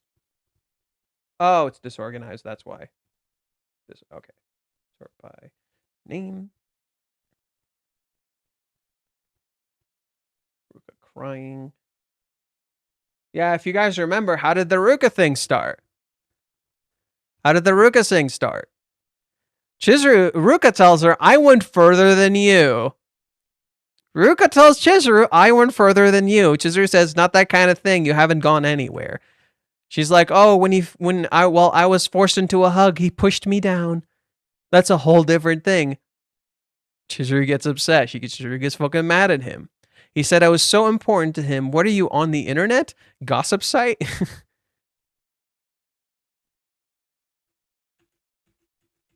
Okay, then we gotta cut to Ruka crying. Okay, Ruka cries. Do you really have to be that mean? I know that doing this is just gonna make you hate me, but you guys are so close together and neighbors even. I just don't know what I should be doing anymore. If we can be a couple, I won't say anything to Curry. This is why I revealed he rented me and why I split up with him. And I know that you love Chizuru's son, Kazuya-kun. I thought this would be what it took to get you to my side. No, Ruka-chan. I'm not asking you to love me right this minute. You can test things out for a while first, but please, Kazuya-kun, please let me be your girlfriend. This girl, she's for real. Yeah, it feels like a reversal of this. Like the way she looks here looks pretty darn similar to the way she looks here. There's absolutely a similarity.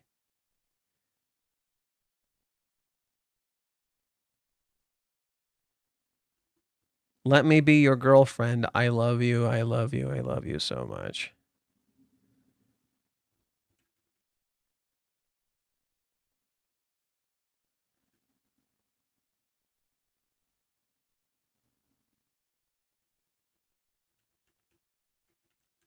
And right on cue. Oh, wow. Oh, wow. There's a structural reversal here. I don't know if you guys can see this. Let me make sure you get... Yeah, there's like a structural reversal here. Just date her, okay? I love you so much. It's like the scenes are like kind of in reverse. Huh. Interesting.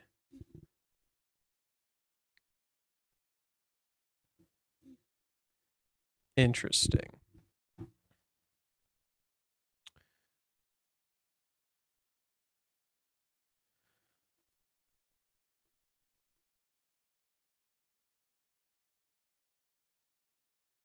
You can expect Kazi and Chizuru on a trip to Germany next? Well, maybe. She goes those shoes on. She got those shoes on, though. Shoes. What, Ruka? Oh, yes. Chizuru could tell her about the Kohab.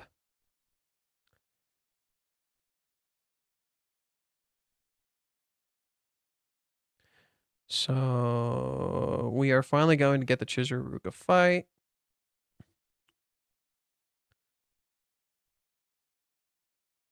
She might blame herself. Why are all these characters hiding things? Because every single human being hides something. I'm hiding something from you right now. Many things. You're hiding something from me right now. Everybody is hiding something. I also think we've been saying Ruka sexually assaulted him, but the only way Chizuru would ever find out is it was sexual.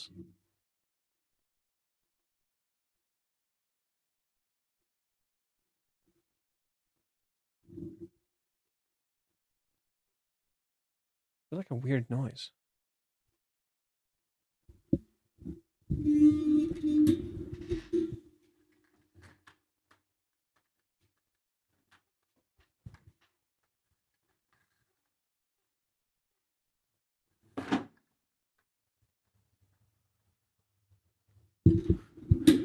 Sorry about that. There was like some weird noise.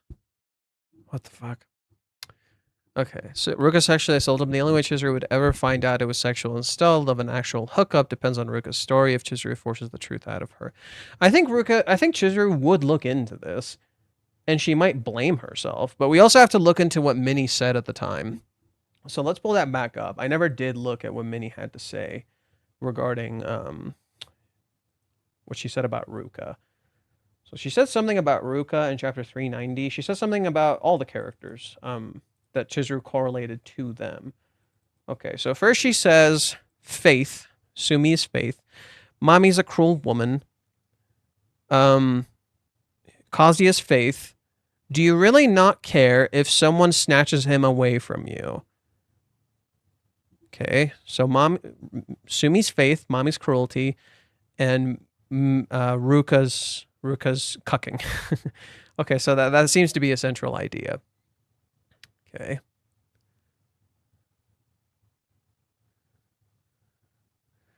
I think she may eventually realize that Ruka did assault Kazuya, whether it be over the phone call with Chizuru or as the whole situation plays out. I'm also surprised Yomori didn't realize it because Yomori doesn't view it as sexual assault. Yomori's young and kind of stupid. She doesn't know what sexual assault looks like. And the way Kazuya described it doesn't sound like sexual assault, and Minnie just kind of tied into her own confirmation bias. Your problem is that you saw it away and you didn't hear it like the characters did. What Minnie heard was really different. What Minnie heard was really different from what Kazuya actually experienced.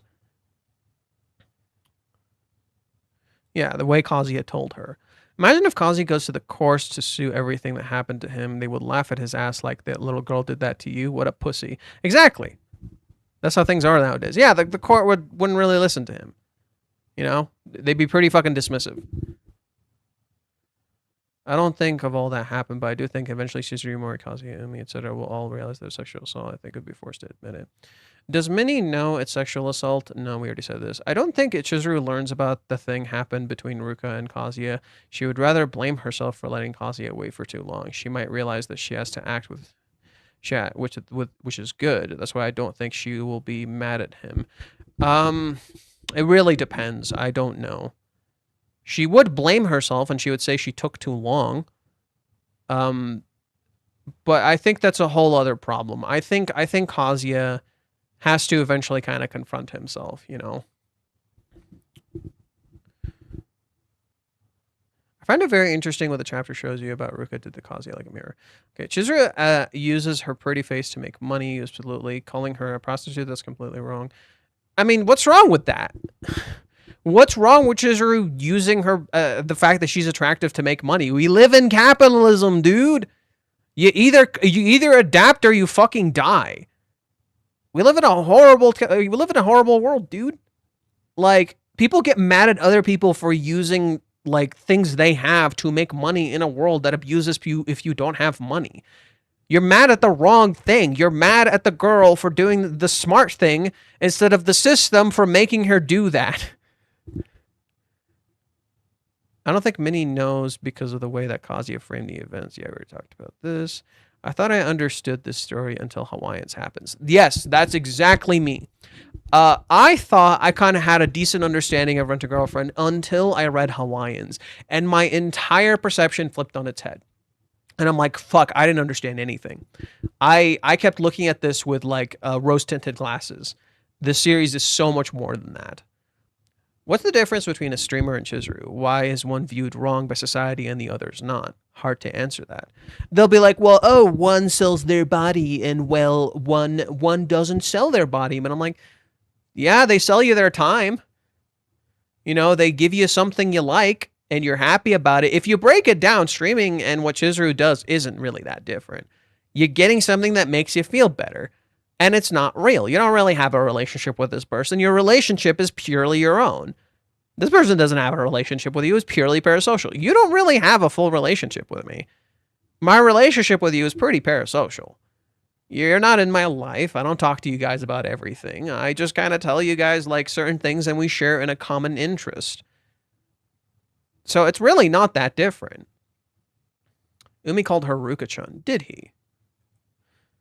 It does show they got a little closer.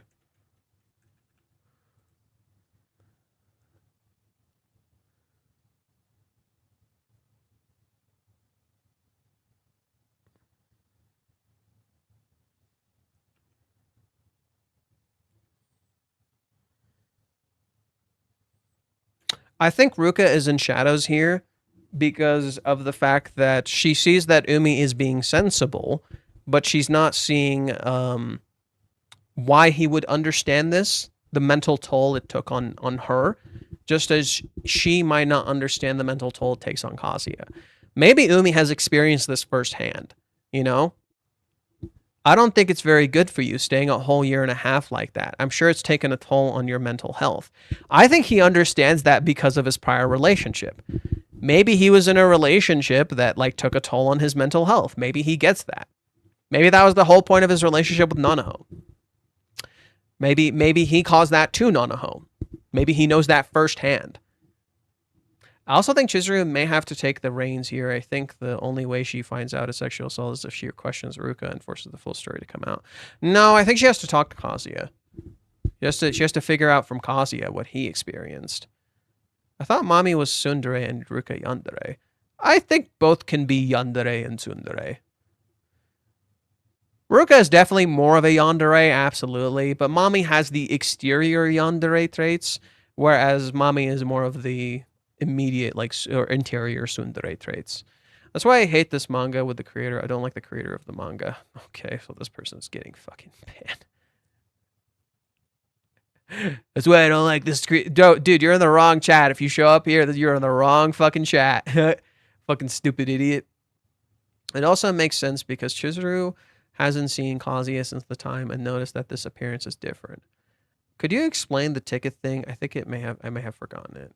Okay, if Kazuya and Chizuru get together without dealing with their own shit, it won't work.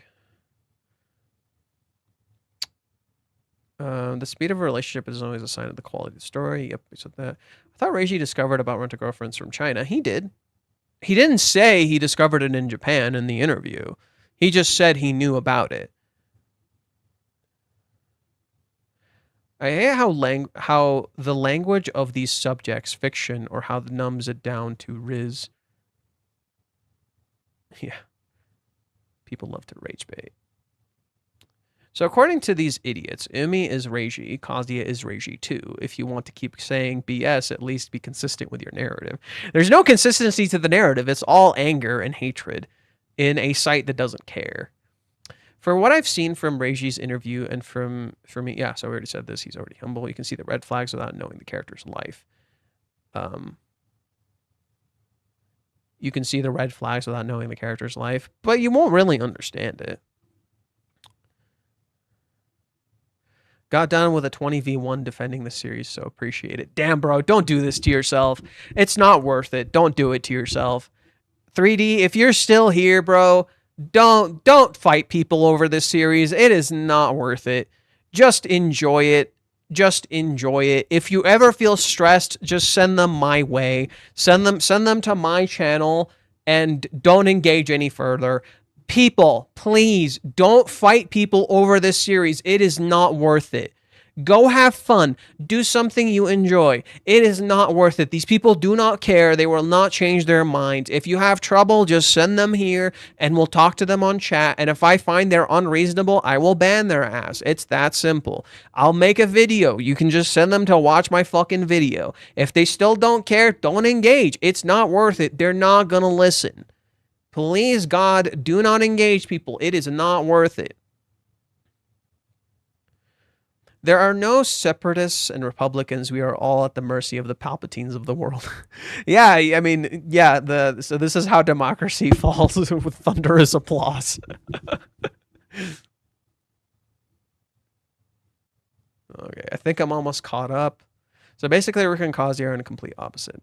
I felt I felt Breaking Bad was dumb in general. I mean, it plays into being stupid. The beauty of Breaking Bad is it commits to being stupid. And that's its beauty, is that it is stupid, and that's what makes it work.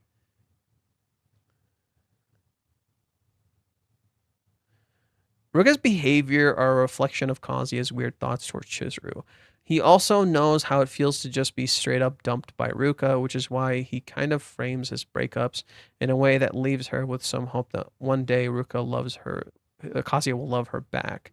The same way he does with Chizuru. The only difference is that we know Chizuru at least has feelings towards Kazuya, but Kazuya doesn't have feelings for Ruka. I experienced the opposite when I think like Kazuya. I totally hate it. I mean, yeah, but it's feelings you have to embrace and understand, you know? It's okay to understand where these feelings are coming from. It's okay to explore them. Like when I think like Kazuya, rather than just get pissed at myself, I'm just like, where are these thoughts coming from? Why do I feel this way? Why am I angry? Why am I frustrated? Because a lot of the times these feelings come from a place of pain and hurt. You're hurt for some reason. You should explore that. Understand why you're feeling this pain, you know? Okay, I think I'm all caught up. Whew. Think I'm all caught up. I think.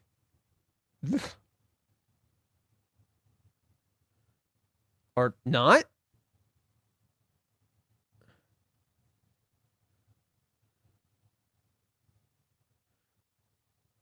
No, I think I'm all caught up. Yes.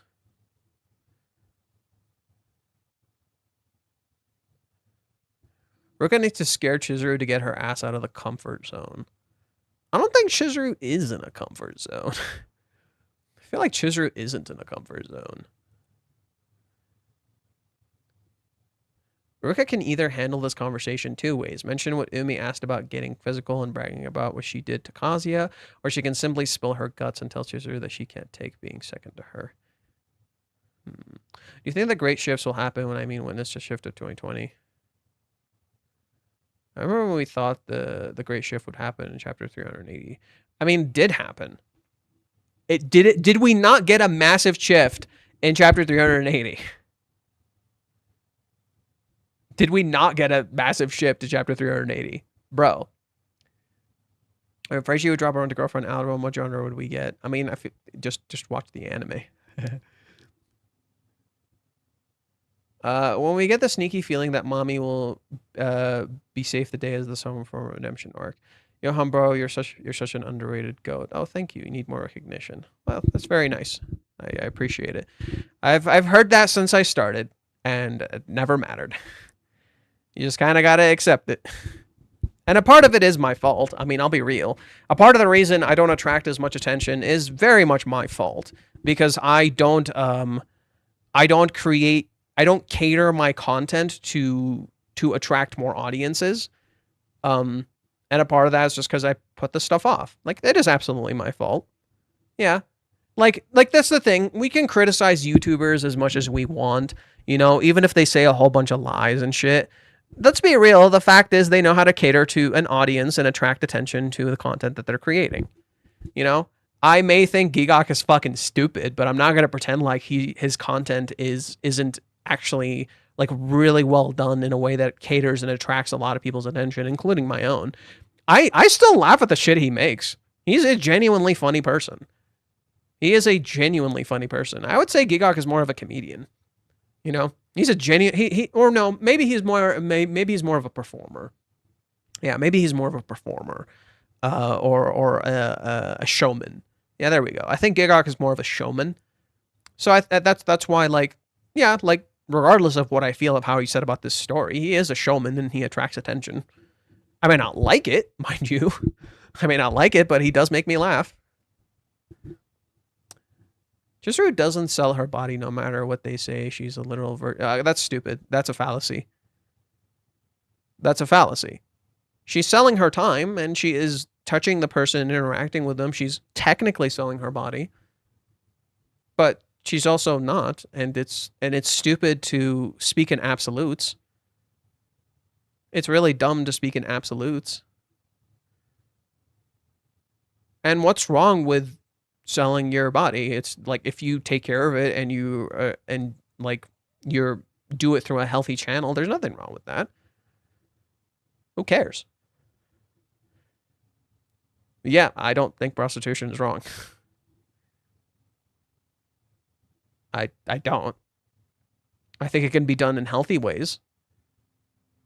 I think in trying to say this thing is bad, we ultimately make it worse. I think that's pretty fucking stupid. In banning like sex for money, we've essentially made it so people do it in illegal ways and ultimately get more hurt and abused. It's the same with drugs. If you're so worried, if the government is so darn worried about drugs and being a problem and all these things spreading and becoming an issue, make it legal and control it. Oh, look, it almost stops certain problems. But the governments won't ever really do that because we have a monetized prison system. The governments won't ever really do certain things. Like the truth is, politicians don't care about you. We don't. The problem is we're blaming things like prostitution for our problems. No, the real problem is our governments don't fucking care about you. And a lot of the times all they care about is like corporations and shit. That's what they prioritize. So they won't do things to help certain people, right? So all it causes is just more issues in the future. The reason we have so many arrests and stuff is because the prison is a fucking monetized system. They make money off prison. It's literally a lucrative industry. In that same way, we have a housing problem that can be solved in a lot of different ways, but what do they choose to do? They choose to fix it by making more homes that nobody can afford. Instead, I was talking to my mom the other day. She gave me like a great fucking idea. Sorry, she came up with the idea. I didn't come up with it. I'm just going to share it with you guys.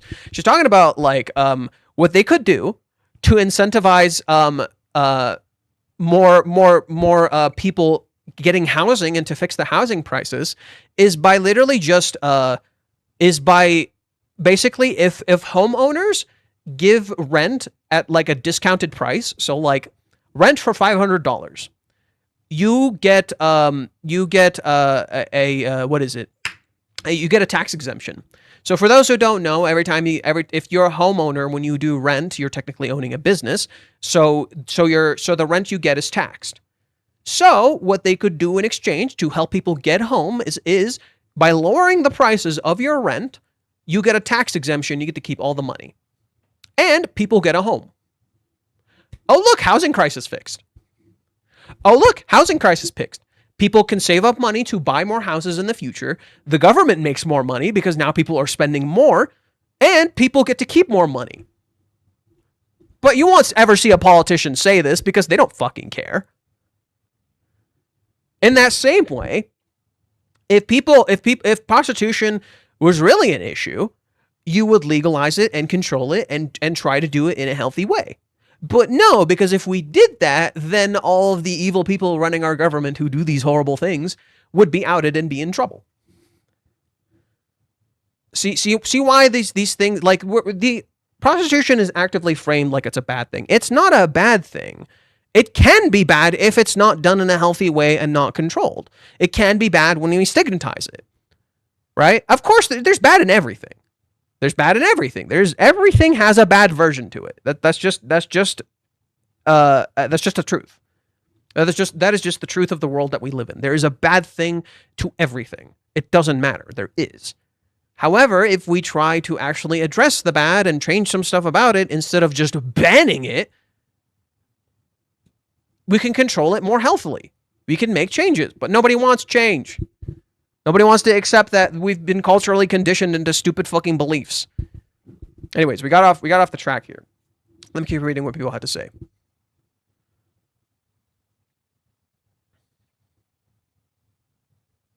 I literally was using that example when arguing with people online about this. I'm assuming the Chizuru selling her body thing.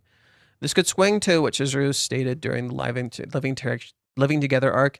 If you're not upset when your partner is with the opposite sex, is it really love? She gets pissed but accepts it's love. Yeah. She uses her attractiveness to earn money for her own needs and chase her acting career, and Chizuru earns money needed enough to sustain herself and doesn't sell herself for more. Yeah, like she doesn't like like, that's the thing. That's what I'm saying is, don't sacrifice yourself for money, you know? And I think there are people who are okay like selling their bodies, but they're not like, to them it's not a sacrifice of who they are. To you it might be, to them it isn't. And that's okay. You just need to accept that. Like, for example, sex workers, like for pornography, for instance, to you, they are selling themselves. They have given up who they are. And yet, I would argue they're richer than you will ever be. And they're probably a lot happier. And I would argue that's what most people are actually pissed about. Why is this sex worker, who I have come to understand is beneath me, doing better than I am? That's not right, so I'm going to treat them like crap and make them feel worse. To Chizuru, sex for money is kind of wrong. So she's not going that far. She gets a healthy outlet where she gets to touch someone, interact with them, spend time with them, talk to them, maybe emotionally help them, but not give up who she is in the process. Right?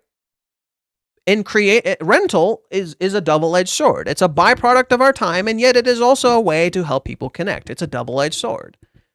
It reflects the tragedy of our time, but it also reflects the speed by which people desire things these days. It's a really interesting exploration, and it has positives just as it has negatives. Breaking Bad is more entertaining, but The Wire has better writing. The Wire? I don't think I've ever seen The Wire. Tell that to our manga community regarding Kazuya's behavior.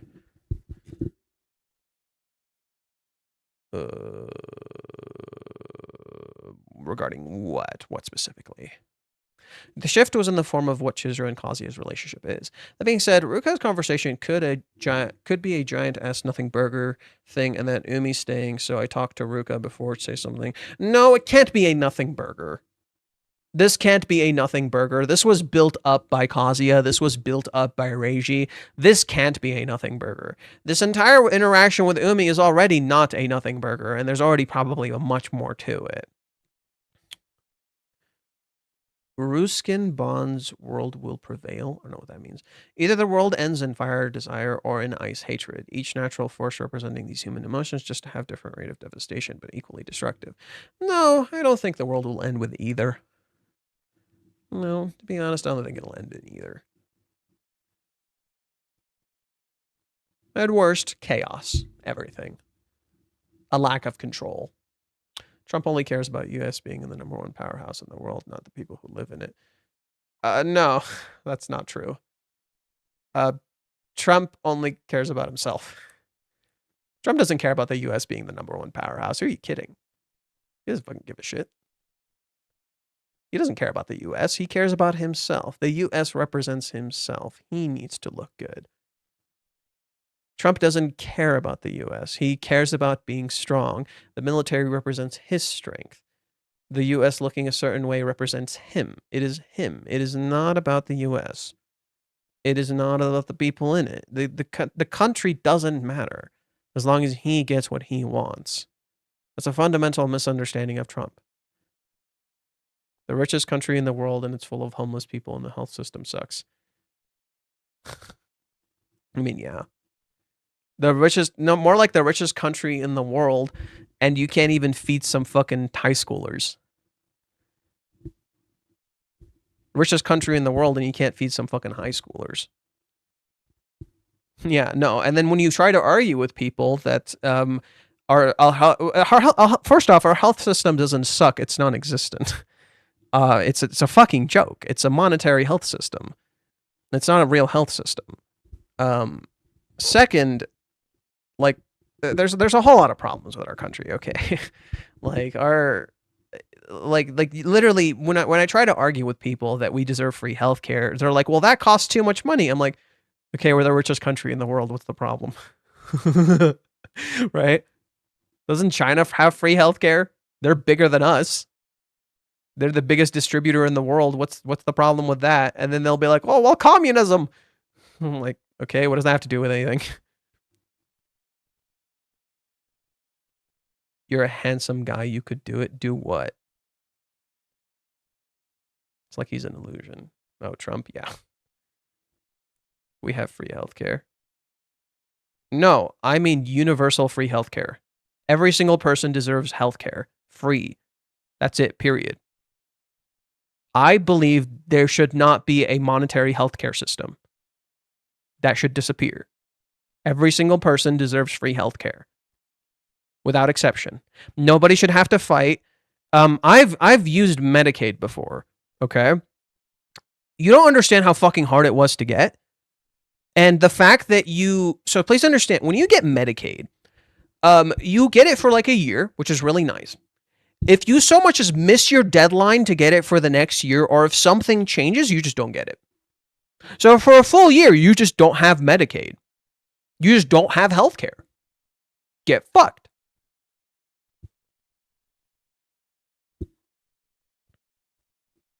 You're a solid 7 on a good day? Damn, okay. Whatever. 7's a lucky number. But 4 billion to Israel. No. Incorrect. Israel can destroy the world. No. We don't need to stop World War III. Let it happen. It's okay. 3D glazing too much. Ruskin Bond is a really famous Anglo-Indian writer who has a full European blood, but has lived in India since he was a very young. He has received interviews from the BBC News in the 20th century. What is that? Okay, what is that about? I'm a 7. 7 isn't bad. I mean, your own interpretation of you is a 7. Someone might think you're a 10. Someone might think you're a 10. I've yet to see someone who thinks I'm a 10, but someone might. It's all about perception. Someone would think Umi is a 10. Some would think he's a fucking 0.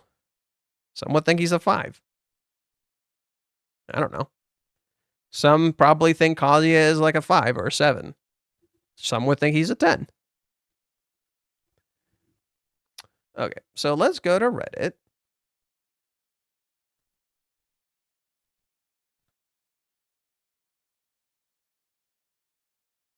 It's Chizuru's fault that the Orca incident occurred. That's fucking idiocy. That's fucking idiocy, dude. No, how is it Chizuru's fault that Ruka sexually assaulted Kazuya? How? Please explain how. And no, I'm not reading this. It's not Kazuya. It's partially Kazuya's fault that happened to him. He could have resolved it sooner. But it is in no way Chizuru's fucking fault. How is it Chizuru's fault that Kazuya let Ruka into his fucking house? How is it Kazuya's fault that Ruka sexually assaulted him? How is it Chizuru's fault? She wasn't in the fucking room. Chizuru wasn't in the fucking room when it happened. How's it her fault? All of this was Ruka's own actions. She did it to herself. Yeah, Kazuya made him... Look, you know where Kazuya fucked up? He let her into his house. That's where Kazuya fucked up. Okay? There has been a pattern in the past of Ruka doing what she did. His mistake was letting her into his house. That was stupid. I'm sorry. It was. It is not his fault he was sexually assaulted. It was stupid that he let her into his house. Considering Ruka's history. That was really fucking stupid. Okay? It is in no way, shape, or form his fucking fault that she sexually assaulted him. That is nonsense. I don't even know if I want to read that. I don't even know if I want to fucking engage. What do you mean it's Chizuru's fault? What the fuck did Chizuru do? Oh, Chizuru didn't date them, therefore it's her fault that he was sexually assaulted. What? Please put 2 and 2 together. What? I need the bathroom.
That was my cat.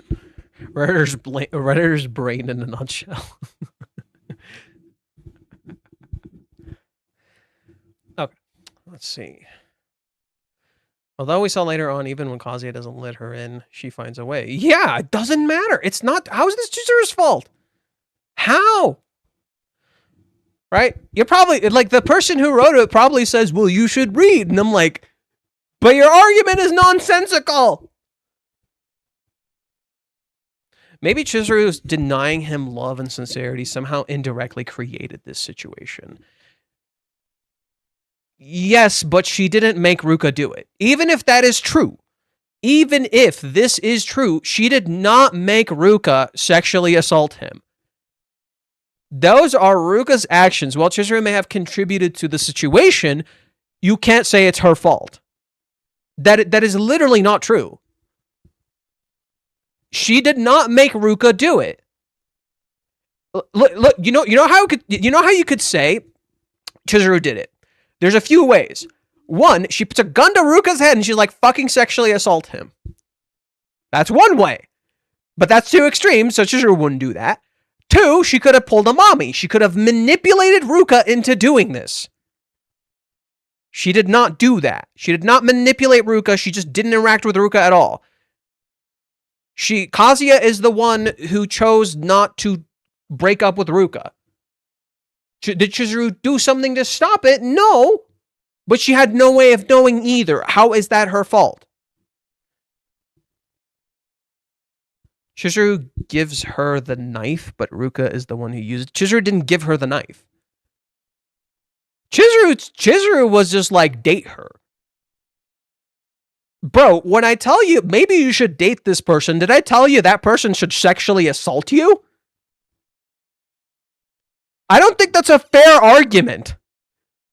When you say, I don't want to hurt this person and I didn't, and you should maybe date them, Chizuru pushing her to date him isn't saying, oh, fucking sexually assault him. Like I said before, just because you're dating someone doesn't mean you have the right to sexually assault them. That's not how that works. That's not what Chizuru did. That's not the case. The person that wrote this is probably a Chibi fan. Can we just not talk about him, please? I'm not interested in Chibi. I don't want to talk about him. I don't like him. I'm not interested in him. Please stop bringing him up in chat. Unless there is a particular reason why we should discuss him, don't bring Chibi up in chat.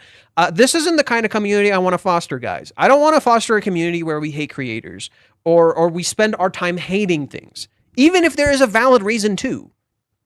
Right? I don't think Chibi's a good person. I don't like him. In my opinion, he is not a good person. I don't like him, but I'm not going to interact with him. If you don't like something, don't engage with it. Okay? Now, I do bring up Giggok on certain points. Absolutely. That is fine. However, I bring up Giggok because he is the central point of the anime and the anime sphere, in my opinion. And he is the one, and he facilitates a lot of the behavior around Rent-A-Girlfriend. And he has had an interview with Reiji. So the reason I bring up Giggok is less about hatred and more about criticism and understanding the criticism that he's making and how it's rooted in falsities.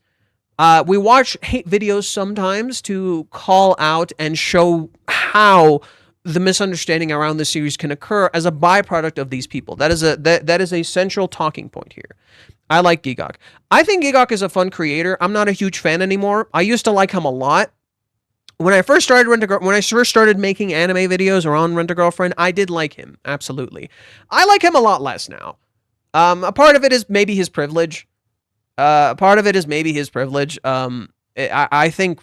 Giggok, Joey, and sometimes Connor a little less than the rest, have a lot of privilege.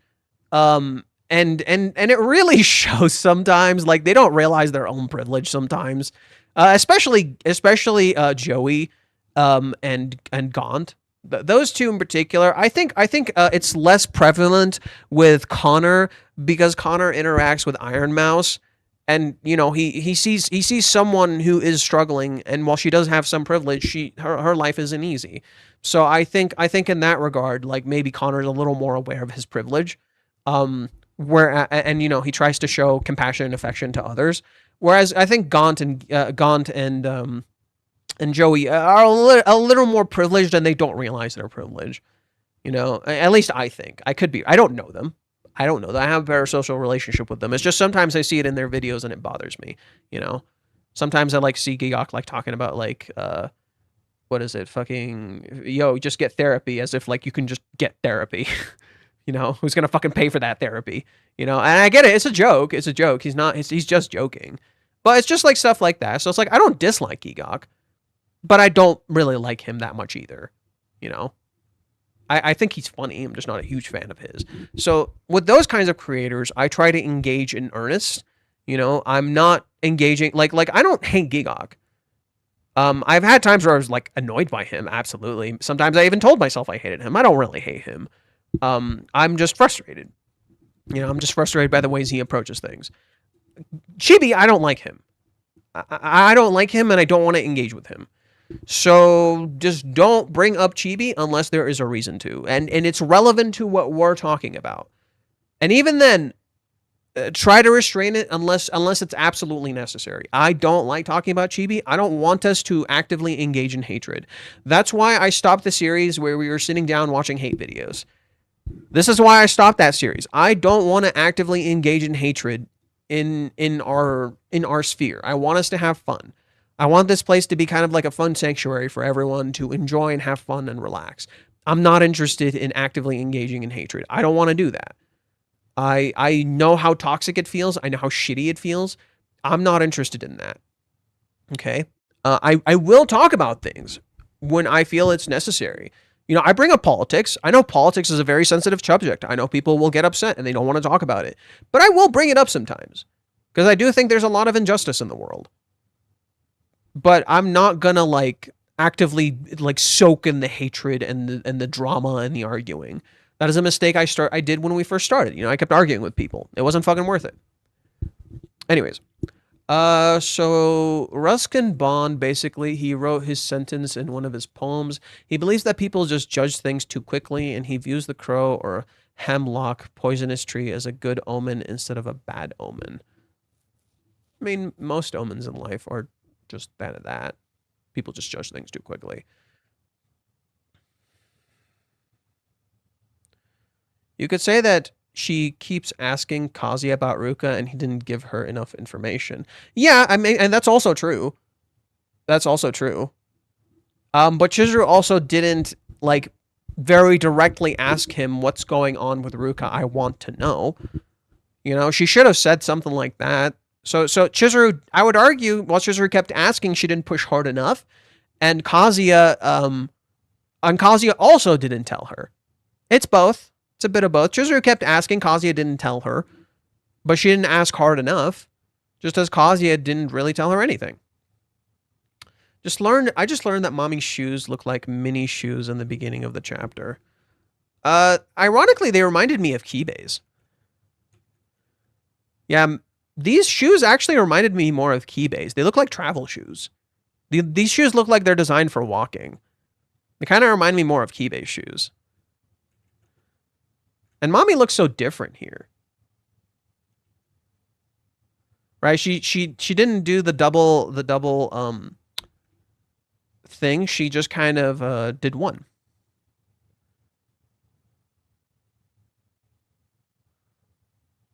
I wonder what this says up here. I wonder what that says up there.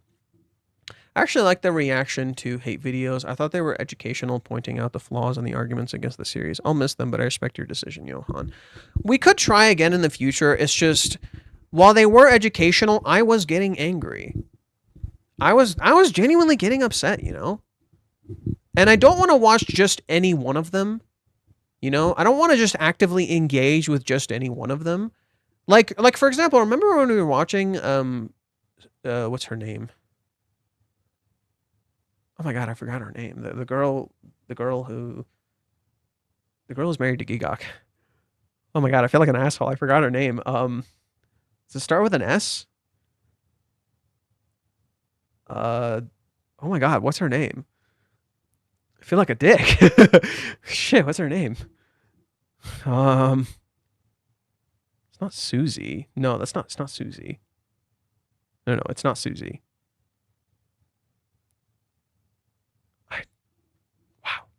I blanked. I am somewhere else. I blanked the fuck out. Shit. I don't remember. Oh, hello, cat. Yeah, whatever. When we were watching her videos, for example, like, I think you guys know what I'm talking about. Like, we only watched one video from a girl about hating Rent-A-Girlfriend or like criticizing it or something.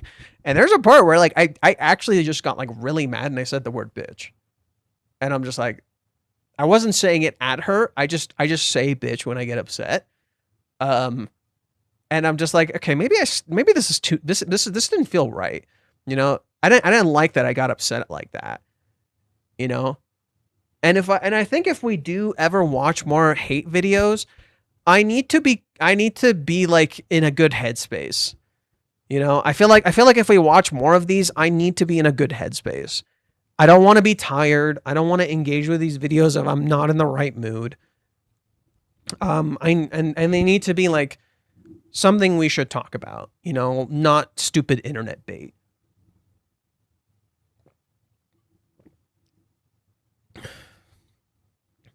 You know, so it just doesn't feel worth it.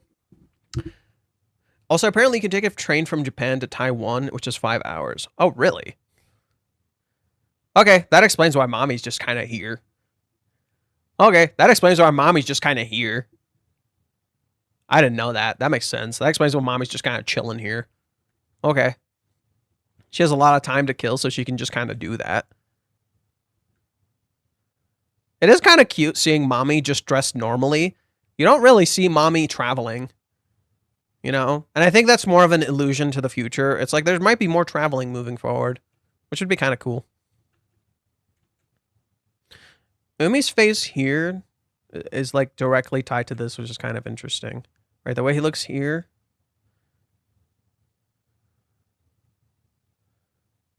He almost looks sad here. Oh, he did call her Ruka-chan. I just noticed. Wait, he just called her Ruka-chan. I just noticed. Wait, what the fuck? He called her Ruka-chan. He didn't call her Sarishna-san. There's a familiarity to it. Wait. His honorifics changed. Wait. His honorifics changed. What the fuck? Huh. Before he was calling her Sarishna-san. Now he's calling her Ruka-chan. That's new.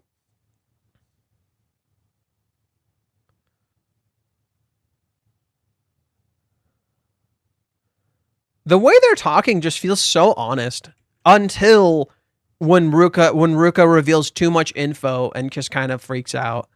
It felt so honest up until this point. Right? This whole thing felt so honest right up until this point. Kazuya, without you, will this heart be able to hold? Ruka-chan can confront him later. Wait, what did they call her that in the Japanese version? I think Umi is interested in Ruka now. That's possible.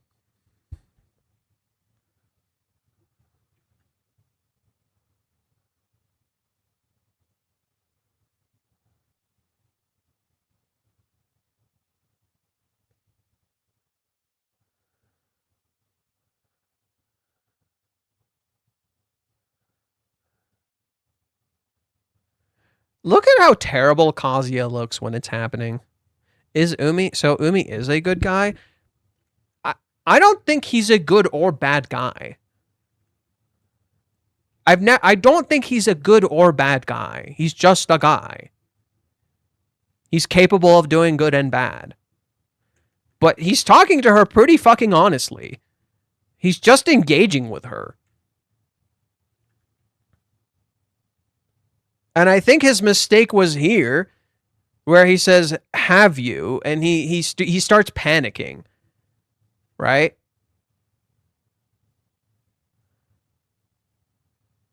Right. I think that's where the problem occurs. He just kind of starts panicking, and Umi's trying to be a gentleman, right? The whole thing is Umi trying to be a gentleman, but I think it just kind of backfires, and Ruka freaks the fuck out.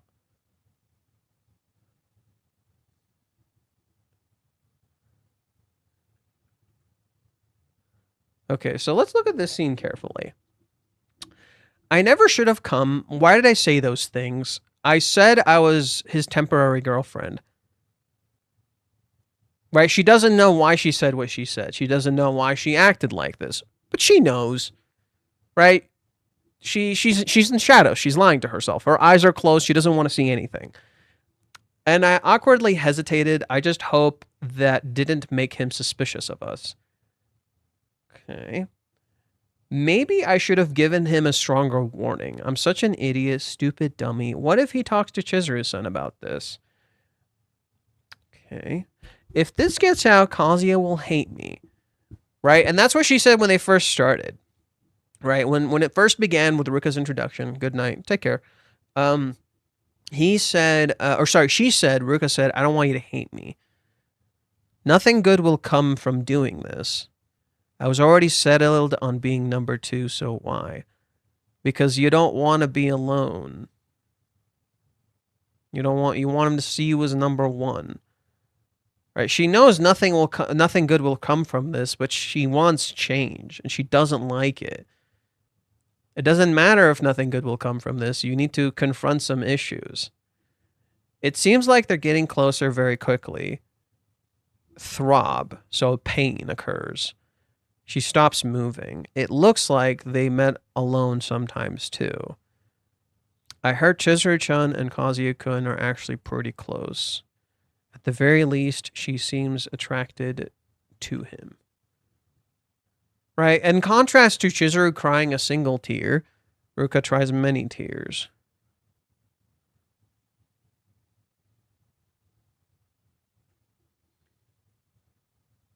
Ooh, the power lines. Oh, power lines again.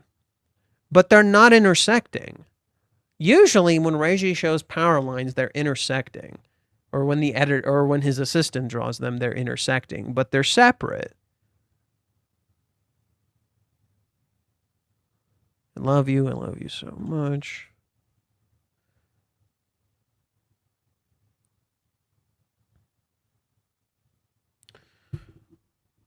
But Johan, if she's afraid of Kazuya hating her, doesn't that rule out she's telling Chizuru about the sexual assault? No, that doesn't matter.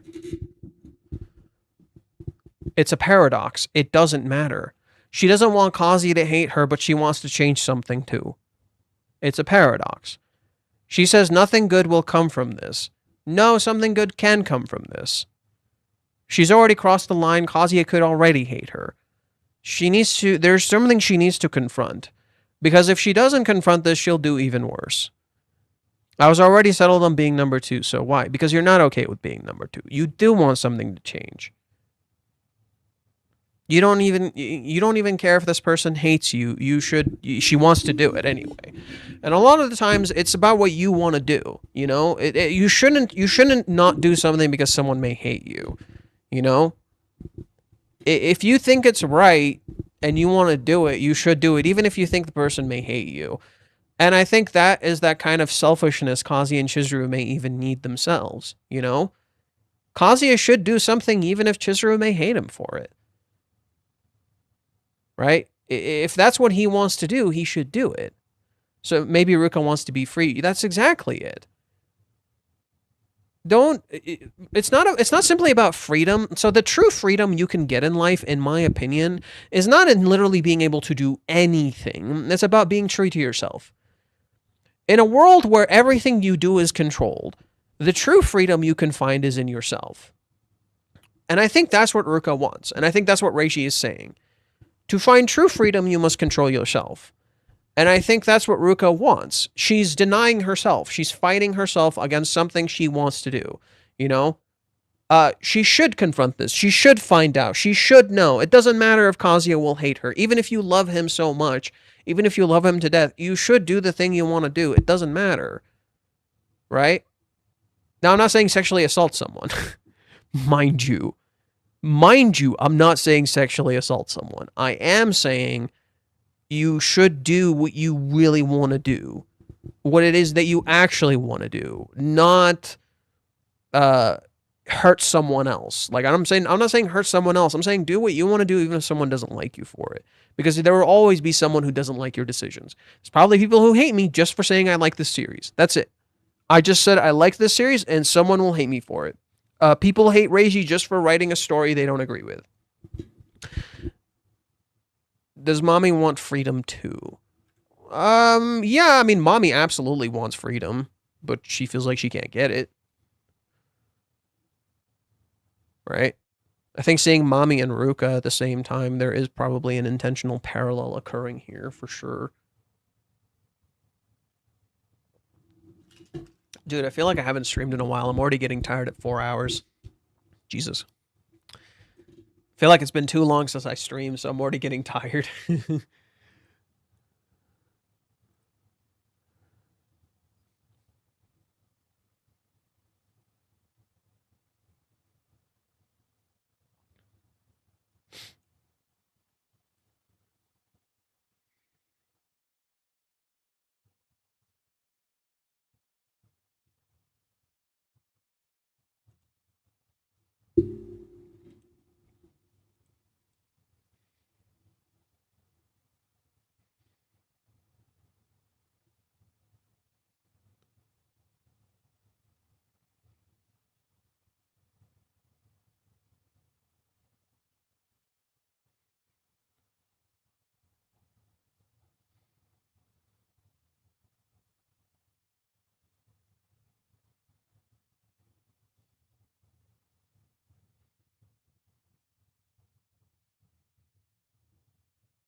Trying to see what people have to say online.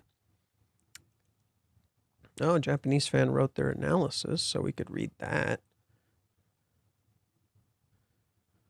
I often see people saying Kazi's at fault for being indecisive, but Kazi has always been clear. Even if he has someone he likes, if another woman aggressively rubs her breasts against him and says she loves him, he's bound to react. But that's not love. It's the same feeling as when he masturbates while watching porn. In other words, Ruka is a porn actress to Kazuya? Question mark. Not necessarily inaccurate, which is kind of sad. Like, is that really what you want to be? You know? That's really fucking sad. Is that what you want to be to someone? Like, essentially, you're nothing but a porn actress to him. You're something to beat his meat to. Is that what you want? You know, you're not that's what being second means. You know, that's what being second means.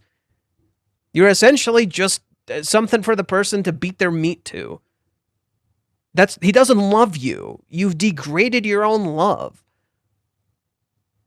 You know? And I think that's really fucking tragic. What do you think will happen because of the call? Well, the teaser is an opportunity, question mark. So we said before that Ruka is saying, if I get lucky, maybe this is a good opportunity. And I bet it would, like, blow back in her face. Right? She might end up hurting Chizuru as well as herself, because not only will she find out about the cohabitation, right? She'll be a homewrecker, a house stealer. Or sorry, a man stealer. And it's like, is that really what you want to be? Right? I think that's what Reishi's like asking Ruka's character here. Is like, is this really what you want to be? Right? You want to be you want to steal someone from someone else? You want to destroy a love? Umi's opportunity fits more Umi's character. He's literally not here. He's literally not here. He hasn't done anything. He's yet to take any opportunity. He found out about a fake relationship between Kazuya and Ruka and did nothing. All Umi has done is subvert your expectations of the fact that he's here to cuck Kazuya. All Ruka has done is show you she will take any opportunity given to her. I really want you to pay attention, bro. It's literally Ruka. You're so busy being freaked out by Umi, you're not looking at Ruka. You're so busy seeing her love and how she feels so much emotion. You're not seeing that she would literally use every fucking opportunity. Brother. Jesus.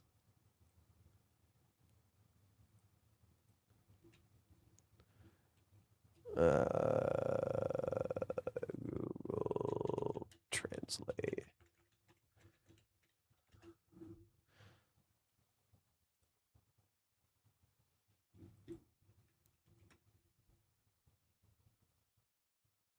Okay. So as usual, I'm reading.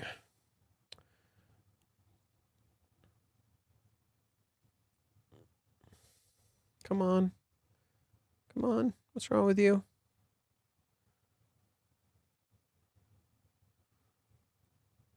There's always some sort of fucking issue, I swear. So I'm reading what this user has to say.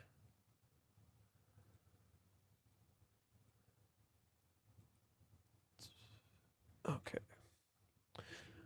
From the top, page 1, Taipei, sweet red bean buns. Title page, on a trip. Temporary boyfriend, surprisingly. What's it like? Page 7, after all, a physical relationship. You have one, question mark. Grab. Slap. The thing I hate the most. An amazing girl. Oh, he called her an amazing girl. that sort of thing. Stabs of pain. Right? Ruka's like, no one's interested in me. Umi, damn. What a girl. I love you. Chizuru-san. Suddenly, Taipei. Come to think of it, Sensei did go there. Still, I didn't expect it to come so soon. And Anmen, red bean bun, is here too. I feel like it would ended up being a favorite food of hers before she knows it. Mommy's agonizing over things in a very relatable way. Once the topic is out in the open, all sorts of secrets get revealed. Surprisingly sensible, Umi is, even though it's Umi-kun. That's rude. With nothing left to hide, she just asks why is Umi-kun the one blushing, lol. Blushing. Oh, right here. Yeah. He does blush here a little too.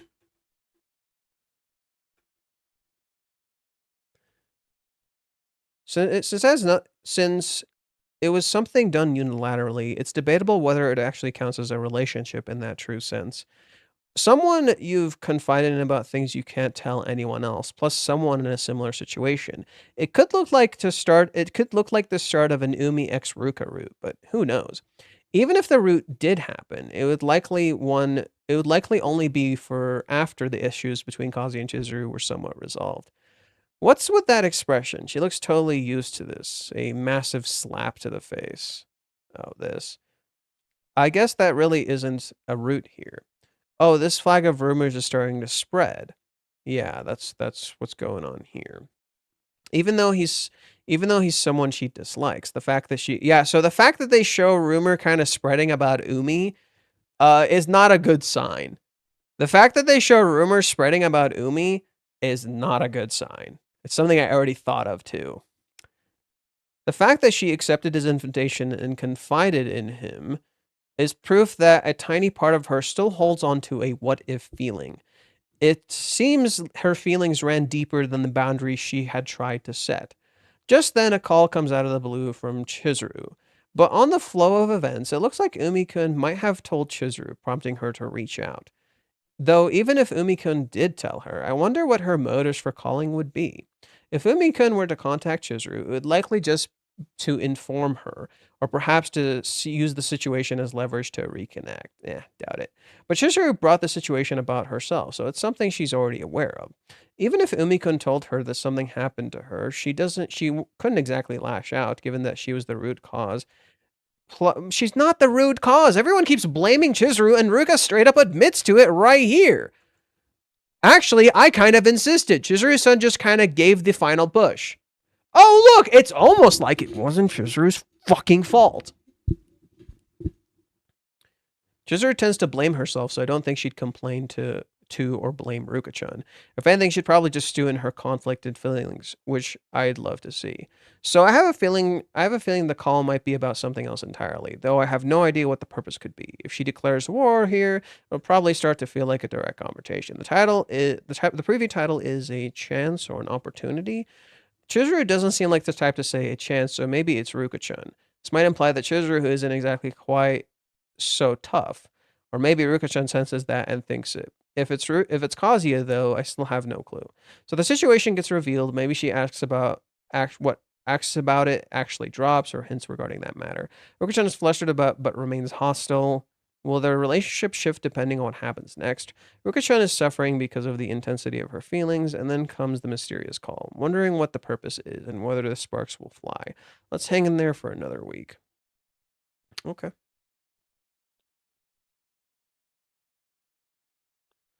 Conversation between Ruka-chan and Chizuru sounds like it would be incredibly heartwarming. Maybe they'll even talk about her feelings for Kazuya. Doubt it. Doubt it. Omega doubt. Oh, the mommy cover page. Let's retweet it.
Okay.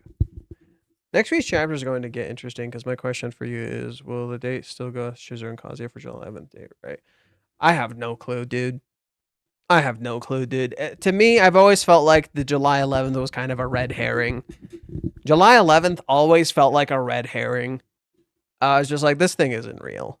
Something is going to go wrong. This thing is not going to play out as planned. You know? I just never felt that. I never fucking felt that, dude. I didn't think shit would play out as planned. Also, the fact that Ruka confides in Umi like this, I think is a big tell, because I don't think I've ever seen her quite confide. Well, she's confided like this to Kazuya sometimes, but not quite like this. She has opened up. Where did Umi blush? I blushed a few times. So here's a blush. Here's a blush. Here's a blush right here. And there's a blush right there. Very small blushes. But it makes him look kind of young, you know? He definitely looks a lot less threatening when he looks like this. Like, the Reiji goes out of his way to frame Umi as completely unthreatening here. You know? Whereas before, Umi always looked threatening. Here, he does not look threatening at all. You know? I did not get that vibe at all. Like, the moment Ruka opened up to him, he just definitely did not feel threatening anymore. Oh, we saw the power lines again. Okay, so there's these power lines that flow one particular way, just as Ruka flows one particular way. Whereas with Kazuya, we always see like crossing power lines. Yeah, whenever we look, so there's an interesting parallel between Ruka and the power lines here, as if she's walking in a road that's like set for her, she can't change from that road. And yet again, you see the power lines here alongside Ruka's crying.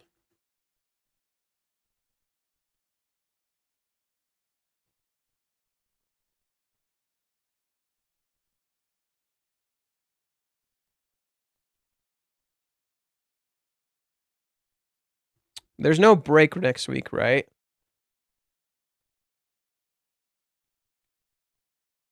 Just got to make sure there's no break next week, right?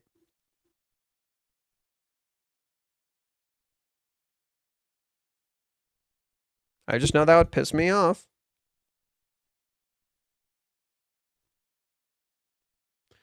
Were there power lines after Ruka sexually assaulted Kazuya?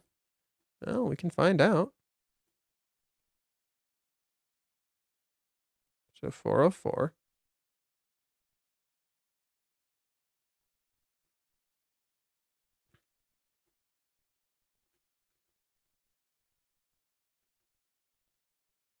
Nothing here.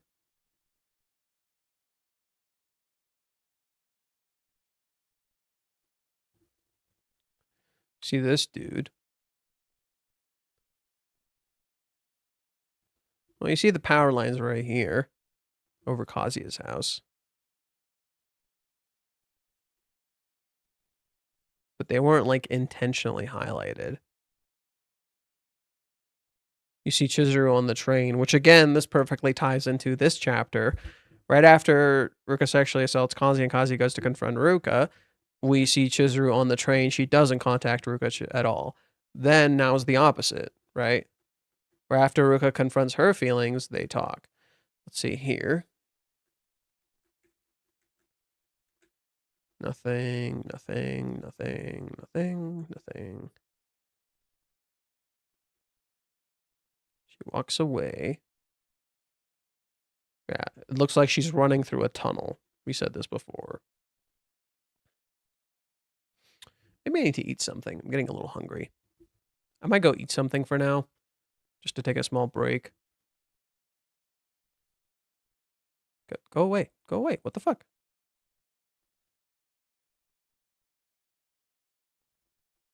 Okay, 407 when Umi shows up. Christ, go away. I don't need all your ads, bro. Okay, Ruka runs away. I see some power lines. Okay, there's the power line again. Okay, there it is. We're seeing them again. Could I really do such a thing? He loves Chizuru-san. If I force them to break up, he could end up hating me. That would completely defeat the purpose of doing it, outright rejecting me.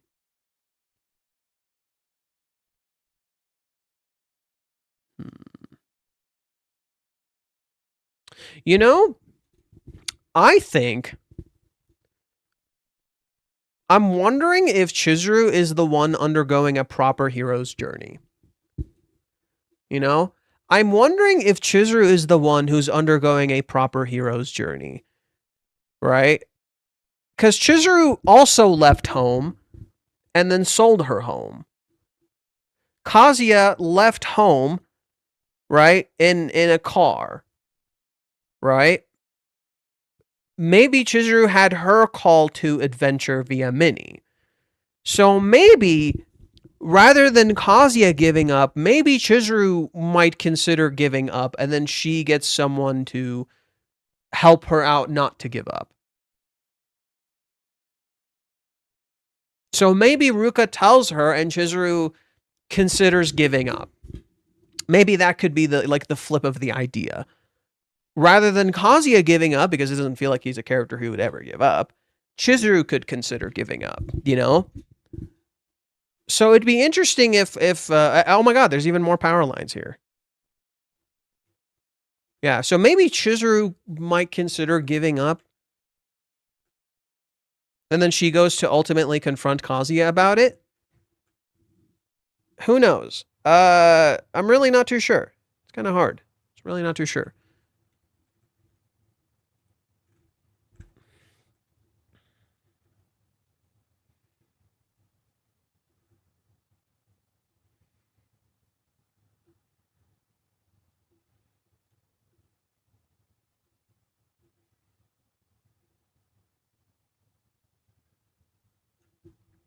So yeah, if anything, from this chapter, I did not get the vibe that Umi was a shitty person. I didn't get that vibe, bro. Don't we see Power Lines chapter 402 cover page? Isn't that when Ruka goes to Kazuya's place for the first time?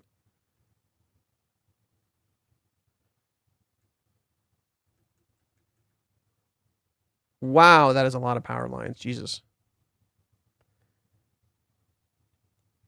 That is a lot of power lines.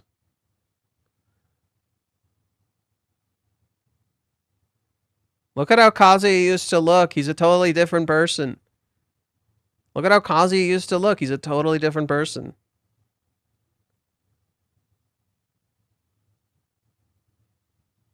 He looked at her here. She looks at him here.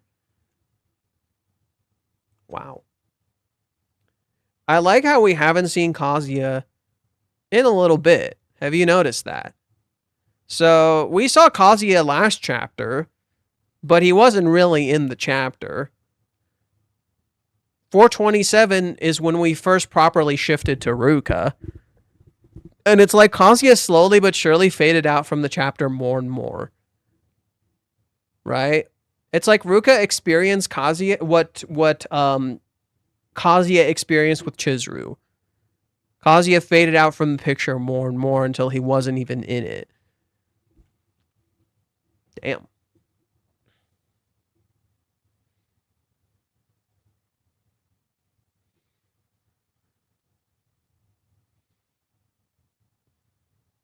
Right? She talks about loving him. He's not even here.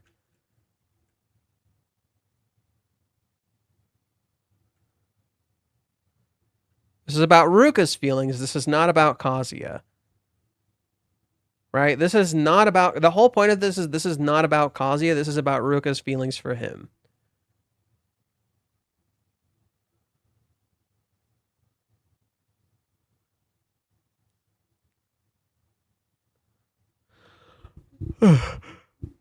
Okay. Whew. I'll read one comment. I'm going to scroll. Open my eyes. I'm not reading that one. Yeah.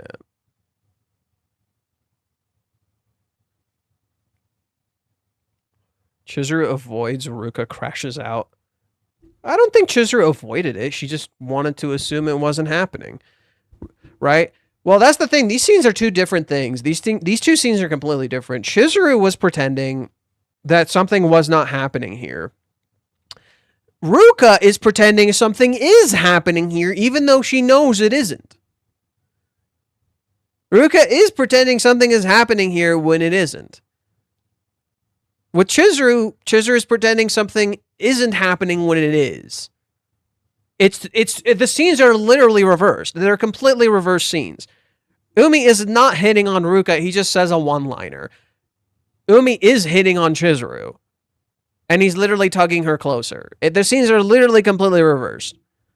People conveniently forgot Chizuru tried to sexually assault Kazuya in the isekai. She didn't. No, that wasn't sexual assault.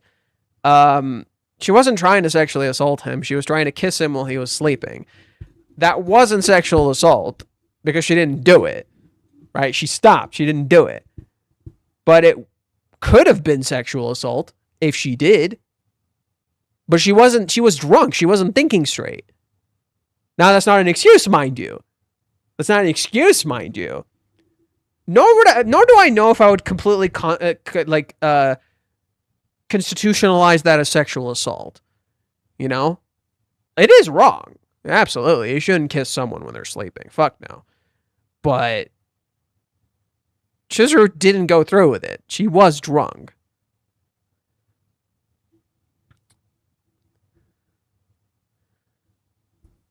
I don't know if I would fully label that as sexual assault. Is there something less than that? Like just a little less? I don't know if I would label that as sexual assault. Like if she kissed him while he was sleeping. It's wrong, yes. You're using him. Maybe more along the lines of abuse. What's less than sexual assault?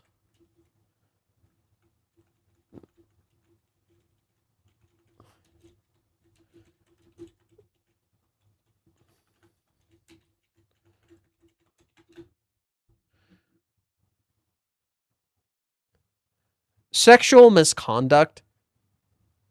I think that sexual misconduct, I think, makes a little more sense. Yeah, touching without consent. Touching without consent. I think that makes more sense, that rather than full-on sexual assault.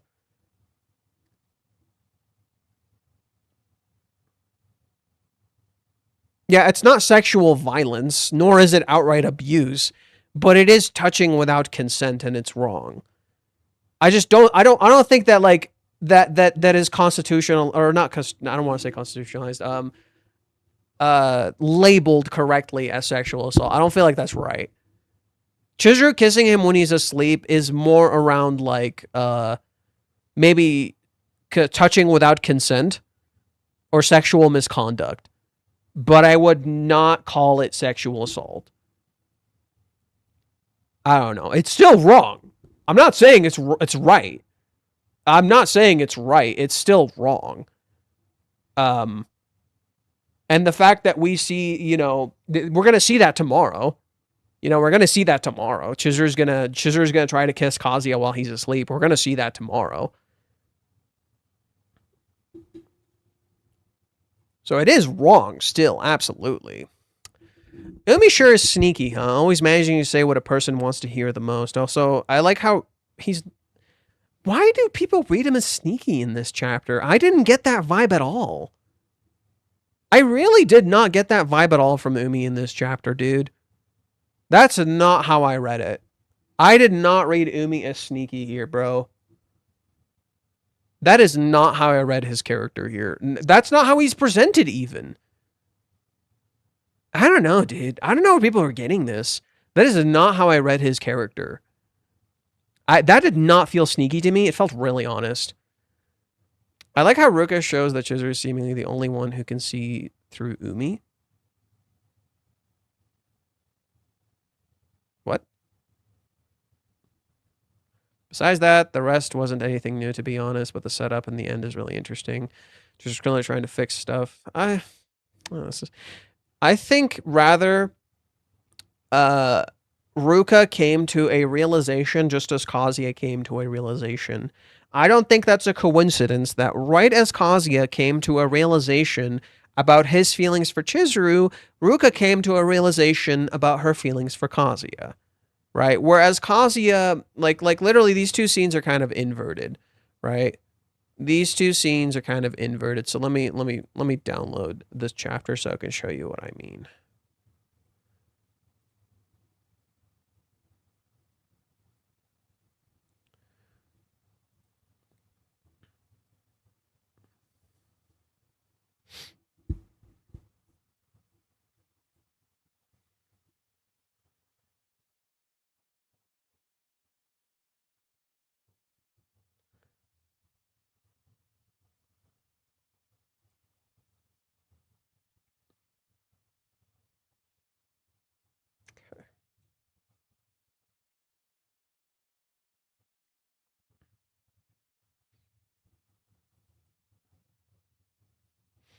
Okay, this is the spread from this chapter. Okay.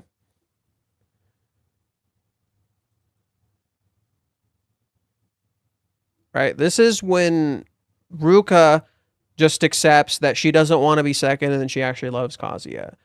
In reverse, you have Kazuya coming to terms with the fact that he loves Chizuru and that what he feels for Ruka is just sexual desire. Complete inversions. To further play into this, when you go to 427, right, you turn to Kazuya, glowing, and then you see Ruka. They're opposites, in my opinion, right? Whereas Kazuya came to a realization about his feelings for Chizuru, Ruka came to a realization about her feelings for Kazuya, and that she's not okay being second, and that she deeply, deeply loves him, and that what she's doing is, not what she wants. That she's been lying to herself this whole time, that she's crossing lines and she knows it. She's not okay with it. Right? Whereas Kazuya comes to his realization about his love for Chizuru. Those scenes are meant to be inversions. Naomi for a moment felt like Ruka is in the safe space. Yeah. Yeah. Ruka felt like she was safe with him. He was gonna walk her to the station.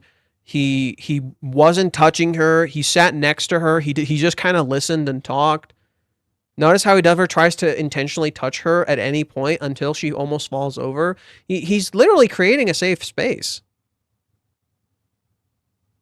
No, stop that. Stop that. No. That's the point. Umi's a good actor and Reiji wants us to fall for this act. No, you are working on nonsense. There is no basis for this. I have yet to see a basis for your statements. Ruka's realization in this chapter, there was a basis for it. That she was not okay being second. I've been saying it this whole time. She says these things, nobody believed me. And then Reiji straight up shows it here. She's not okay with it. There has not been a basis for Umi being a sly manipulator actor the entire fucking time. The framing goes out of its way to not do that. Even when he's alone. Right? Even when he's alone, he still looks pretty normal. Even when he's alone, he looks pretty normal. No, I think it's the opposite. You're so busy seeing a good actor, you're not seeing the person. What you're describing is Ruka's mistake. What you're describing is quite literally Ruka's mistake. You're so busy seeing a player, you're so busy seeing a good actor, you're not seeing the person. You're failing. Reiji is doing the opposite. He wants you to let go of this perception that Umi is a good actor, that he's a playboy. You need to see him for who he is. The fact that he just sat down with Ruka, listened to her, didn't do anything weird, right? He just kind of said, okay, we're not going to talk about this. That's fine. Right? The fact that he's just talking. He's just speaking to her. He's not doing anything. He's not fishing. She's the one fishing. It's the opposite. Right? She told him.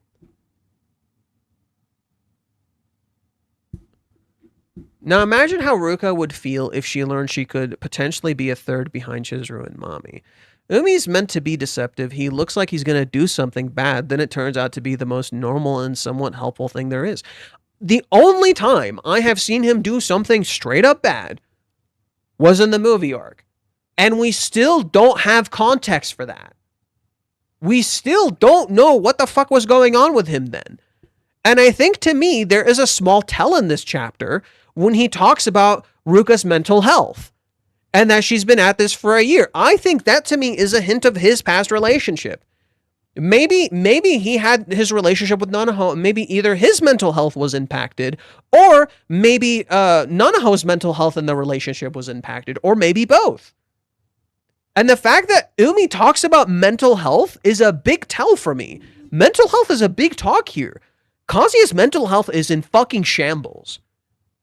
Like, seriously, Kazuya's mental health is in goddamn shambles. He is in a terrible place. Ruka's mental health is not okay. Chizuru's mental health is not okay.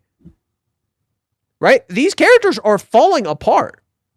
The fact that Umi, of all character, brings that up, I think to me is a tell that Umi has experienced mental health issues. And that absolutely happened in the movie arc. That's where I think that was happening. Right? He's absolutely has mental health struggles in the movie arc. He was probably not okay.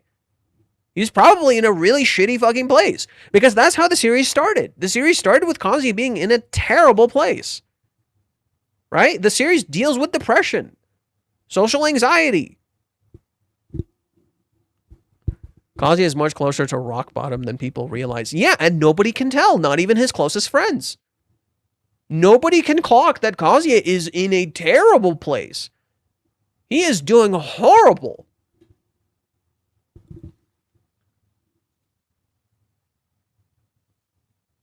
At least emotionally.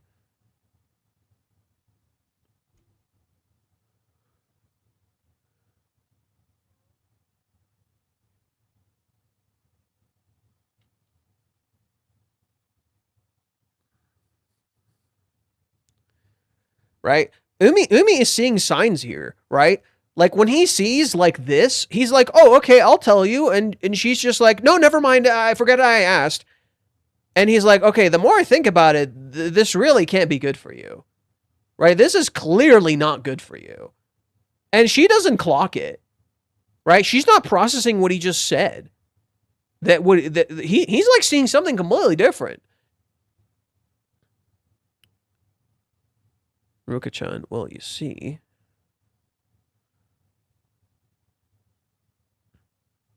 Right, and look at him. He blushes here too. Right? This is a sensitive topic. It's a little awkward. He's not acting.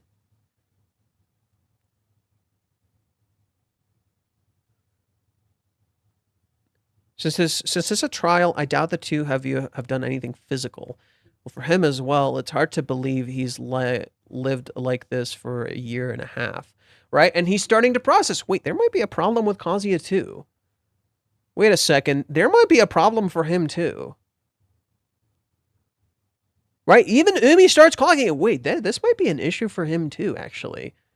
He's been in this situation for a year and a half. That's not okay. That's not good. Right? And then Ruka's like, wait, you have you? And Ruka freaks. This isn't good. And notice what she does. Notice what she does. She always puts her hands in front of his face. She always does this. She puts her hands in front of his face. Right? Stop. Like, it's like she's trying to cover his mouth. Right? Here, she's trying to cover his mouth. Here, she's trying to cover his eyes. It's like she's trying to, it's visually conveying to you, stop looking. I don't want to be looked at. This is scaring me. Ruka is literally afraid to be seen. Right? She's afraid to see and she's afraid to be seen. That is literally the visual indicator here. She's afraid to see and she's afraid to be seen. So she actively covers her hands. Right? And the one time Umi grabs her and sees her and looks at her, it freaks her the fuck out. Right? The one time Umi grabs her, sees her, and looks at her, it freaks her the fuck out. Ruka is not okay being looked at. It scares the ever-living fuck out of her. It is her insecurity. Ruka's biggest insecurity is she's afraid to be looked at. Chizuru wants to be seen, and Ruka doesn't want to be seen. It's more of a paradox, I would argue. Ruka wants to be seen and doesn't want to be seen. She desires to be seen desperately, but she's terrified of it. Chizuru is kind of the flip. Chizuru desperately desires to be seen, but struggles to show herself. Chizuru really wants to be seen and doesn't know how to show herself. You know? Ruka is kind of the flip of that regard. Ruka desperately desires to be seen, but doesn't like showing herself at all. Right? She's terrified of being seen. Like when someone sees her, she gets fucking scared. I would say maybe they're similar in that regard. You know, maybe both of them desire to be seen and are afraid to do it. You know? Both of them desire to be seen and they're afraid to do it. So maybe they're more similar than you realize. Chizuru wants to be seen. Ruka doesn't want to be seen. I think Ruka wants to be seen and she's terrified of it. It scares the ever-living fuck out of her. She doesn't want to see and she doesn't want to be seen. It's both. She completely closes her eyes. She doesn't want to see and she doesn't want to be seen. Chizuru is kind of trying to break that, where she's trying to... she knows she's afraid of being seen. And she knows she wants to be seen, so she tries putting herself out there, but doesn't know how to fully show herself. Ruka does rather show how much she wants to be rather blissfully ignorant. It's not that she doesn't know, she just doesn't want to state she knows. More like she doesn't want to know the full truth. It's like she wants to take the red pill, but she's terrified of it. Chizuru wants to be seen for what she is and not her looks. And yet her looks are a part of her. And she must accept that. And she also knows that her looks are a part of her, and she wants Kazuya to see her as cute, which is a part of her looks. Do you see the paradox? You can't remove your looks from you, but you can recognize when someone only sees your looks. You know, that's the problem. It's a flawed perception. Her looks are a part of her, and she realizes that near the end. That she wants Kazuya to look at her. How do you make someone look at you? You dress pretty. You use your looks. You fashion out. You cash out. You doll up. That's what Sumi does. Sumi wears a bunch of cutesy bootsy shit so you can look at her and think she's cute. Right? Ruka desperately wants to be seen by Kazuya, so she flexes her assets. Reiji said this in the interview before.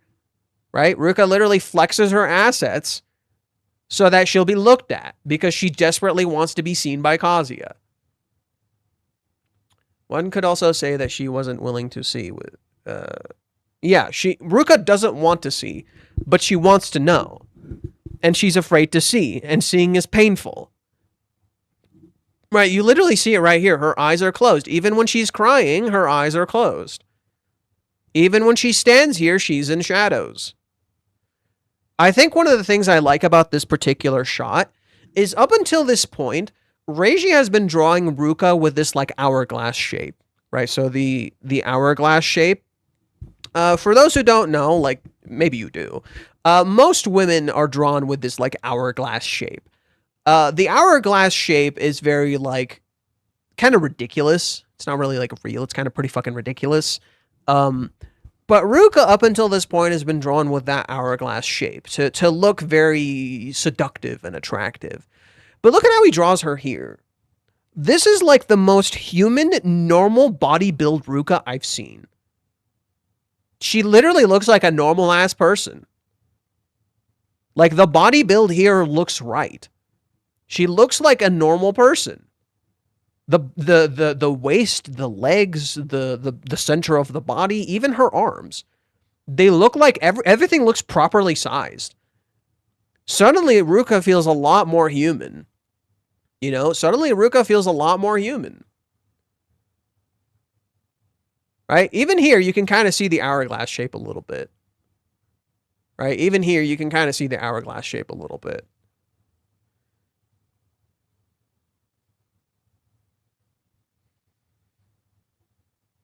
a normal teen look. Yeah, she actually looks like a normal kid. And the framing of the background intentionally makes Ruka look a little smaller. You know? There's more girth to her body, but she looks a little smaller. Right? It's like the world around her is making her feel small.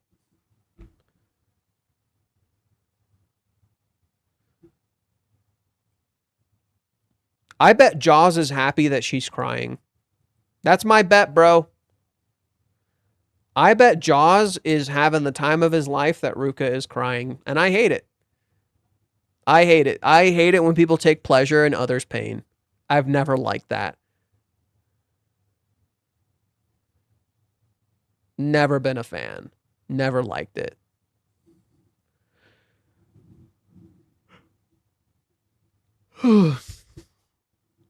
This looks like the one Chizuru shot. I can't remember if when she said she'd walk home. Oh, I know what you're talking about. No, it's when she called Kazuya. It's not what it is. I know what you're talking about. I'll pull it up.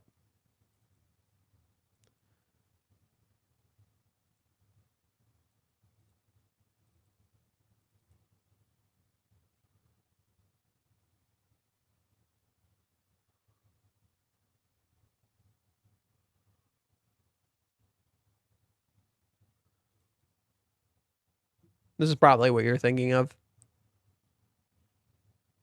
Right? This is what you're thinking of.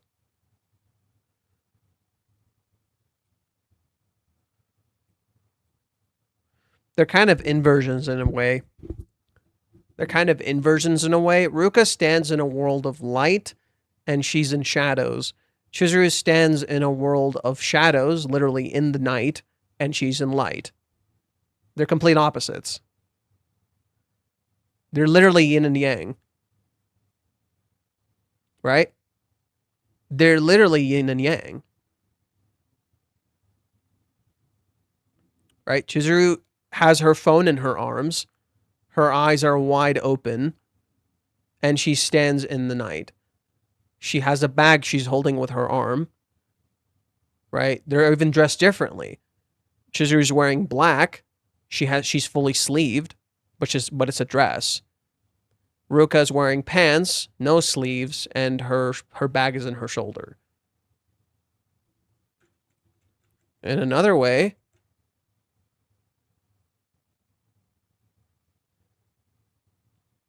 this is kind of similar too. In shadows, eyes open, has her phone in her hand. In shadows, crying. Right? Her eyes are completely closed.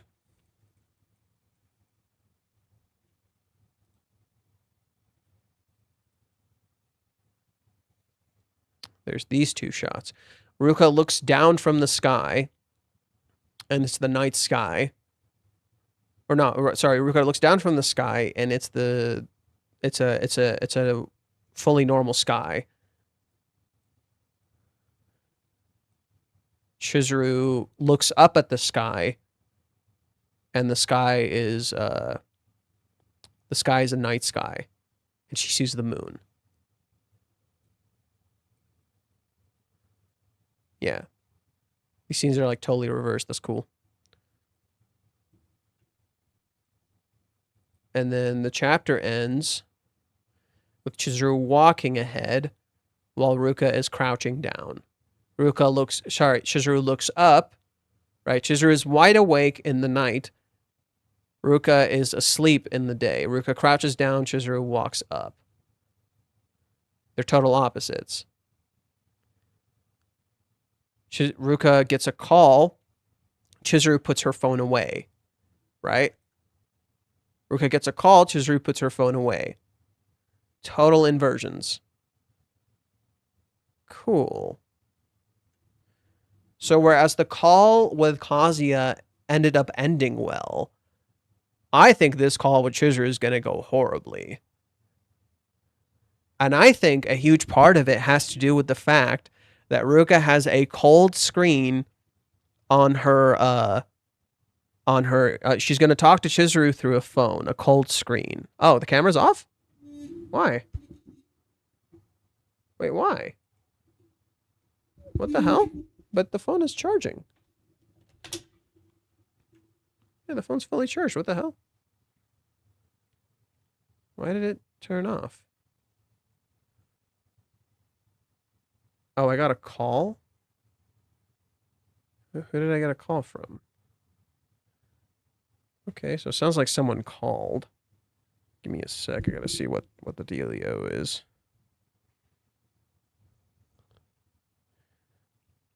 Oh. The heck?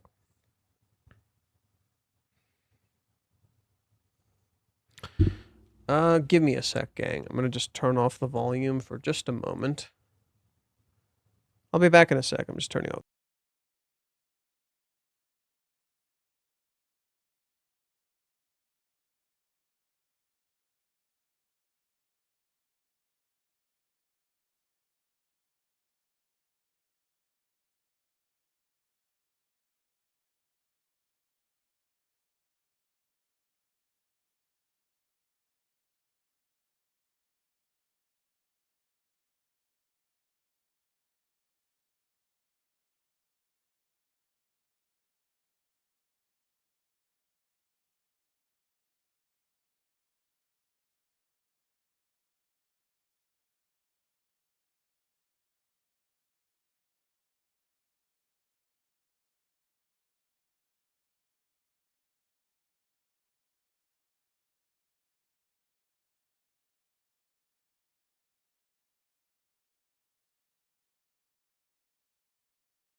Alrighty, I'm back.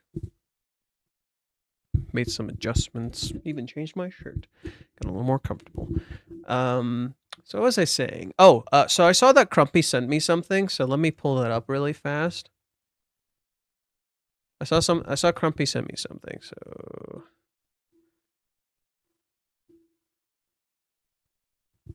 I want to share that really quick.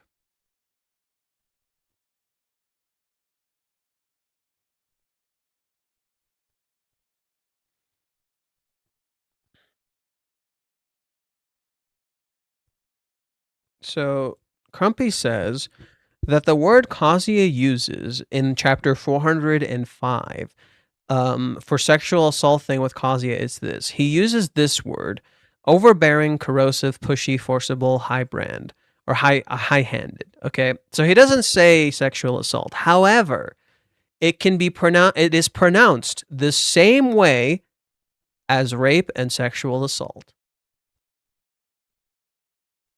The words Kazuya uses can be pronounced exactly like the words for rape and sexual assault. So that was the joke in the chapter. That's the weird morbid joke Reiji makes in the chapter, where when Kazuya says this, Mr. Fish comes up and he's like, "Well, that's one way to say it, right?"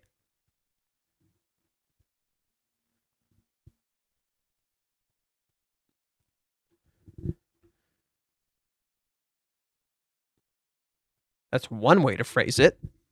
She's relentlessly forcing herself on you. Or you could say she's literally fucking sexually assaulting you. So, did want to share that really fast. So, yeah, there seems to be an inversion between Ruka and Chizuru.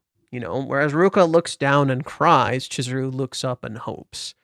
Chizuru is in the night, Ruka is in the day. Ruka closes her eyes in the day, right? She's asleep in the day. Kazuya is closing his eyes in bed, but his light is on. So it's like a paradox. Chizuru is outside with her eyes wide open at night, the time of sleep, right? When you should be sleeping, you're awake. When you should be awake, you're sleeping. They're inverted scenes. So that's definitely happening with Ruka right here. That's for sure.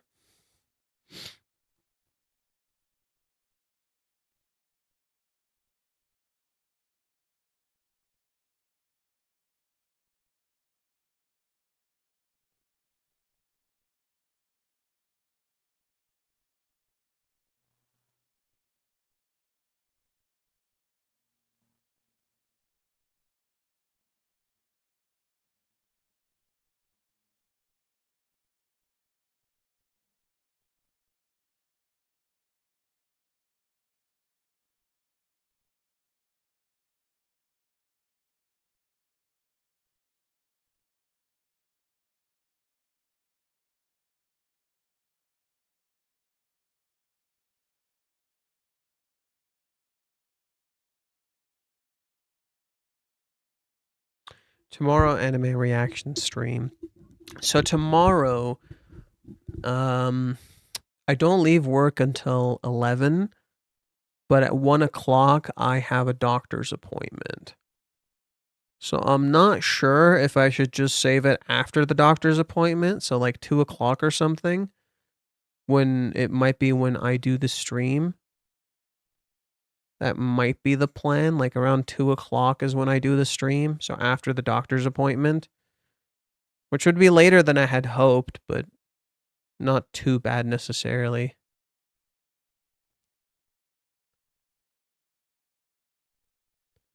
I don't know if that sounds decent to you guys.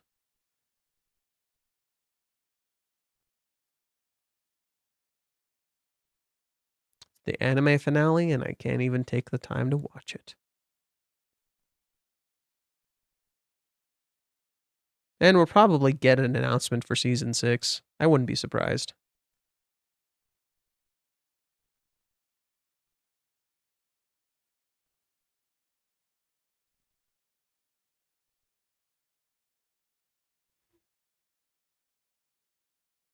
You had something similar in chapter 398 too. What? Talking about the chapter?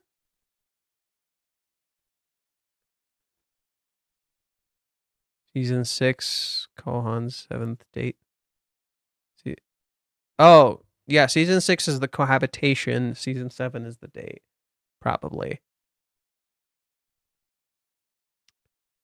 Brain work. Okay, you need me to check 398 for some reason?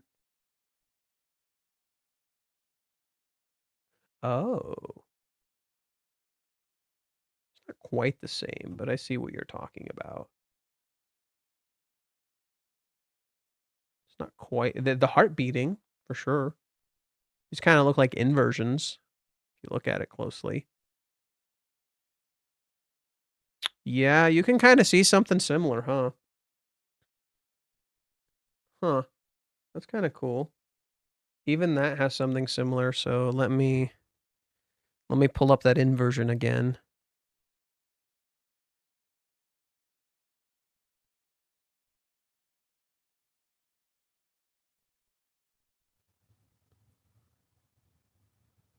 Come on.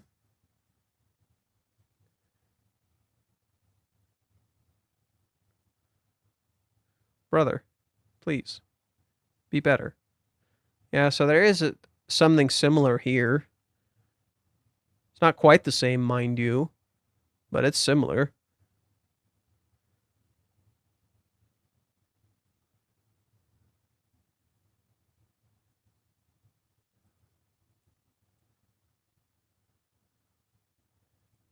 Oh, actually. Wait, what the fuck? This is actually more similar. Wait, this is actually even more similar. What the fuck?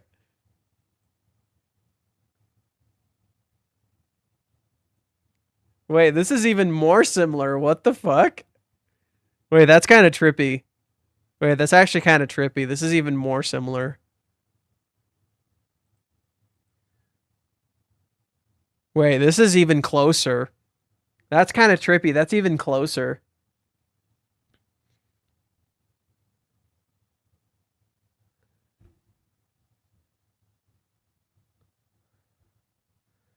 What the fuck?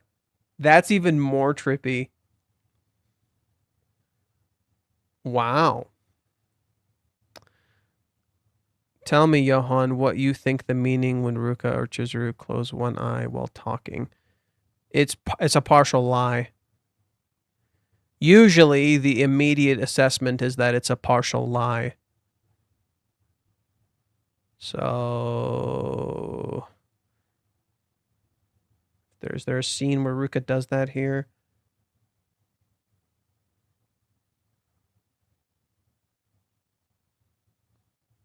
Ruka never closes one eye in this chapter. Yeah, look at how similar they look. Bro, look at how similar they look. Intentionally shows him with one bang covering his eye, and then you see his one eye. You see her one eye and one bang covering her eye. Come on. They're so fucking similar. That's so funny.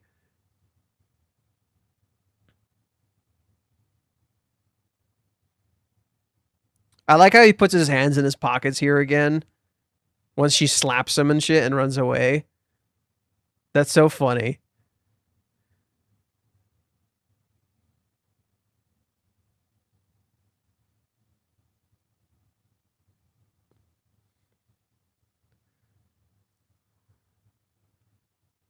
Yeah, now it's the opposite. Before it was bothering Chizuru, now it's bothering Umi. It's the opposite. Wow.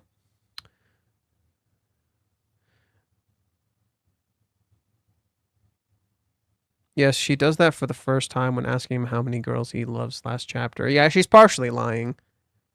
Yeah, that was from last chapter. She's partially lying. I'm also wondering why Ruka didn't have the heartbeat thing that Chizuru had. Because Chizuru's heartbeat is actually an indicator of her feelings. Ruka's heartbeat is just an indicator of her excitement. Ruka already knows she loves Kazuya. Chizuru doesn't know what her heartbeat means. Do you remember that? Chizuru literally says, "What is this?" She doesn't know why her heart is beating like this. She doesn't know she's in love. This is an indicator of Chizuru's feelings, and she doesn't know what it fucking means. Ruka is the opposite. Ruka doesn't need the heartbeat to tell her she's in love. She already knows. The heartbeat indicator is a lie that she's turning to. The point of the heartbeat thing is that it's a lie. That's why it's not used. I saw this post asking, why isn't Ruka's heartbeat thing explored more, right? Why isn't that talked about more? I wish Reiji would explore that more. The whole point Reiji's highlighting with Ruka's heartbeat thing, and I get that's not appealing to some people, like it's not being explored the way you would hope to be explored. I can understand that. I can understand the appeal of wanting that to be explored more. But no, the whole point of it is that it's Ruka's lie. It's the lie Ruka has lived that the heartbeat that she feels, that if her heart rate is high, that means she'll be like alive or special or similar to other people. That's the lie she keeps telling herself. Her heartbeat is not an indicator of the fact that she loves Kazuya because her heart beats less. Chizuru is the opposite. The crazy heartbeat that she's feeling is an indicator that she loves him. That is an indicator that she loves him. But she doesn't understand that. She doesn't know that's what that means. They're literally opposites, right? And if anything, Ruka would understand how Chizuru feels. If anything, maybe this is why Chizuru is calling her. Maybe this is why Chizuru is calling her. How can you tell? Chizuru could ask Ruka, how can you tell that you're in love with Kazuya? Because Chizuru felt the heartbeat and didn't understand it, and Chizuru literally says, Ruka literally says, I love you so much. The one thing Chizuru can't say, and right on cue, Chizuru calls her. What are the odds that Chizuru calls her right as she literally exclaims outwards, the very thing Chizuru is jealous of, mind you, that she loves Kazuya? Right? Chizuru is jealous of Ruka for being able to exclaim outwards that she loves Kazuya. Chizuru wishes she could show that kind of affection. Here's Ruka literally doing the thing Chizuru wants to do, and then right on cue, Chizuru calls her. That is not a coincidence. That is not a coincidence. Maybe it's Chizuru who's looking for an opportunity to call Ruka. Maybe there's something in her play that she wishes to learn more about, right? And a part of it has to do with love. So what does she do? She calls Ruka. Maybe that's the opportunity, right? And in turn, Ruka uses this as an opportunity, right? Chizuru could be calling to ask Ruka how she knows she's in love with Kazuya. Right? How do you know? And wouldn't it be interesting if she says something like her heartbeat? And Chizuru's heart has been beating like fucking crazy. It's been beating like a goddamn drum. Isn't that really ironic? And I said this at the beginning too, when we were talking about the chapter with Chizuru's heart beating like crazy. That's been a whole thing for Ruka's character. Chizuru's heart beating like crazy is very much an indicator of the fact that she's in love with Kazuya, and isn't Ruka's whole thing trying to check how much her heart is beating? Right? It's all there. So that definitely seems to be connected, in my opinion. That definitely seems to be a connection, in my opinion.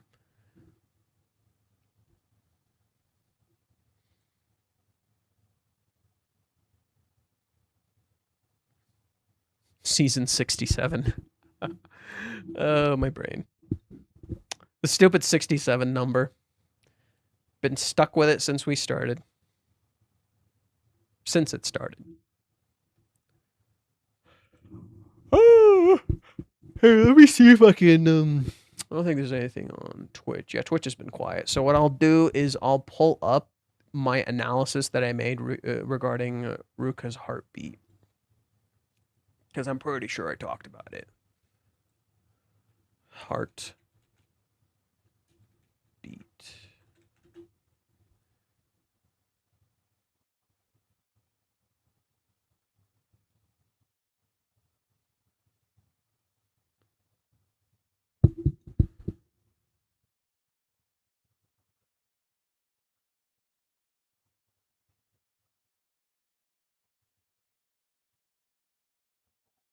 Chizuru?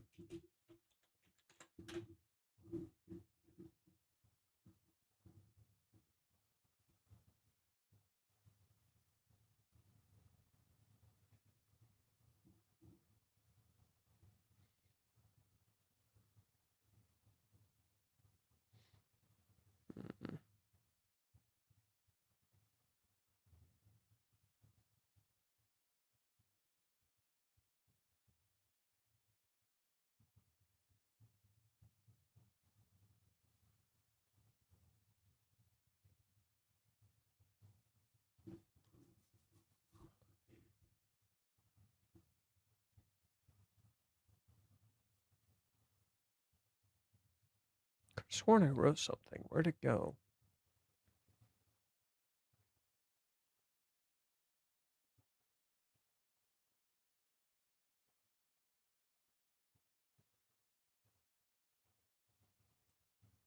Oh my god. I just realized Chizuru was walking in front during the date and Kazuya behind. Now you see Umi walking behind and Ruka's in front. Trippy.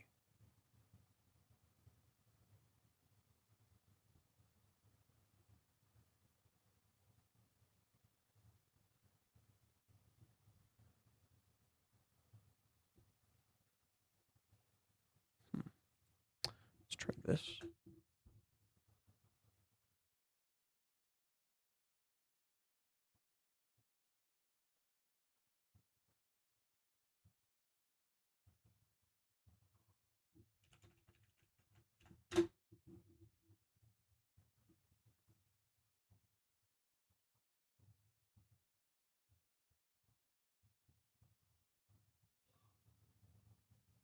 Interesting. When Ruka was I just saw this. When Ruka was this chapter, when Ruka returns, the text here says, I want you to feel my heartbeat. Huh.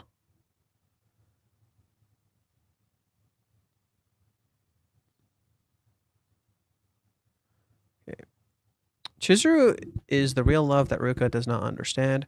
Ruka is the heartbeat that Chizuru does not understand. There we go. I think I found it. Let me see what was under it here. Mami's heartbeat drives her, yet her drive is hidden in shadow. Unknown, this again mirrors Chizuru, who wonders what the heart feels. This also mirrors Ruka and trying to get her BPM. Yet which heartbeat is love and which isn't? Is that and which is the here truth and what you see? Ooh, look at me cooking, brother. Okay, let's talk about the heartbeat bullshit.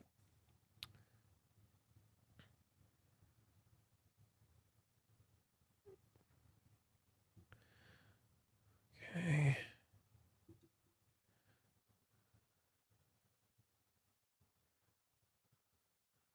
Chizuru randomly appears and disappears like someone time traveling, while Kazuya is constantly in the moment. His world is spiraling in all the wrong ways, like he is in the wrong timeline and starting to realize it. Kazuya and Chizuru contrast gives us the context of this struggle and what it was for both of them to learn. Kazuya who he is and Chizuru what love is. Chizuru must control her love to gain control back, and Kazuya must know and accept who he is in order to control his body and world. This element of context is present with Ruka as well. Chapter 407 gives us a perspective and context on Ruka's character, how she does not understand the true gravity of her actions, yet how she is in the shadows about how close Kazuya and Chizuru got, who she is and what love is, and when Ruka understands what it means to do something, she can stop herself. When Ruka knows that her actions will hurt the people around her, she can do it. When she doesn't have the context or understanding of what she did, she doesn't see herself, even if she's hurting herself. Let's see.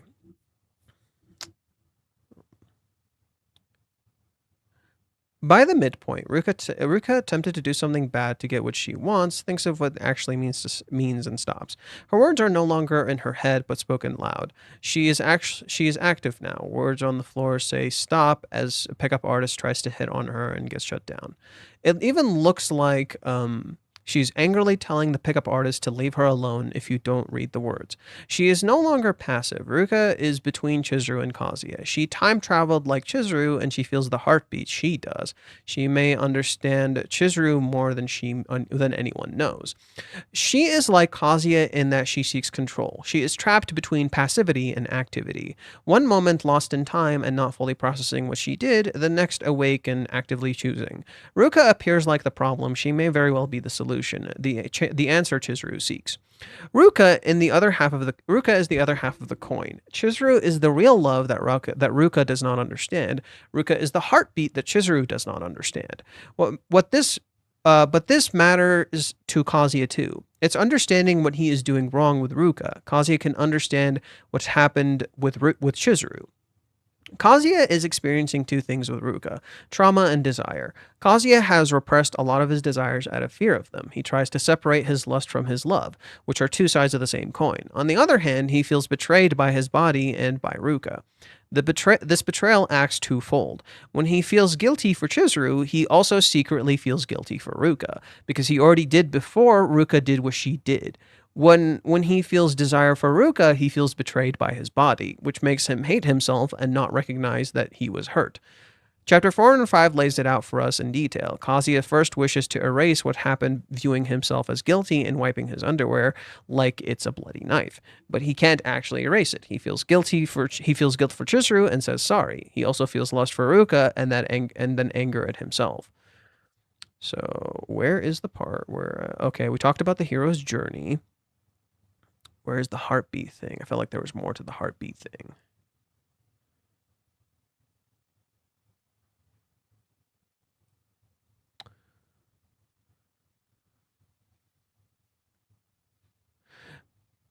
Okay.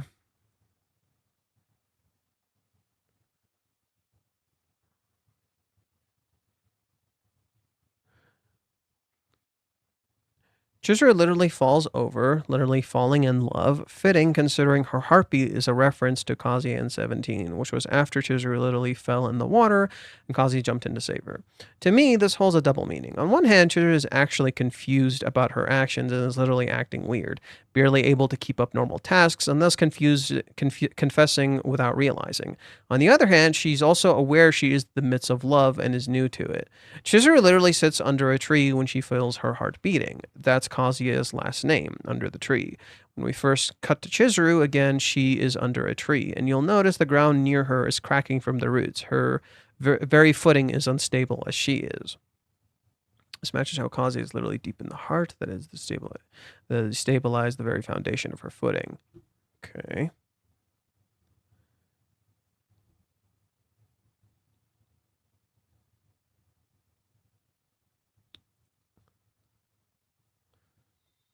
Mommy's heartbeat drives her, yet her heart is hidden in shadow.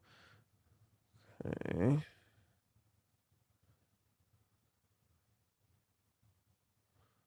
So this must have been... okay. Mommy's heartbeat drives her, yet her drive is hidden in shadow. Right, so Mommy's heart beats too. Interesting. Unknown. This again mirrors Chizuru, who wonders what her heart feels. Right, so Mommy hides her heartbeat. Ruka thinks her heartbeat is an indicator of love. Maybe Mommy thinks the same thing. This mirrors Chizuru, who wonders what her heart feels. This also mirrors Ruka and her trying to get 100 BPM. Yet which heartbeat is love and which isn't? Is what you hear truth or what you see? Ooh, damn, bro. Look at me asking the right fucking questions.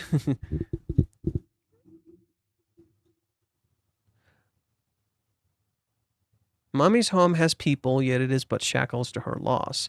Thus she wears black, like a funeral. Chizuru's home, in contrast, is empty and devoid of life. It is literally shackling her to the dead who are gone. All she has is death, not life. So she lives for family, not despite it.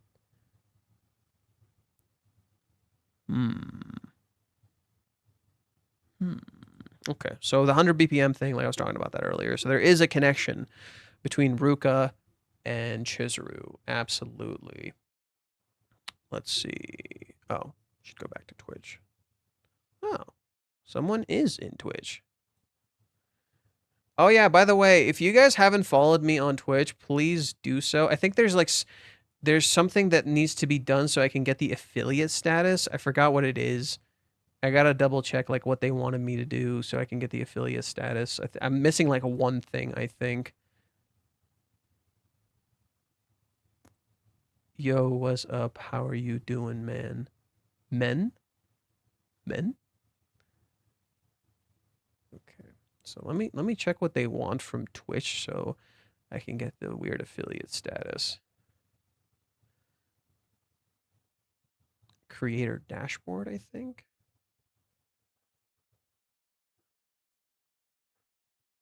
All right. I need a minimum of 3 average viewers on 4 different days.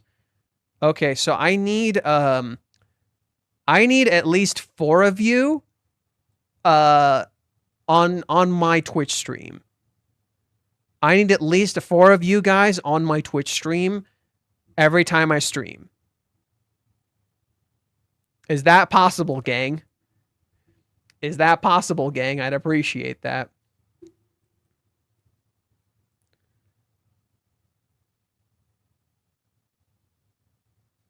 Okay, what is it with this person?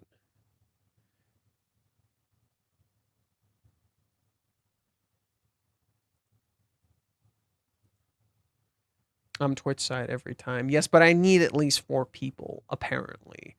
So I'll link it. If you want, you can do both. Hey, if you want to be a real supporter, do both. Do both.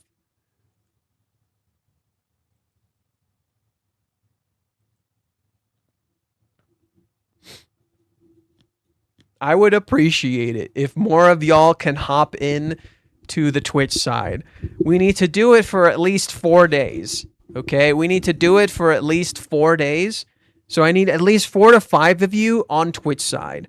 So and make sure to follow and all that bullshit. So that way we can get affiliate on there and I can do what is it? You guys can do like subscriptions like through Prime. So I can start getting some money through it. So that would be nice, you know, I could get some passive income no matter how small from Twitch. That would be really nice. No, I'm a real person. When did I say you weren't? When did I say you weren't? Why are we assuming you're not a real person? Oh, now you're asking me where I'm from, huh? Okay, this is a bot. Let's just get rid of him. This is a fucking bot, bro. Be gone.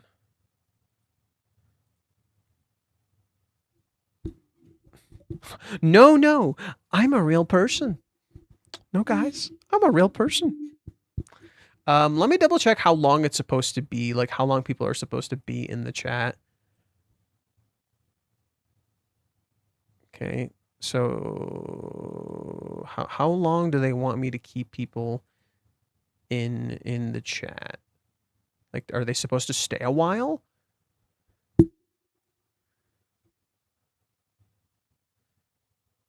Come on, load, please. Thank you. There it is. Average of a minimum of 3 average viewers on 4 different days.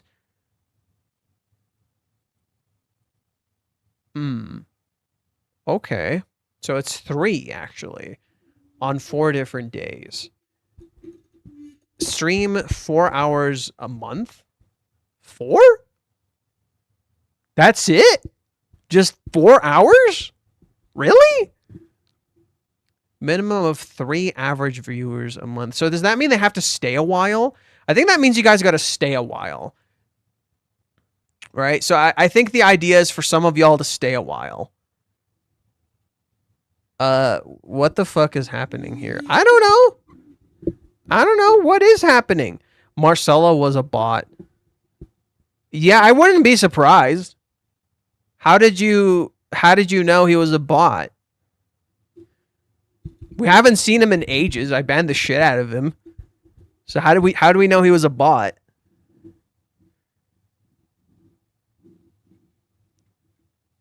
Probably like an hour. Fuck. I'm already getting beat, dude.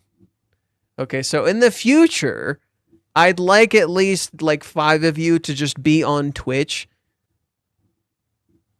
In the future, I'd like at least 5 of you to be on Twitch, if possible. I would appreciate it a lot, just every time I stream. I don't know if I can keep going for another hour. I'm already kind of tired. And I haven't eaten yet since, like, I woke up. I don't know, like, okay, here's a question. Would you prefer I take, like, a 20 to 30-minute break eating and then come back? Or do you want me to, what is it? Do you want me to just end the stream? 20 to 30 minutes break, come back, or then just end the stream? Damn, already down to 2 viewers on Twitch. People did not stick around, People did not stick around. Hurting my feelings. Hurting my feelings, brother. People did not stick around to Twitch. Hurting my feelings. End the stream and you do you.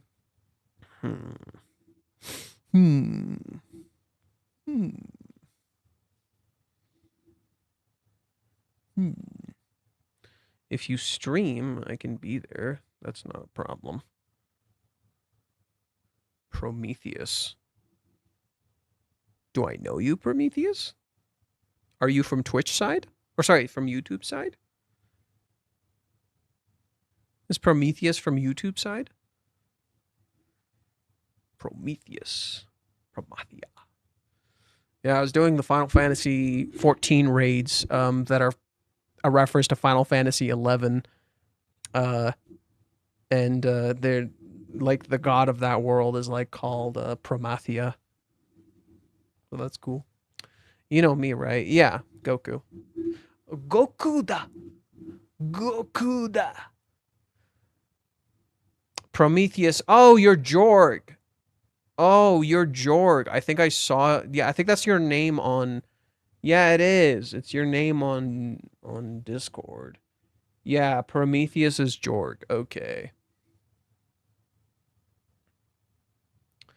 Okay, so yeah. I mean, I'm always going to stream on Twitch side, so we just need at least 3 people for a whole stream every time I stream.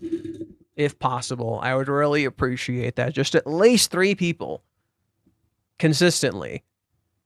And then not just like sometimes. And I think that would do the trick. That's my player name. My player name is usually Fate.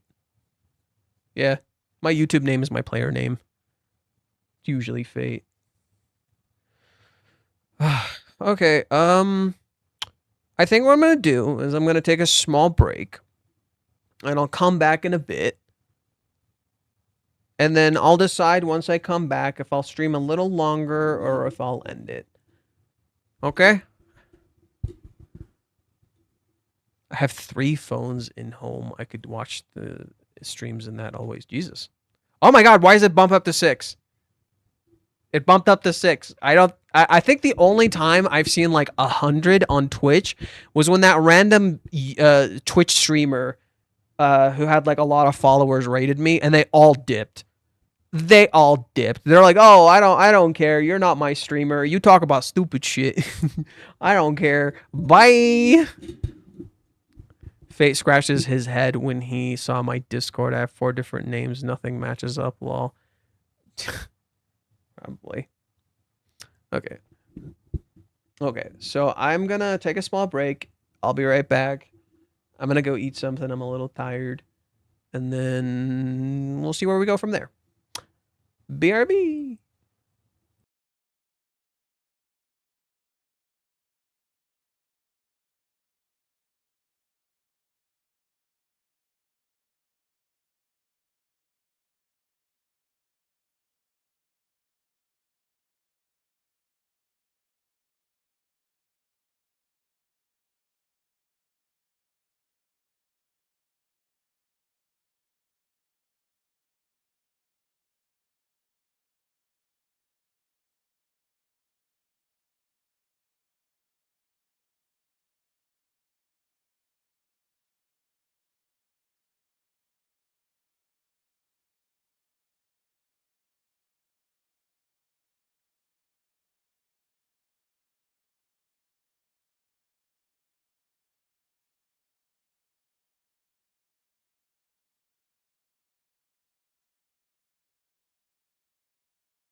Wow, I feel a lot better. Wow, I feel a lot better, dude. Oh, oh, food is peak. Oh, wow, food is peak. I feel a lot better. Oh, mama frickin' mia, dude. I feel so much better. Oh, talk about refreshed. Food is peak. Actual cinema. Actual cinema from food, bro. You gave me a jump scare. Holy shit. Well, that's what I do. I am a Resident Evil fan. It's what I do. To be honest, it's easy to feel bad for Ruka because she's crying, but no, rewatching everything happen in the anime shows me how garbage of a character she's made out to be. Okay, whatever. She deserves to be crying. Shut up. In the anime alone, Kazuya says so many boundaries, but she pushed it anyway by doing the exact same thing. She would justify her awful actions by saying that she loves Kazuya. It's not excusable at this point. It's not even including her most recent scandalous issues not respecting Kazuya. You can talk trash about Chizuru, but I believe she's held off this long because of Ruka. She refuses to involve herself more deeply with Kazuya because of Ruka's existence. Partially her fault, but Kazuya has done his best to do what he can. He's always just plot blocked. No, that's nonsense. I don't feel sympathy for Ruka, blah, blah, blah. Get me some flack, but Ruka's absolutely deserves to be crying like this. I kind of hate that the read here is, yeah, you should cry, instead of recognizing why she's crying. I just don't like that. You know, it just feels sad. Oh, yeah, I like watching this person cry because I think they deserve to suffer. But no, she did something bad, but that doesn't mean she should suffer in return. That's not really the idea here. The words are off a bit. The stuff Ruka's yelling at Umi for is a reflection of what she hates about herself. Fake relationships, inappropriate touching, etc. She's talking about herself. Okay. I'm suspicious that maybe Umi warned Chizuru after the meeting that Ruka is a problem. That's why Chizuru immediately calls Ruka. She needs to close the chapter to get ready to date Kazuya. I don't know if, yeah, I don't know. I don't feel like Umi did it. I feel like this has less to do with Umi.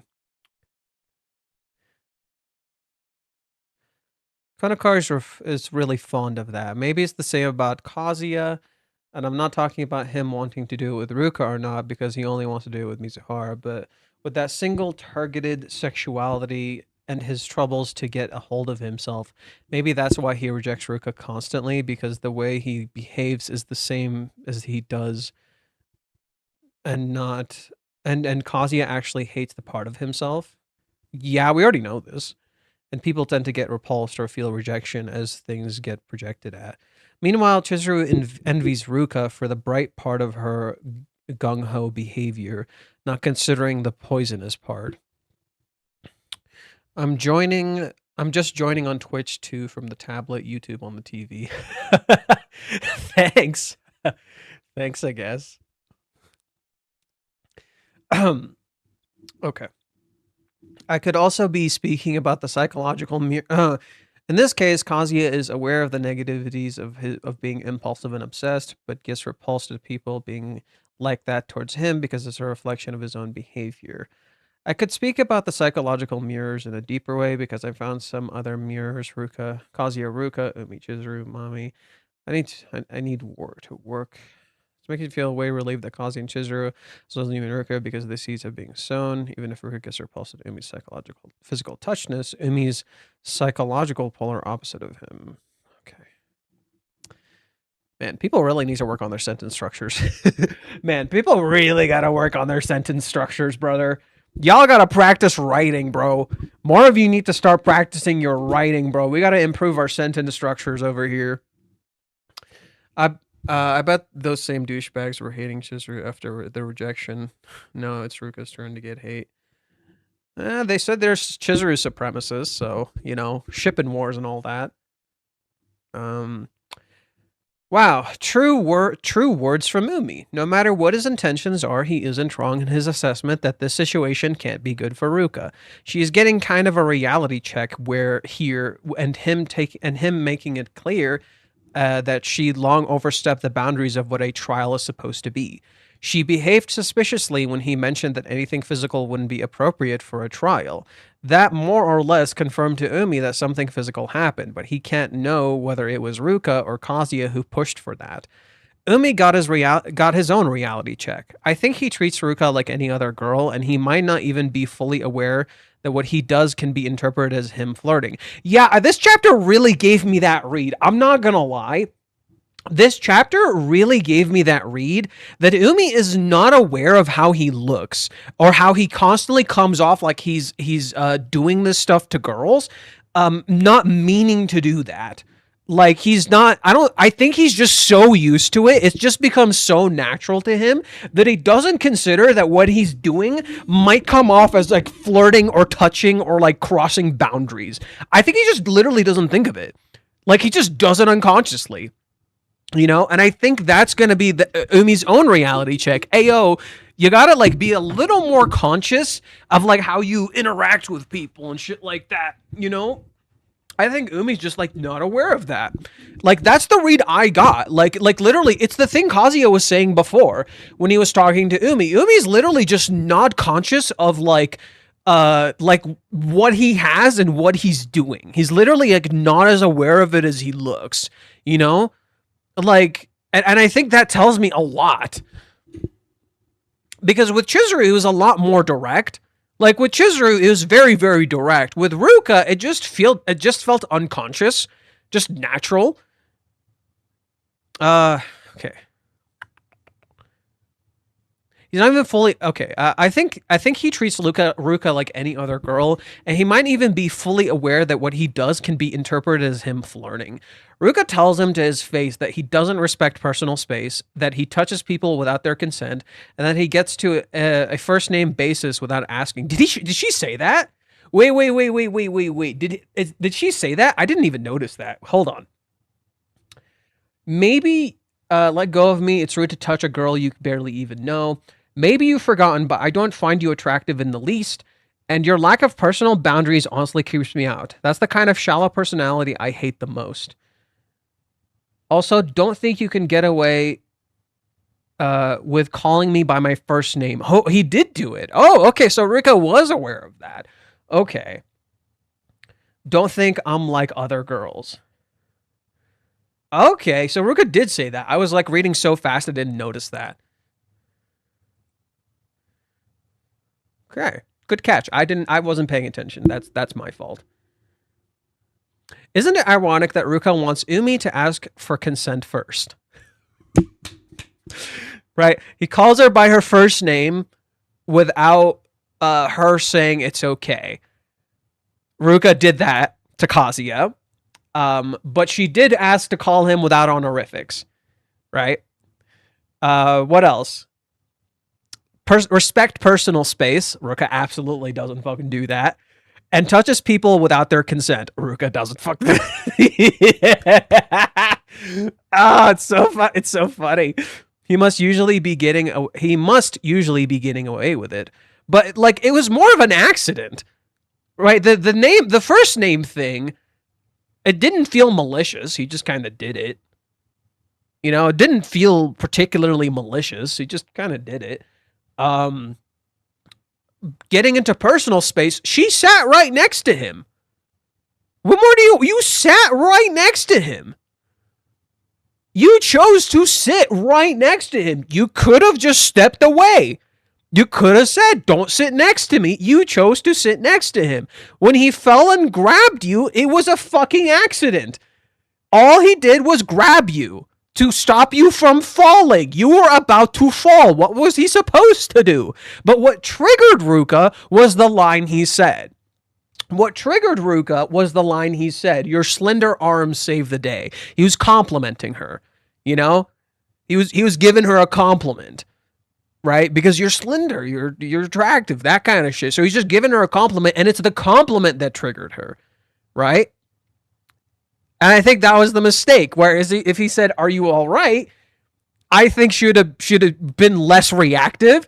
But because he said your slender arm saved the day, she was just like, motherfucker. He must usually be getting away with it. Ruka is the second person after Chizuru who seems immune to his charms. It is very possible that this got his attention. I think he loves her attitude. I think he likes how fucking feisty she is. Ruka is feisty, bro. She will like scream in the middle of public. In Japan, she don't give a fuck. She'll slap your stupid ass. She'll go ballistic. No, dude, Ruka crashes the fuck out. So Umi's like, damn, she got fire. Umi's like, damn, girl's got fire.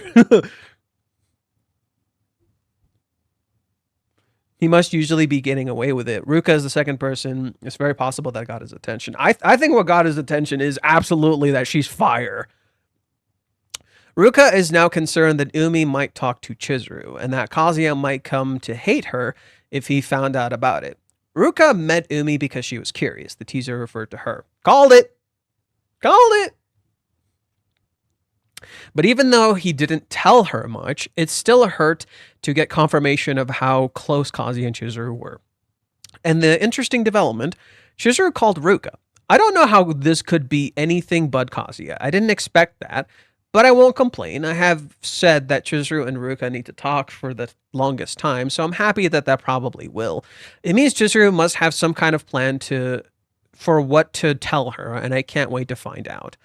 This teaser for next time is one chance. The term can apparently also mean one night stand. No shot. No fucking shot. No fucking shot. I gotta, okay. Crumpy, I need you. Crumpy, I need you. Say so.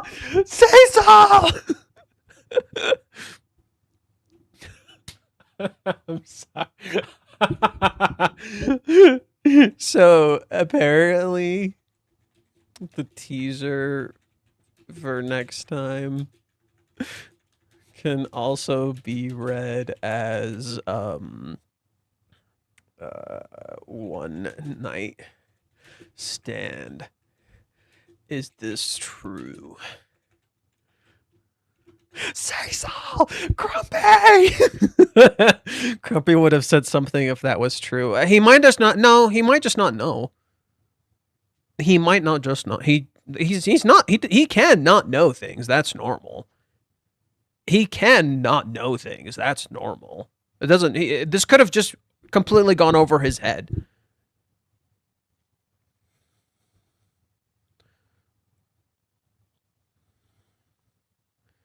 Could be interesting, though. I still don't know where this is going. We're going with this. Shit, might have raised my voice a little too much.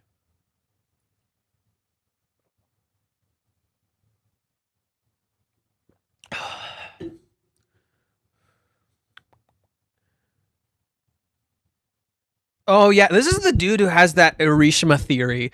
Oh, this must be Urishima, like Toru Urishima or some shit from Mommy's backstory. There's this, I don't like this theory. It's convoluted. I don't like it. I hope it's fucking bullshit. I honestly hope that theory that Umi's secretly Toru, Mommy's old boyfriend, is bullshit. Please be bullshit. I fucking hope it's bullshit. Bro, if it's real, I'm gonna be so thrown off. Like, how do you even do that? If that's real, I'm gonna be so fucking thrown off. I fucking hope it's not real. I fucking hope it's not real, bro.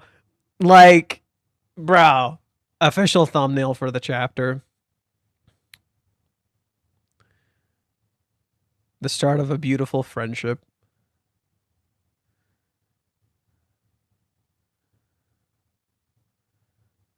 I don't think Ruka has told literally anyone about her condition.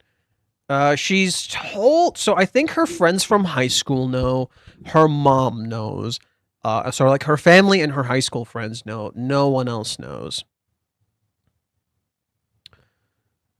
Umi seems like the kind of schemy guy who would try to get away of Kazuya and Chizuru, but in the end, he's so mature, kind, and empathetic that it's impossible to not appreciate his outside perspective on the situation and realize just how ridiculous all of this is and how much unnecessary suffering it causes everyone involved. We want to demonize Ruka for what she said to Kazuya. We see her as immature, selfish, and almost like a criminal, but her heartbreak and her love came through the page so strongly that it becomes natural to resent Kazuya and Chizuru for they're putting her through with their inaction. But she knows! How is it? See, this is where this argument really falls apart. Kazuya didn't brutally end the relationship with Ruka. Chizuru is not confronting Ruka. But Ruka knows Kazuya loves her. Sorry. Oh my god, the camera turned off again? Really? Why did the camera turn off this time? Ugh, give me a sec.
Okay, back to what I was saying.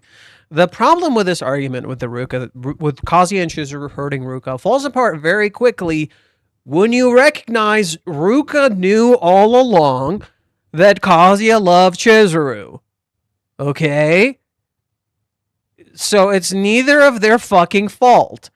She knew from the fucking start what she was goddamn getting into. Okay? It's bad for her, but it is also a choice she made. Okay? You can't just keep blaming Kazuya and Chizuru for things you don't like. Okay? While I can say Kazuya made mistakes that ultimately resulted in him being sexually assaulted. What I was trying to point out is that he has control. Chizuru made some mistakes in not, adamantly pushing Kazuya to tell her more about Ruka. Just being a lot more direct about it. Or talking to Ruka herself. Sure, it is not their fucking fault that Ruka can't fucking let go, and she's been told. But Ruka has always hoped she could become first. Okay, that's fine.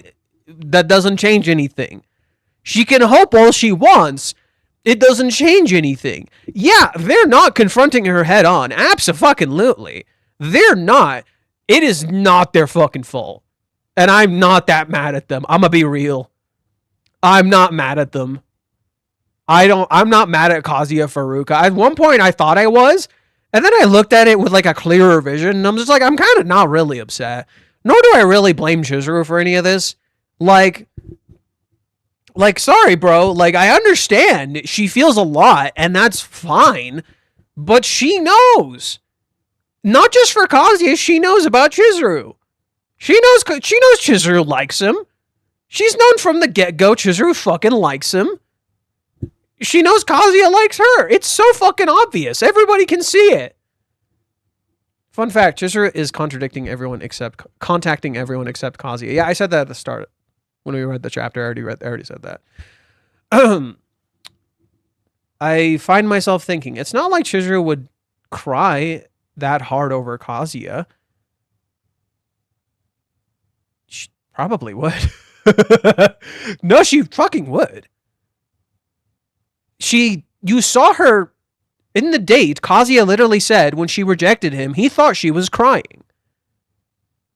Do you remember that? In the date, when Kazuya was carrying her, he literally said, I thought she was crying.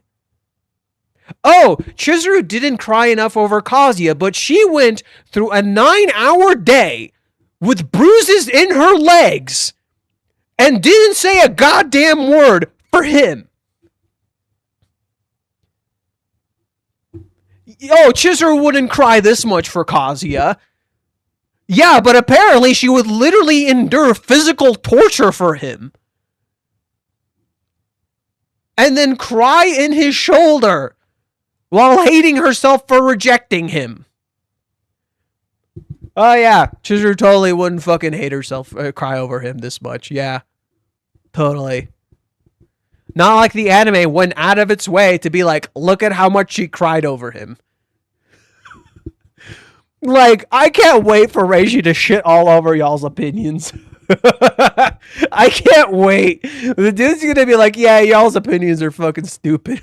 The fact that Chizuru has been dealing with her personal issues lately makes it feel like we're following her journey as she confronts and resolves them one by one. Now that it's Ruka's turn, yet I'm completely unable to imagine Chizuru actually telling Ruka what's currently going on between her and Kazuya. I feel like she would. It honestly wouldn't surprise me if we took 200 step chapters backwards and ended up with the same Chizuru who still can't accept her feelings when faced with Ruka's distress. No. No. Okay. First off, Chizuru 200 chapters ago was quite literally suffering through grief. Like straight up. And you're ignoring some issues with that process. One, Chizuru, when confronting with Ruka's distress at the time, had Mami on her case, had Umi on her case, on top of the trip on her case. Right? So she had to deal with Mami, Umi, as well as Nagomi inviting her on a trip that she shouldn't be able to go on. Then Ruka is the straw that broke the camel's back. Okay? So it's not a fair argument. When you say Chizuru just couldn't deal with Ruka at the time, I call bullshit because she did. She went to Hawaiians, she got a little bit of support, and she dealt with Ruka really fucking easily. Then, what happens in Hawaiians with Mami, that was more of the real problem. And when Ruka confronted her after the kiss, Chizuru already felt guilty, she had nobody, and she was already doubting herself. Do you see why these arguments fall apart really quickly? Like, Chizuru just couldn't come to terms with her feelings. No, dude. Everybody was telling her her feelings were wrong. Every single person was telling her her feelings were wrong. And she already believed it as a byproduct of her grief. So you can't say, oh, Chizuru just couldn't handle Ruka's distress from 200 chapters ago. Yeah, she just couldn't admit her feelings. If you said that at the beginning of the series, okay. Yeah, sure. If we're talking beginning of the series, yeah. Chizuru probably couldn't. Yeah, Chizuru at the beginning of the series couldn't admit her feelings. Fucking absolutely. Absolutely. Like when Ruka called her out on her bullshit at the start of the series, Chizuru absolutely couldn't fucking admit it. Yeah. I'm not going to deny that. That's fucking true. That's fucking true. Ruka called her out like at the beginning of the series. Chizuru couldn't fucking admit it. Absolutely. If we're talking like chapter 200, fuck off. Fuck off. Literally going through grief, trauma, fucking gaslighting from Mami, Umi's weird-ass confession bullshit, Nagomi pulling all this crap on her, and then on top of that, Ruka is just like, oh, you should stay in your lane. And nobody recognizes she's completely fucking alone. She has nobody. She has nothing. Why do you think I'm a hard Chizuru defender? She absolutely fucked up, but I recognize she is alone. Right? She is alone. She is going through grief. She is in a horrible fucking place. So that's why I just don't hold it against her. I'm like, yeah, no, I get it. She was fucking suffering, dude. I wouldn't be able to confront Ruka if I was in her state. If I was in Chizuru's state, I wouldn't be able to confront Ruka either. Let alone trust my own feelings.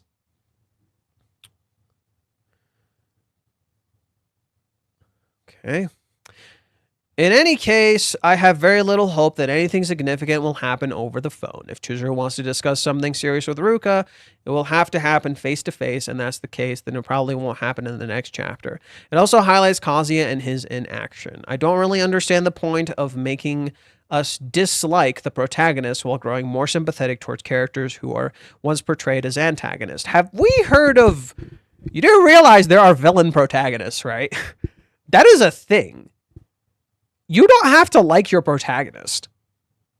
I fucking despise Rudy from Mushoku Tensei, and yet he is the protagonist. It is his story. I don't fucking like him.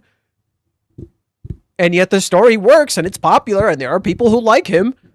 He has appealing traits, and he has traits I fucking despise. When we started, ReZero, I didn't fucking like Subaru. He's a terrible character at the start of the series. So what? You can dislike a character. Kazuya, when he started the story, wasn't likable. I think right now Kazuya is likable in his own way. I think Kazuya in his own way right now is likable. That despite everything, he's still working hard. Yeah, the working hard is a lie, mind you. He's still working hard. While the working hard is absolutely a lie, he is still working hard. And the reason I can say that is because I did this in my first relationship. The relationship that got me to start Rent-A-Girlfriend, I did that for that one. And I still, looking back on it now, I do appreciate the hard work I put in. I also worked out for my girlfriend. I lost 50 pounds. I got into great shape. Didn't care afterwards, but it made me appreciate that I could do it. And now I do take care of my health a lot better because of that time. So he is still working hard. Whether you appreciate it because it's fictional or not, well, everybody tells a lie. Yeah, Kazuya may be living a lie, but the effort he's putting in is not a lie. I would argue while what Kazuya is living is a lie, abso-fucking-lutely, the effort he's putting in is not a lie. And he is trying with Ruka too. Let's not pretend like Kazuya isn't trying with Ruka. He was pretty fucking stern with her last time. When she was in his house sexually assaulting his ass, the second time, mind you, he was pretty stern. He's like, no, I don't want to do this. Not okay, Ruka. Go home. He drew boundaries with her. She crossed them. So I would argue, is this really an action on Kazuya's part at this point? I would argue that before, in the Joypola state, that was an action. Absolutely. But he has been trying since. Is the effort getting a result? No. But he's trying. To pretend like he's not trying is also nonsense. He is trying. He has said no. Ruka chose to ignore the no, mind you, and he's not doing anything else to end the relationship. Sure. He absolutely is doing something. You know? He absolutely is doing something. I think it's fucking dumb to say he's not. He fucking is. And I say this as someone who's been criticizing him this whole time and saying he hasn't been doing shit. I have a new perspective. I believe he is. He absolutely is trying. He's fucking up, and his efforts aren't being rewarded, but he's trying. He is absolutely putting an effort. Could he confront Ruka more? Could he talk to her more? Yes. But Ruka also has to decide to end things herself. And she clearly doesn't want to. And you can only do so much when a person doesn't listen. Not to mention, no one is helping Kazuya out with Ruka. Shocking concept. Nobody's helping him either. Like, he has to reach out for help and get help, but he doesn't think he needs to, and nobody's checking in on him. Right? Chizuru isn't calling him either, checking if he's fucking okay. Everybody treats Kazuya like he's goddamn invincible. And that dude still gets his ass beat. I don't really understand the point of making us dislike the protagonist while growing more sympathetic towards characters who were once portrayed as antagonists. Ruka was never portrayed as an antagonist. Mami was, absolutely. Ruka had antagonistic qualities, but I think that's actually a good thing. A key trait of storytelling, in my opinion, do not be afraid to demonize what you love and romanticize what you hate. If a writer cannot do this, in my opinion, they are not putting in the full effort into the work that they claim to love. If you truly love something, do not be afraid to hate it. Because if you are able to address the fact that you don't like something, you truly love it, in my opinion. If you can accept you don't like something, you can truly love it. But all of this gives the impression that a resolution still isn't coming anytime soon. Now, I disagree. It feels like we're closer to a resolution than we have ever been. It genuinely feels like we are closer to a resolution than we have ever been. Like, in a way that just doesn't feel the same. At this point, all we can do is sigh at the thought of nothing. Okay, whatever. Let's blah, blah, blah, blah. Trying to be optimistic. Maybe Chizuru is finally going to speak honestly with Ruka. About your read on Umi, mate, I think you're definitely going to be surprised at what's coming, and I think you'll also be surprised at what Chizuru will say to Ruka. Oh yeah, JoJo has this like weird theory that Umi planned all of this. I don't trust it. I don't trust it. I don't know. He has this theory that like Umi planned all of this, you know? And I'm just like, I don't know. This doesn't seem like Umi's character. And that would just be kind of redundant to Mommy's character, who did plan all this in the past. And I don't know. I personally wouldn't like it. You know, I personally wouldn't like if Umi was just like this big scheming motherfucker. That'd be so boring. Genuinely so fucking boring. You know? It would feel so boring.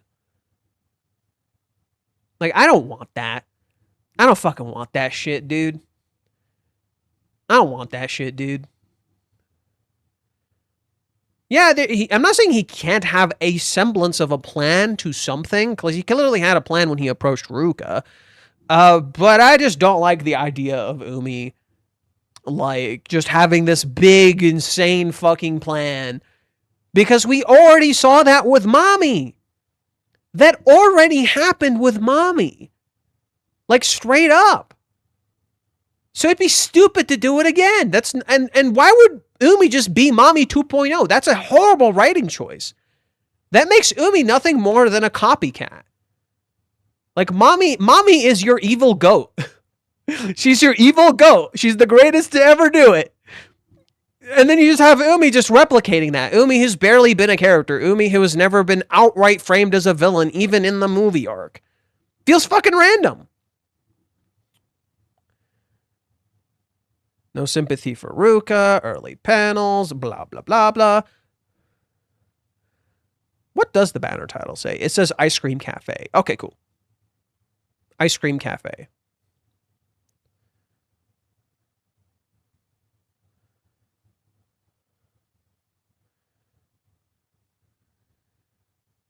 Mommy choosing the red bean bun during her trip means she's finally decided to not give up on Kazuya. She's declared war on all the other girls. I don't know. That's a weird read, bro.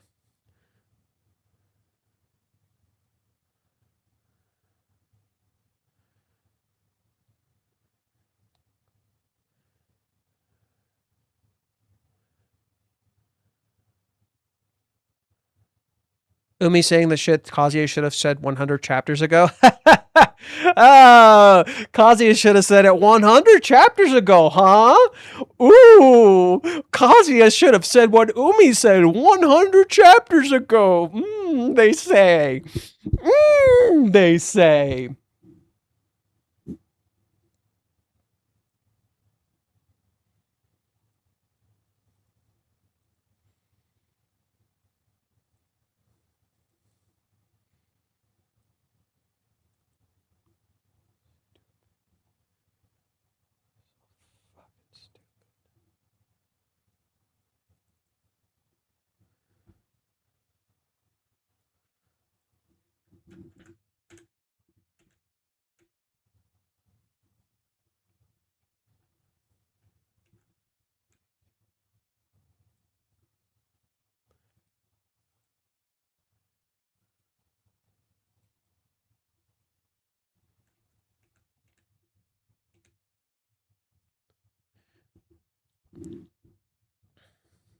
I'm sorry. For what?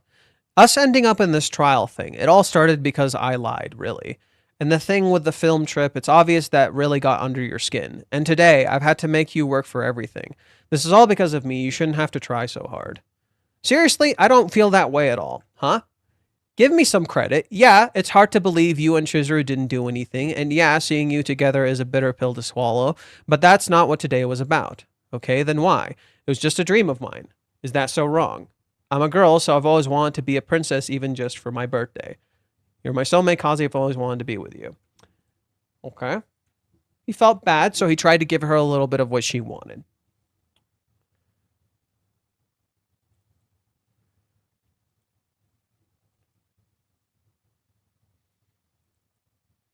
Ruka tries to not listen to Kazuya and lay down the law and all the bullshit.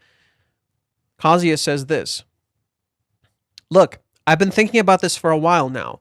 And things can't go on like this. It's not fair to you. It's for your sake, too. It's almost like he's been saying it for a while. It's almost like Kazuya has been saying it for a fucking while. This isn't okay. This isn't healthy for you. He's been saying it for a fucking while, dude. Physical torture, a blister on the foot. Blisters on the foot to the point that she couldn't walk. Did you see Chizuru at the end of the day? She was fucking limping. She literally couldn't walk by the end of the day.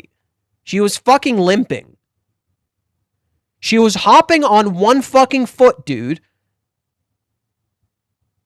Are you kidding me? She was literally physically torturing herself. Have you walked in blisters without fucking protection on the blister? Have you done that for hours? I have. Do you know how fucking painful it is? It's really goddamn painful. Your foot is like constantly burning. These aren't just blisters on the bottom of your feet. These are cuts. It's a literal cut on your feet. It's not just a blister. It's literally you rubbing, It's literally you rubbing like leather against the wound constantly like this. You're constantly rubbing leather on the wound like this. That hurts like a motherfucker. It hurts a lot. And Chizuru probably has pretty fucking sensitive skin, considering she takes care of it all the time. She doesn't do heavy lifting. Right? A lot of dudes do heavy lifting and shit, so we got like thicker skin. She doesn't do that shit. And to top it off, it was on her fucking ankle. That's a horrible place to get that shit. It stings, dude. She was literally limping by the end and he had to carry her home. Please process that. It was physical torture.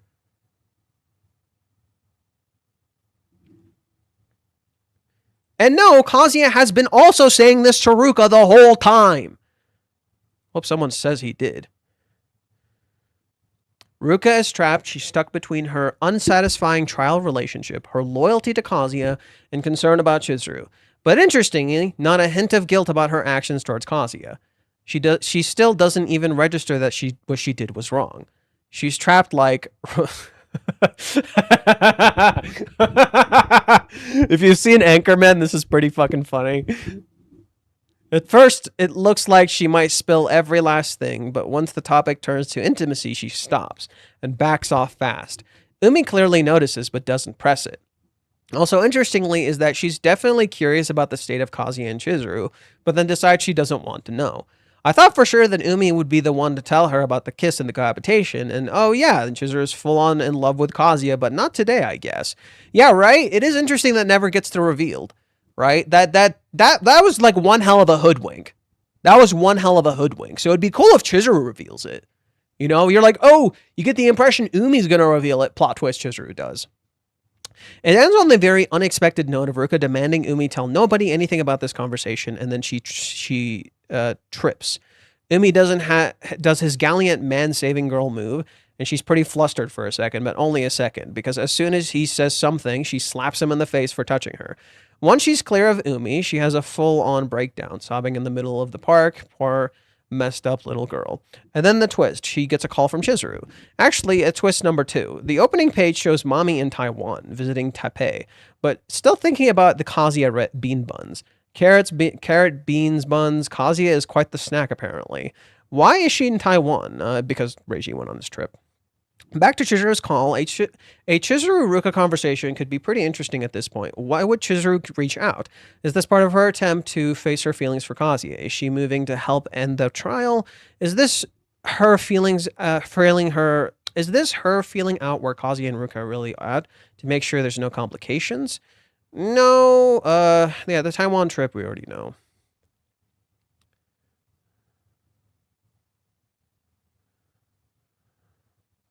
God, people suck.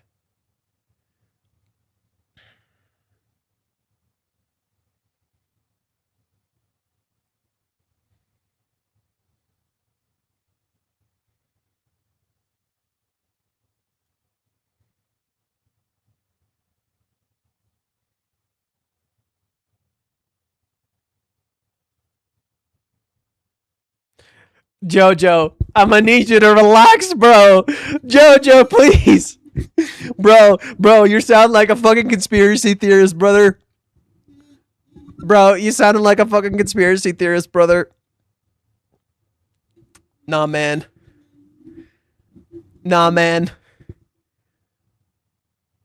You made her cry and act like that. The worst time. He didn't make her cry. Wait, Umi didn't make her cry. Wait, unless Jojo calling him the nice guy here, it's actually incredible what Reiji pulled out. Umi didn't make her cry. Umi didn't make Ruka cry. What? Umi didn't make her cry. He just told her things she already knew. And she finally heard the truth and confronted it.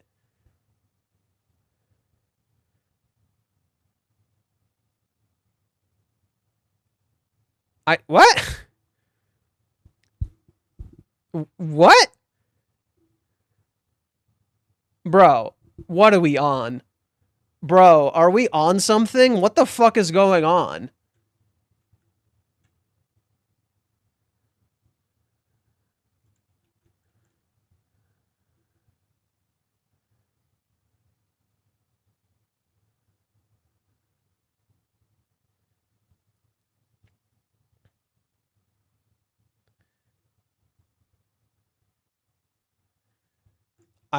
This is so weird.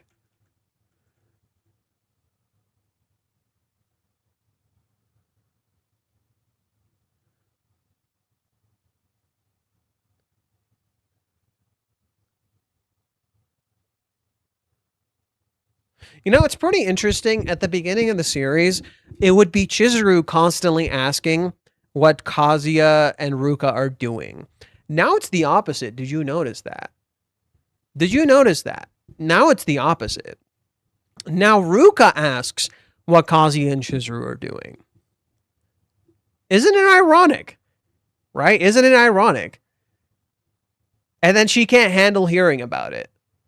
Whereas Chizuru does want to hear about it. In fact, Chizuru constantly asks.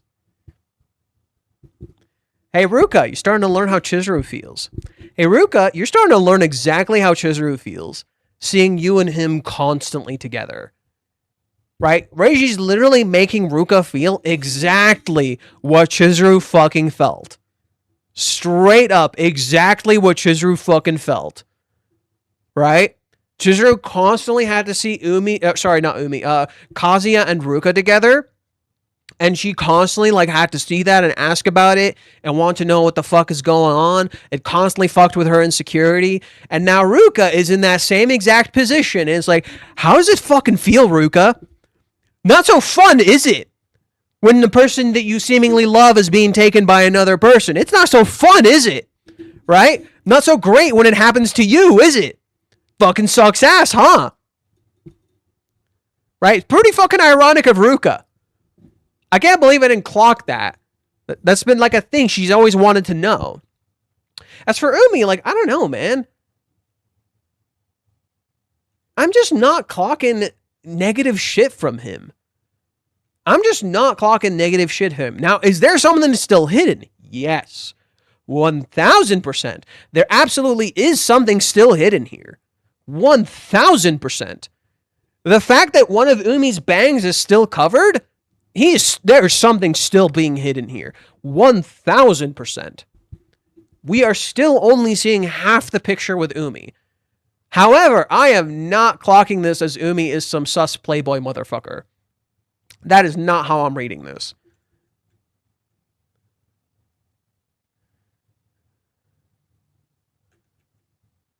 All right, so what did Ruka say here? I don't even know why I talked about this. I never should have come. Hey, forget about everything that happened today. I'll walk you to the station. I thought I was in the host club for a second. No thanks. Listen here. Don't tell anyone what we talked about here. If you say anything, I'll blast you all over socials with half-truths. Promise me, swear it. Okay, I get it. Blast you all over social media with half-truths. I think that's literally going to happen. I think that's literally going to happen. Umi's going to get fucking... something with socials is going to happen where someone is going to spread a bunch of half-truths. Whether it's about Umi, whether it's about Ruka, it's going to happen. I bet it's... Reiji would not mention this offhand like this if it wasn't going to happen.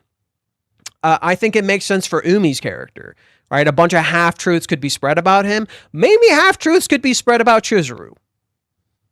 Right? Who knows? But that line is not just a one-off. You don't just say a line like that and do nothing with it. You don't just say a line like that and do god nothing with it. Come on. Come on. Reiji talks about how shitty social media is constantly. Brother. Also, is that a lock? She tripped over a lock? Yeah, there's a lock. She tripped over a lock. Whoa, watch out. What a shift. I want you to pay attention. There's something really odd that happens here. Right? I want you to pay very careful attention. Something really odd happens here. Look at Umi's face right here. Actual concern and worry. You flip the page instantly. Suave as fuck. How do you even do that? Like, you gotta be a trained motherfucking actor to do that, right? To go from, like, just concern 1 second and then suave as fuck seconds later, right? Trained motherfucking actor, dude. Like, he is ready. He is prepared. You know? In that same way, you kind of see that right here. Right? You kind of see that right here. Where Ruka slaps him, freaks out, Umi sees these people, and then 2 seconds later, whew, damn, that was intense. Right? So there is a bit of acting happening here. There's a bit of acting happening here. You know? Right? So suave as fuck. Right, sorry. Freaked out for a second, suave as fuck. Freaked out for a second. Pa. Suave as fuck.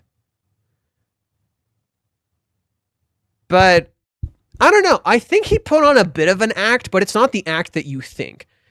It's not a manipulator act. He is acting, yes, but I don't think it's a manipulator act. You know? I don't think so. I don't think so. There is some acting happening here, but it's not a manipulator act. Right? So this is pretty interesting. Right? This shot is pretty interesting. Just a lot of what happens near the end is the most interesting part.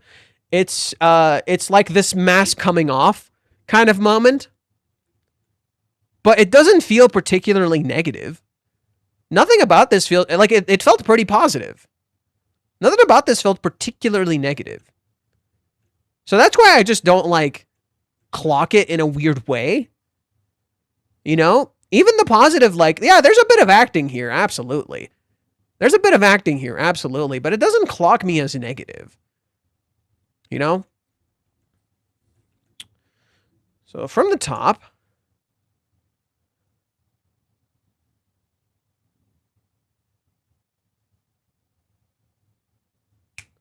I found another tell. Oh. I'm surprised no one clocked this. Look at how Umi is sitting. His hands are completely out. That's what was interesting to me. So at the very end, Umi's hands are in his pocket. Right? He stands looking pretty cool. But in the beginning, his hands are out. His hand is right here. His hand is over his shoulder. His hands are like pretty clearly visible. Look at this. His hands are like right there, very visible.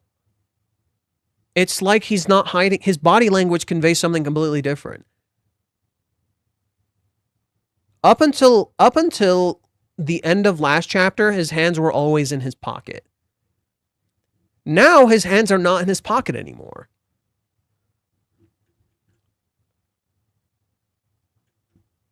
Even here, hands not in his pocket. They're like right there, right? They're literally out like this. Then when his hands touch her, then he puts his hands back in his pocket.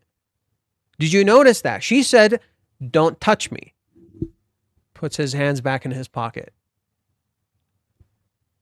That's why he had his hands in his pocket the whole time. That's why Umi constantly puts his hands in his pockets. He doesn't want to just touch the girl and freak her out. So what happened when they were talking, he thought they were getting friendlier. He thought it was okay. He took his hands out and he's like, "Oh, putting them back in." Oh. Right? He literally put his hands back away. That's really interesting. When the moment Ruka said, "Don't fucking touch me," puts his hands back in his pocket.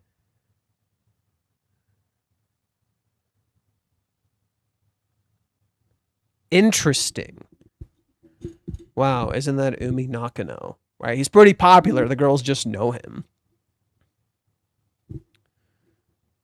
What a girl. But he took it like a champ even then. You know? Ruka's the one who slapped him. Ruka's the one who yelled at him. The only thing was this. You know? And even then, I don't even know if he was fucking hitting on her. It sounded like a pickup line, absolutely. It absolutely sounded like a pickup line. But I don't know. It's all planned. No, I don't think so. I think when he shows his hands here, it shows how Umi isn't actually all that calculated and planned. I think here it's showing you how Umi isn't all that calculated and planned. You know? And I also think with Umi, like the bang covering his one eye reflects how he's only seeing half a truth.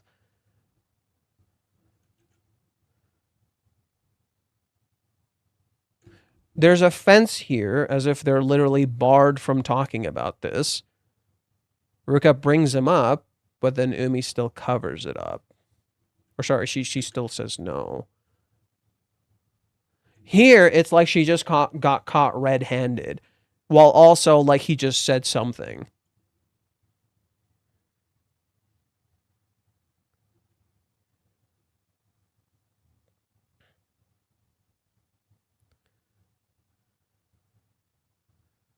Okay, so Umi isn't going to talk about it.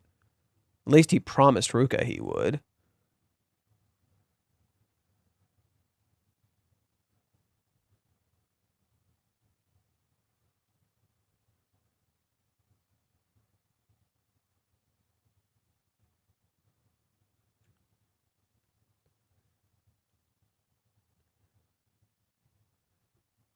What's most fascinating to me about this chapter is this final segment.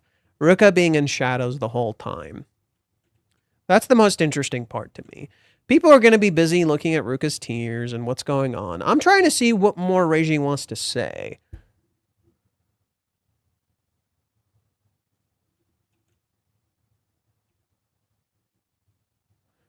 Oh my god, I just realized. Out of context, does this not look like something completely different?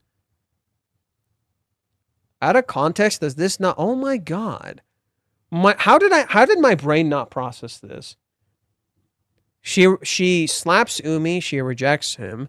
She says she hates him and his filthy personality and all that stuff. You don't hear any of her thoughts, and suddenly you see her crouching down, crying, saying, I love you so much. Right after. Now look at this with the context of Chizuru. She rejects Kazuya, and then she kisses him. Out of context, does it not seem like Ruka rejected Umi, but secretly she deeply loves him? Out of context, does it not look like that? If you didn't hear any of her thoughts.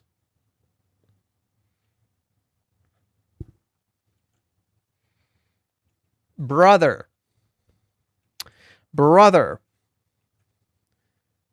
That's crazy.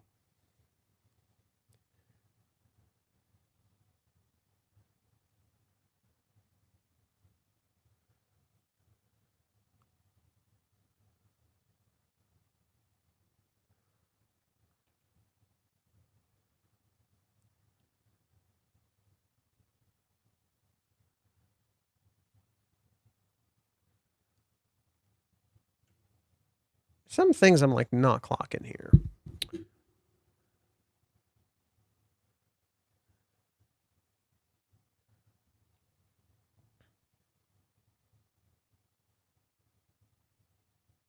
There's only one panel where Umi's in shadows, and it's when the girls are gossiping. True. Yeah, do we see Umi in shadows at all? No. He's in shadows here, but I don't know if this one counts. He's in shadows because he doesn't know where the fuck she's going home, so that's fair.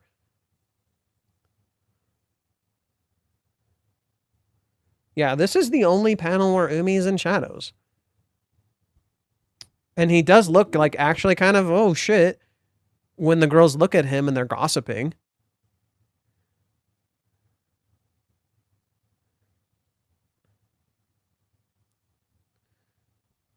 Maybe the whole issue from Umi is that he can't separate his life with his acting. You've said this before. I don't think so. That could be the case. There could be some truth to this. Like, in particular, maybe Umi doesn't catch it, so like he just does the thing and it comes off the wrong way. Could be. Umi might be method acting his life to less severe version of Heath Ledger and the Joker. Okay, okay. Overkill. There could be a bit of acting relevant in his life, absolutely. I mean, we all act. So I don't know. I don't know why, but I feel Umi and Ruka can be in a relationship in the future. I mean, a lot of people have been saying this in chat today. What if Umi was a victim of being accused of sexual assault? Doubt it. Would there be rumors about him? Yes. There's always rumors about people. Would there be rumors about Umi? Absolutely. But I think he's just keenly aware of mental health. You know? And I think I think a part of his hands being in his pockets is a double entendre where, like, on one hand, it reflects us not knowing his intent because his hands are in his pocket, so you don't know. On the other, it could also be him keeping his hands to himself. You know?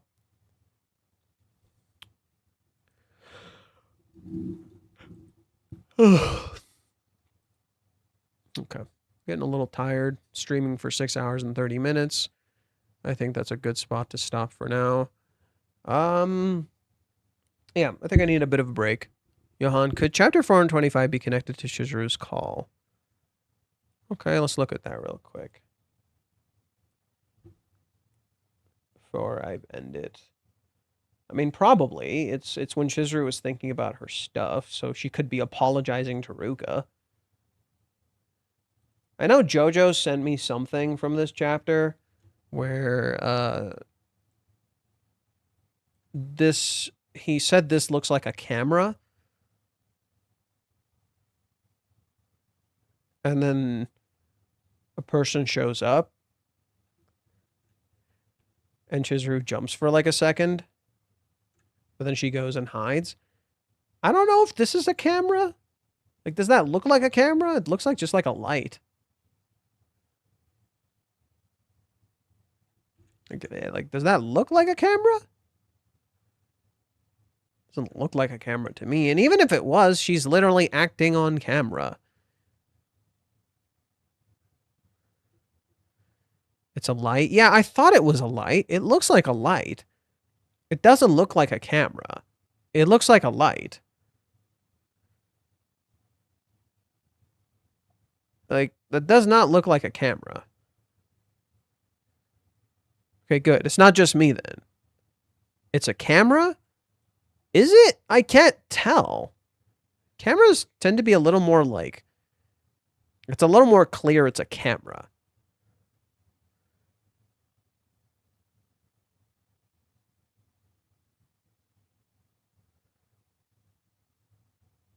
I think it's a camera. I don't know what this is, dude. There's no wire to it, too. Well, cameras are wired from the inside, but I can't really tell what this is. It kind of looks like a camera. It kind of doesn't. I can't really fully tell. Plus, Chizuru goes and hides in the restroom, where a camera can't see anything else.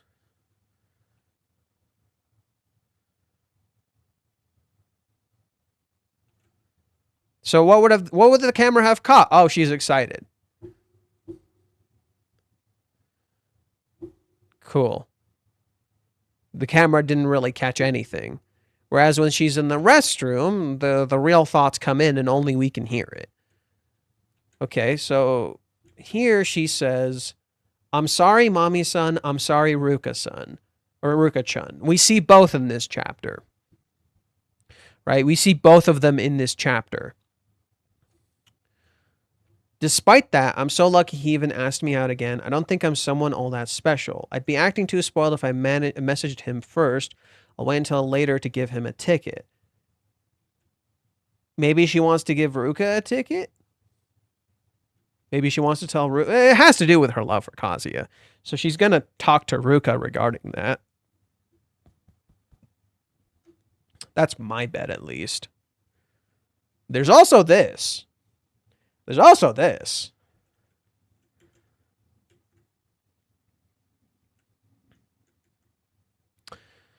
I mean, yeah, it's too late to say you regret it now. You're the one who made me Kazuya's girlfriend. I'm sorry, Ruka-chan. Okay, that's a reason to contact Ruka. Ruka recently said it's unfair that Chizuru fell in love with him anyway. So it's all connected to Chizuru's feelings towards Kazuya. That's why Chizuru is calling Ruka.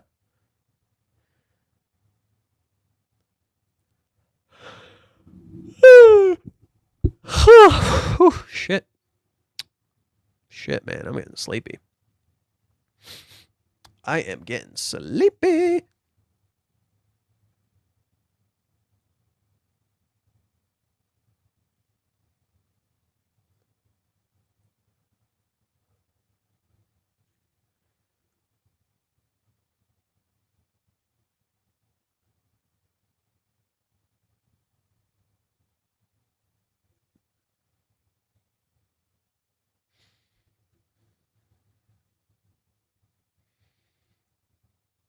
Yeah, I think I'll stop here. Anything else you want me to look at before we end the stream? Anything else, children? Please tell me. What else would you like me to look at before I stop and go to bed? I need a fucking nap.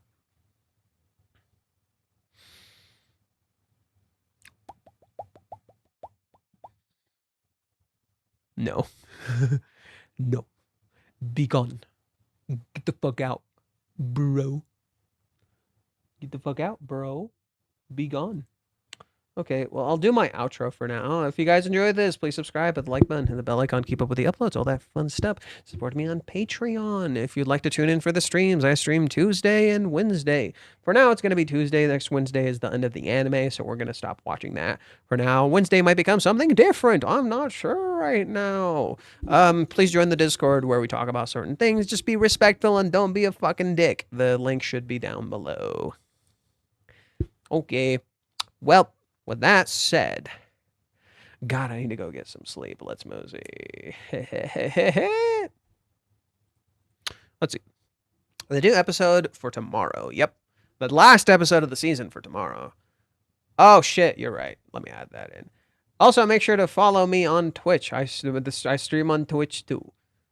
I'm trying to become an affiliate on Twitch so you guys can give me primes.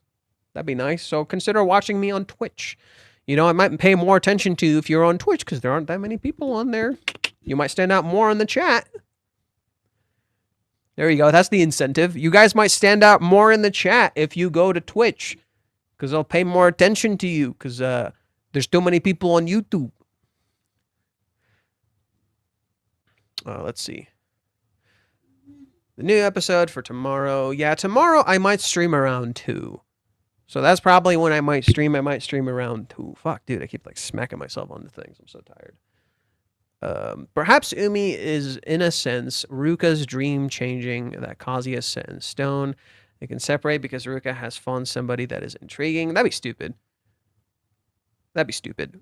I think Ruka should be seen and viewed for who she is, and I think she won't get the resolution she deeply craves with Kazuya. I don't want her to just move on with somebody else.